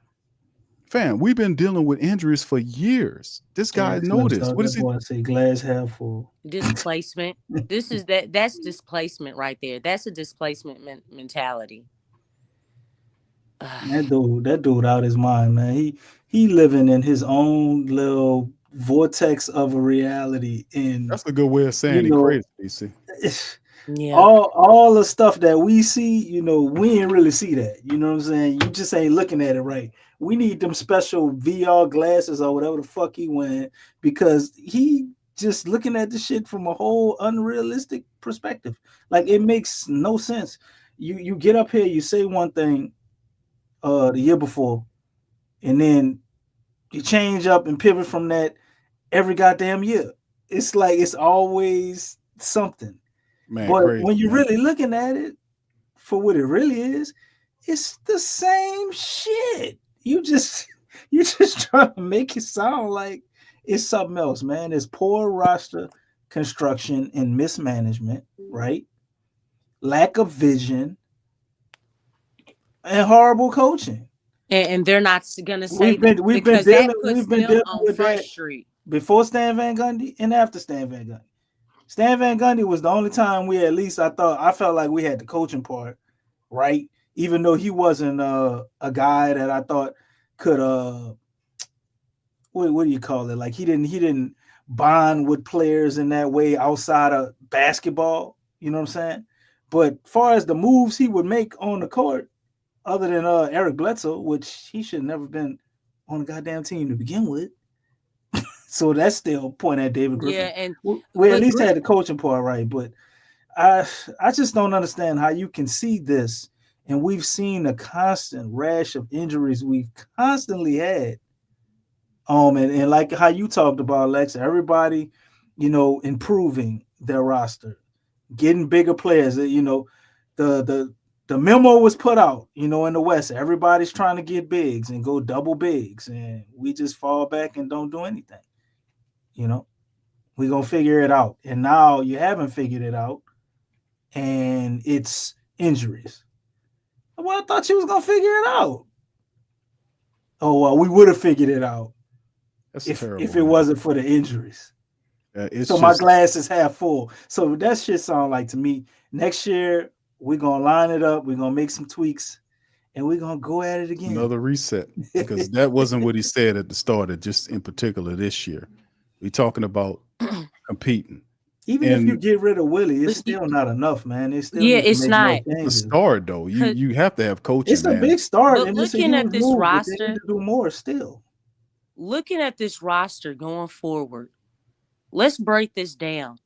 Looking at just the Southwest Division, look at how much better these teams have gotten.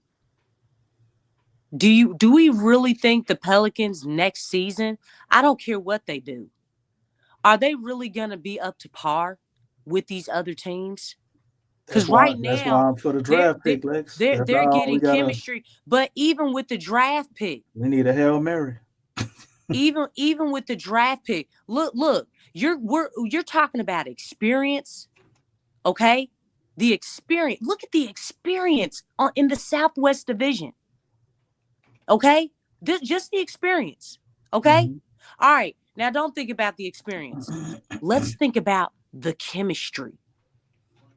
Think about the chemistry that these guys are developing. Not only that, all right, take that away. Take away the chemistry. Look at just the fact that all of them are in the play-in or playoff contention with the exceptions of the Pelicans. They're going to be back and they're going to be better. They're going to be better. And the Pelicans, like now, the Pelicans went from being in the top somewhat. They were at the top of the division, but now these teams have surpassed the Pelicans. They've surpassed them. And it's by a large margin. Like I said, look at Houston.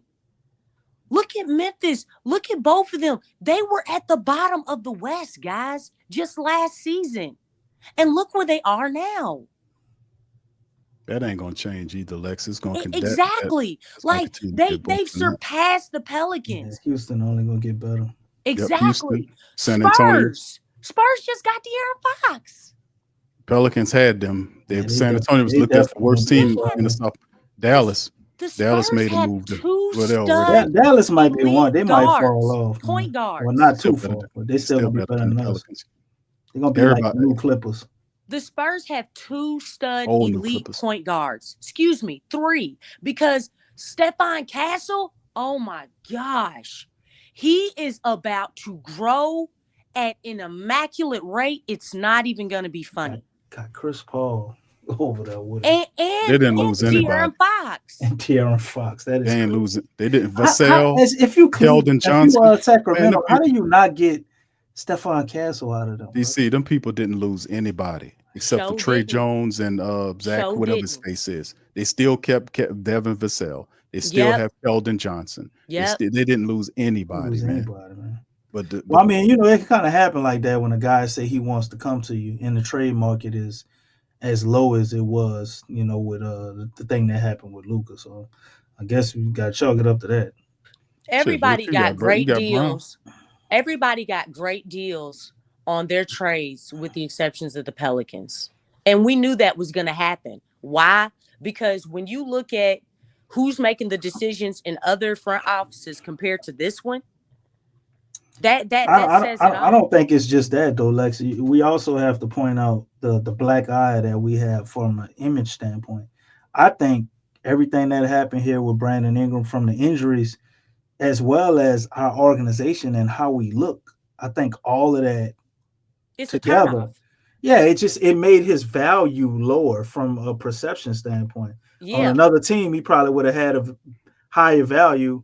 And let's say David Griffin is just there in name. He's not running duties, but his name is attached to it, and he pulling the trade. He still would have been able to pull a better trade from another team because our image is so toe up, and we look so stupid with everything we do. It's like, man, let's go rob them. Like when they talked about how they were shopping everybody, and the core is Messi and Trey Young, and I mean not Trey Young, Trey Murphy, and they didn't mention Zion and all that. Man, you saw all these trades the professional people was putting out, not just regular people on Twitter. They was trying to give us peanuts for Zion and Brandon Ingram. Yeah. And this is looked at as realistic trades. Like, so we just gonna get off of them for nothing. Treat this front office like trash. Like, they undercut so bad. And it's like, again, that comes back to these guys just don't know what they're doing. They don't know what they're doing. Well, and it shows. He had plenty of time to figure out what to do with Brandon Ingram. That was prior to BI getting hurt. He had all off season. I guess he's still figuring it out. Yeah, That's exactly. the thing. He don't have a plan. They don't know. They don't have They a plan. didn't have a plan B, C, all the way to Z. They didn't have any letter after that y'all know of.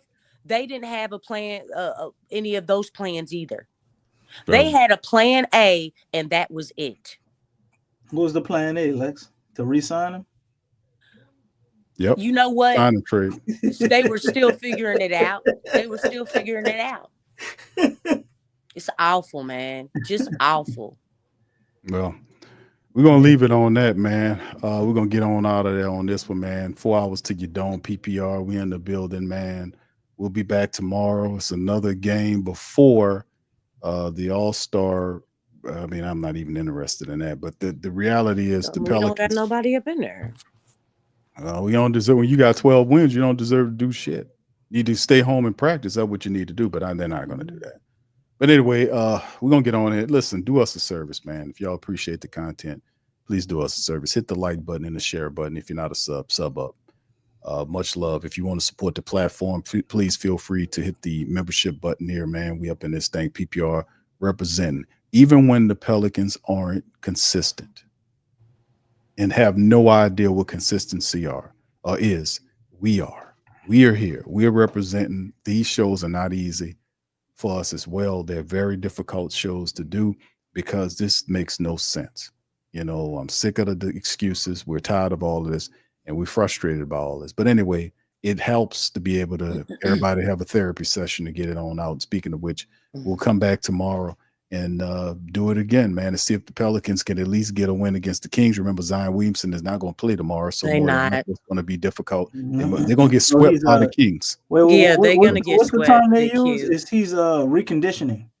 Yeah, that will be what it'll be after they come out the All-Star break. It'll be that reconditioning term because of the extra time that he was off for the All-Star break. You probably won't see Zion. You got to do a ramp up after being off for 2 weeks. You think it's a joke? They did it earlier in it when they had some extra time. They'll do it like again. I said, he's the NBA's best kept secret. But hold up. Also, though, I do have to say this, and I always go against the grain a little bit. We do have to hold Zion accountable for what he didn't do. And I think this, as bad as it is, if they could move past it, which I don't have any hope that they'll get it right with this current organization, this could be Zion reaping what he sows. He doesn't do a lot of the stuff he is supposed to do, off the court. We all know what he is when the lights shine bright. So if they gotta treat him this way to get him to take the offseason serious, to get him to stay in shape, to get him to do his treatments and all of that after the game. If this is what it come to, could we be in for a treat next year, Lex? Because it ain't going to happen this year. No. I don't know. No, because the thing is, we can't keep doing the same thing. They let him do whatever he wanted to Pelicans, do, other than the wrap up since his rookie year. Yeah, we about to get out of here. Go ahead, Lex. Quick thoughts. Yeah, the Pelicans still have problems. Of course. It's not, whether look, they helped create this version of Zion. Okay? Yeah. They did help. They definitely did. So the thing is, I'm not, this is a shared nightmare. It's a shared nightmare. And I don't, I'm not dismissing Zion can do things better, but I'm not dismissing an organization who's been around way longer than Zion. This is what y'all doing. Yeah, they're horrible. Yeah, no, I'm not letting y'all off the hook. It's so easy to attack the player, to get on the player because, see, he's out front. Nobody sees the front office. Nobody sees Griff. Nobody cares about that dude. Nobody cares about him. Nobody cares about Bryson Graham. Everybody wants to focus specifically on the player. And I'm glad Zion came out and said, hey, man, look, the organization is not allowing me to play on back-to-backs. Because a lot of people really think that Zion does not want to play basketball.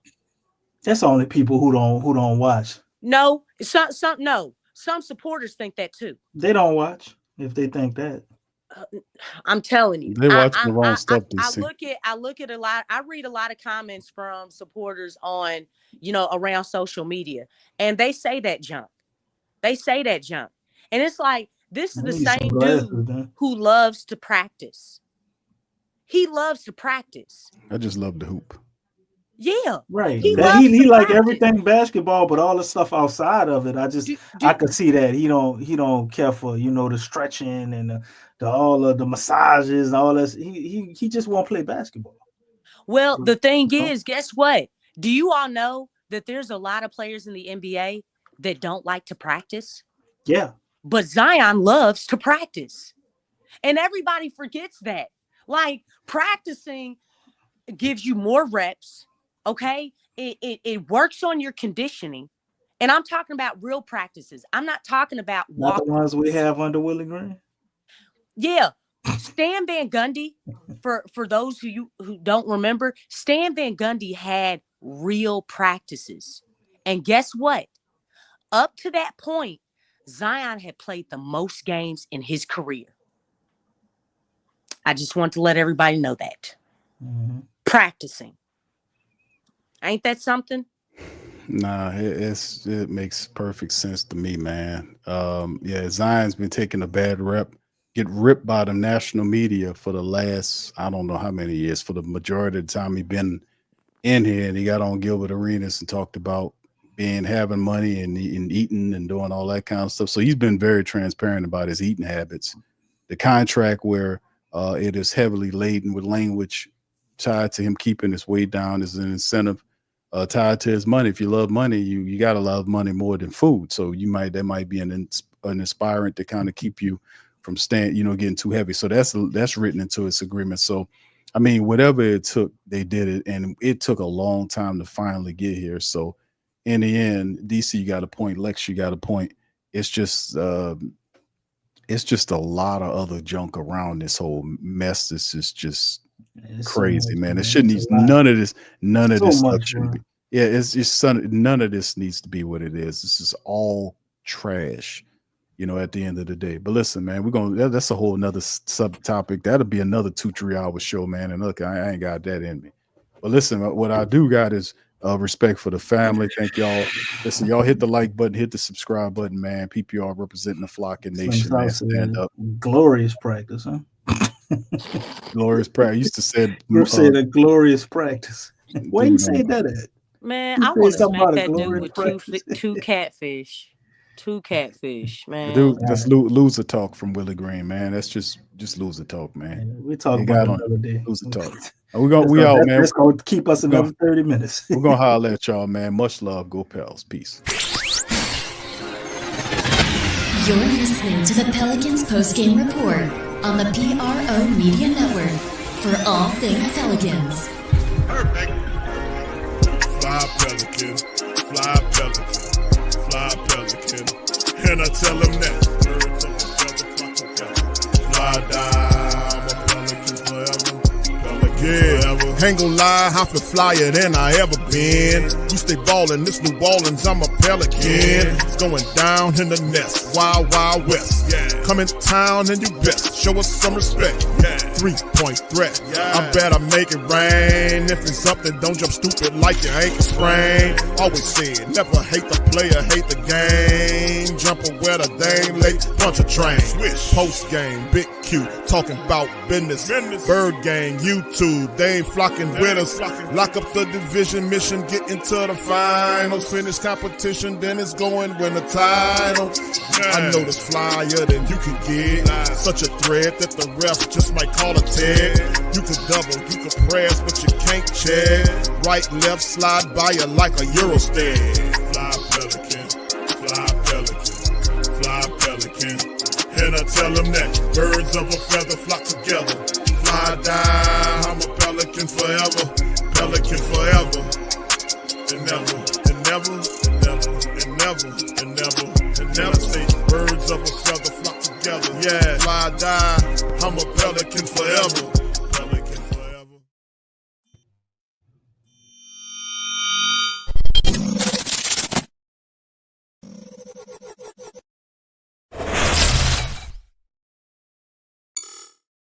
TheWhoThatDaily.com. That's right, TheWhoThatDaily.com. Your one-stop shop for everything New Orleans Saints, New Orleans Pelicans, LSU Tigers, even the top flight boxing.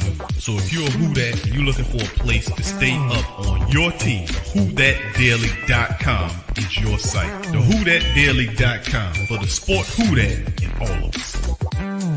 That's right, the Pro Shop is the platform store where you can go and buy all the latest merch to support the platform. Available at the Pro Shops, we have dozens of hundreds of products available for you and your family. Unisex tees for men and women, hoodies and sweatshirts, tank tops, kids and baby items, long sleeve tees, mugs, pillows, wall art, bath bedding, face masks, phone cases, stickers, bags, fanny packs, socks, hats, and many other items. Please feel free to check out the Pro Shops. The link is in the description section below. Remember, it helps the platform continue to grow. Check out the Pro Shop and Who That Too.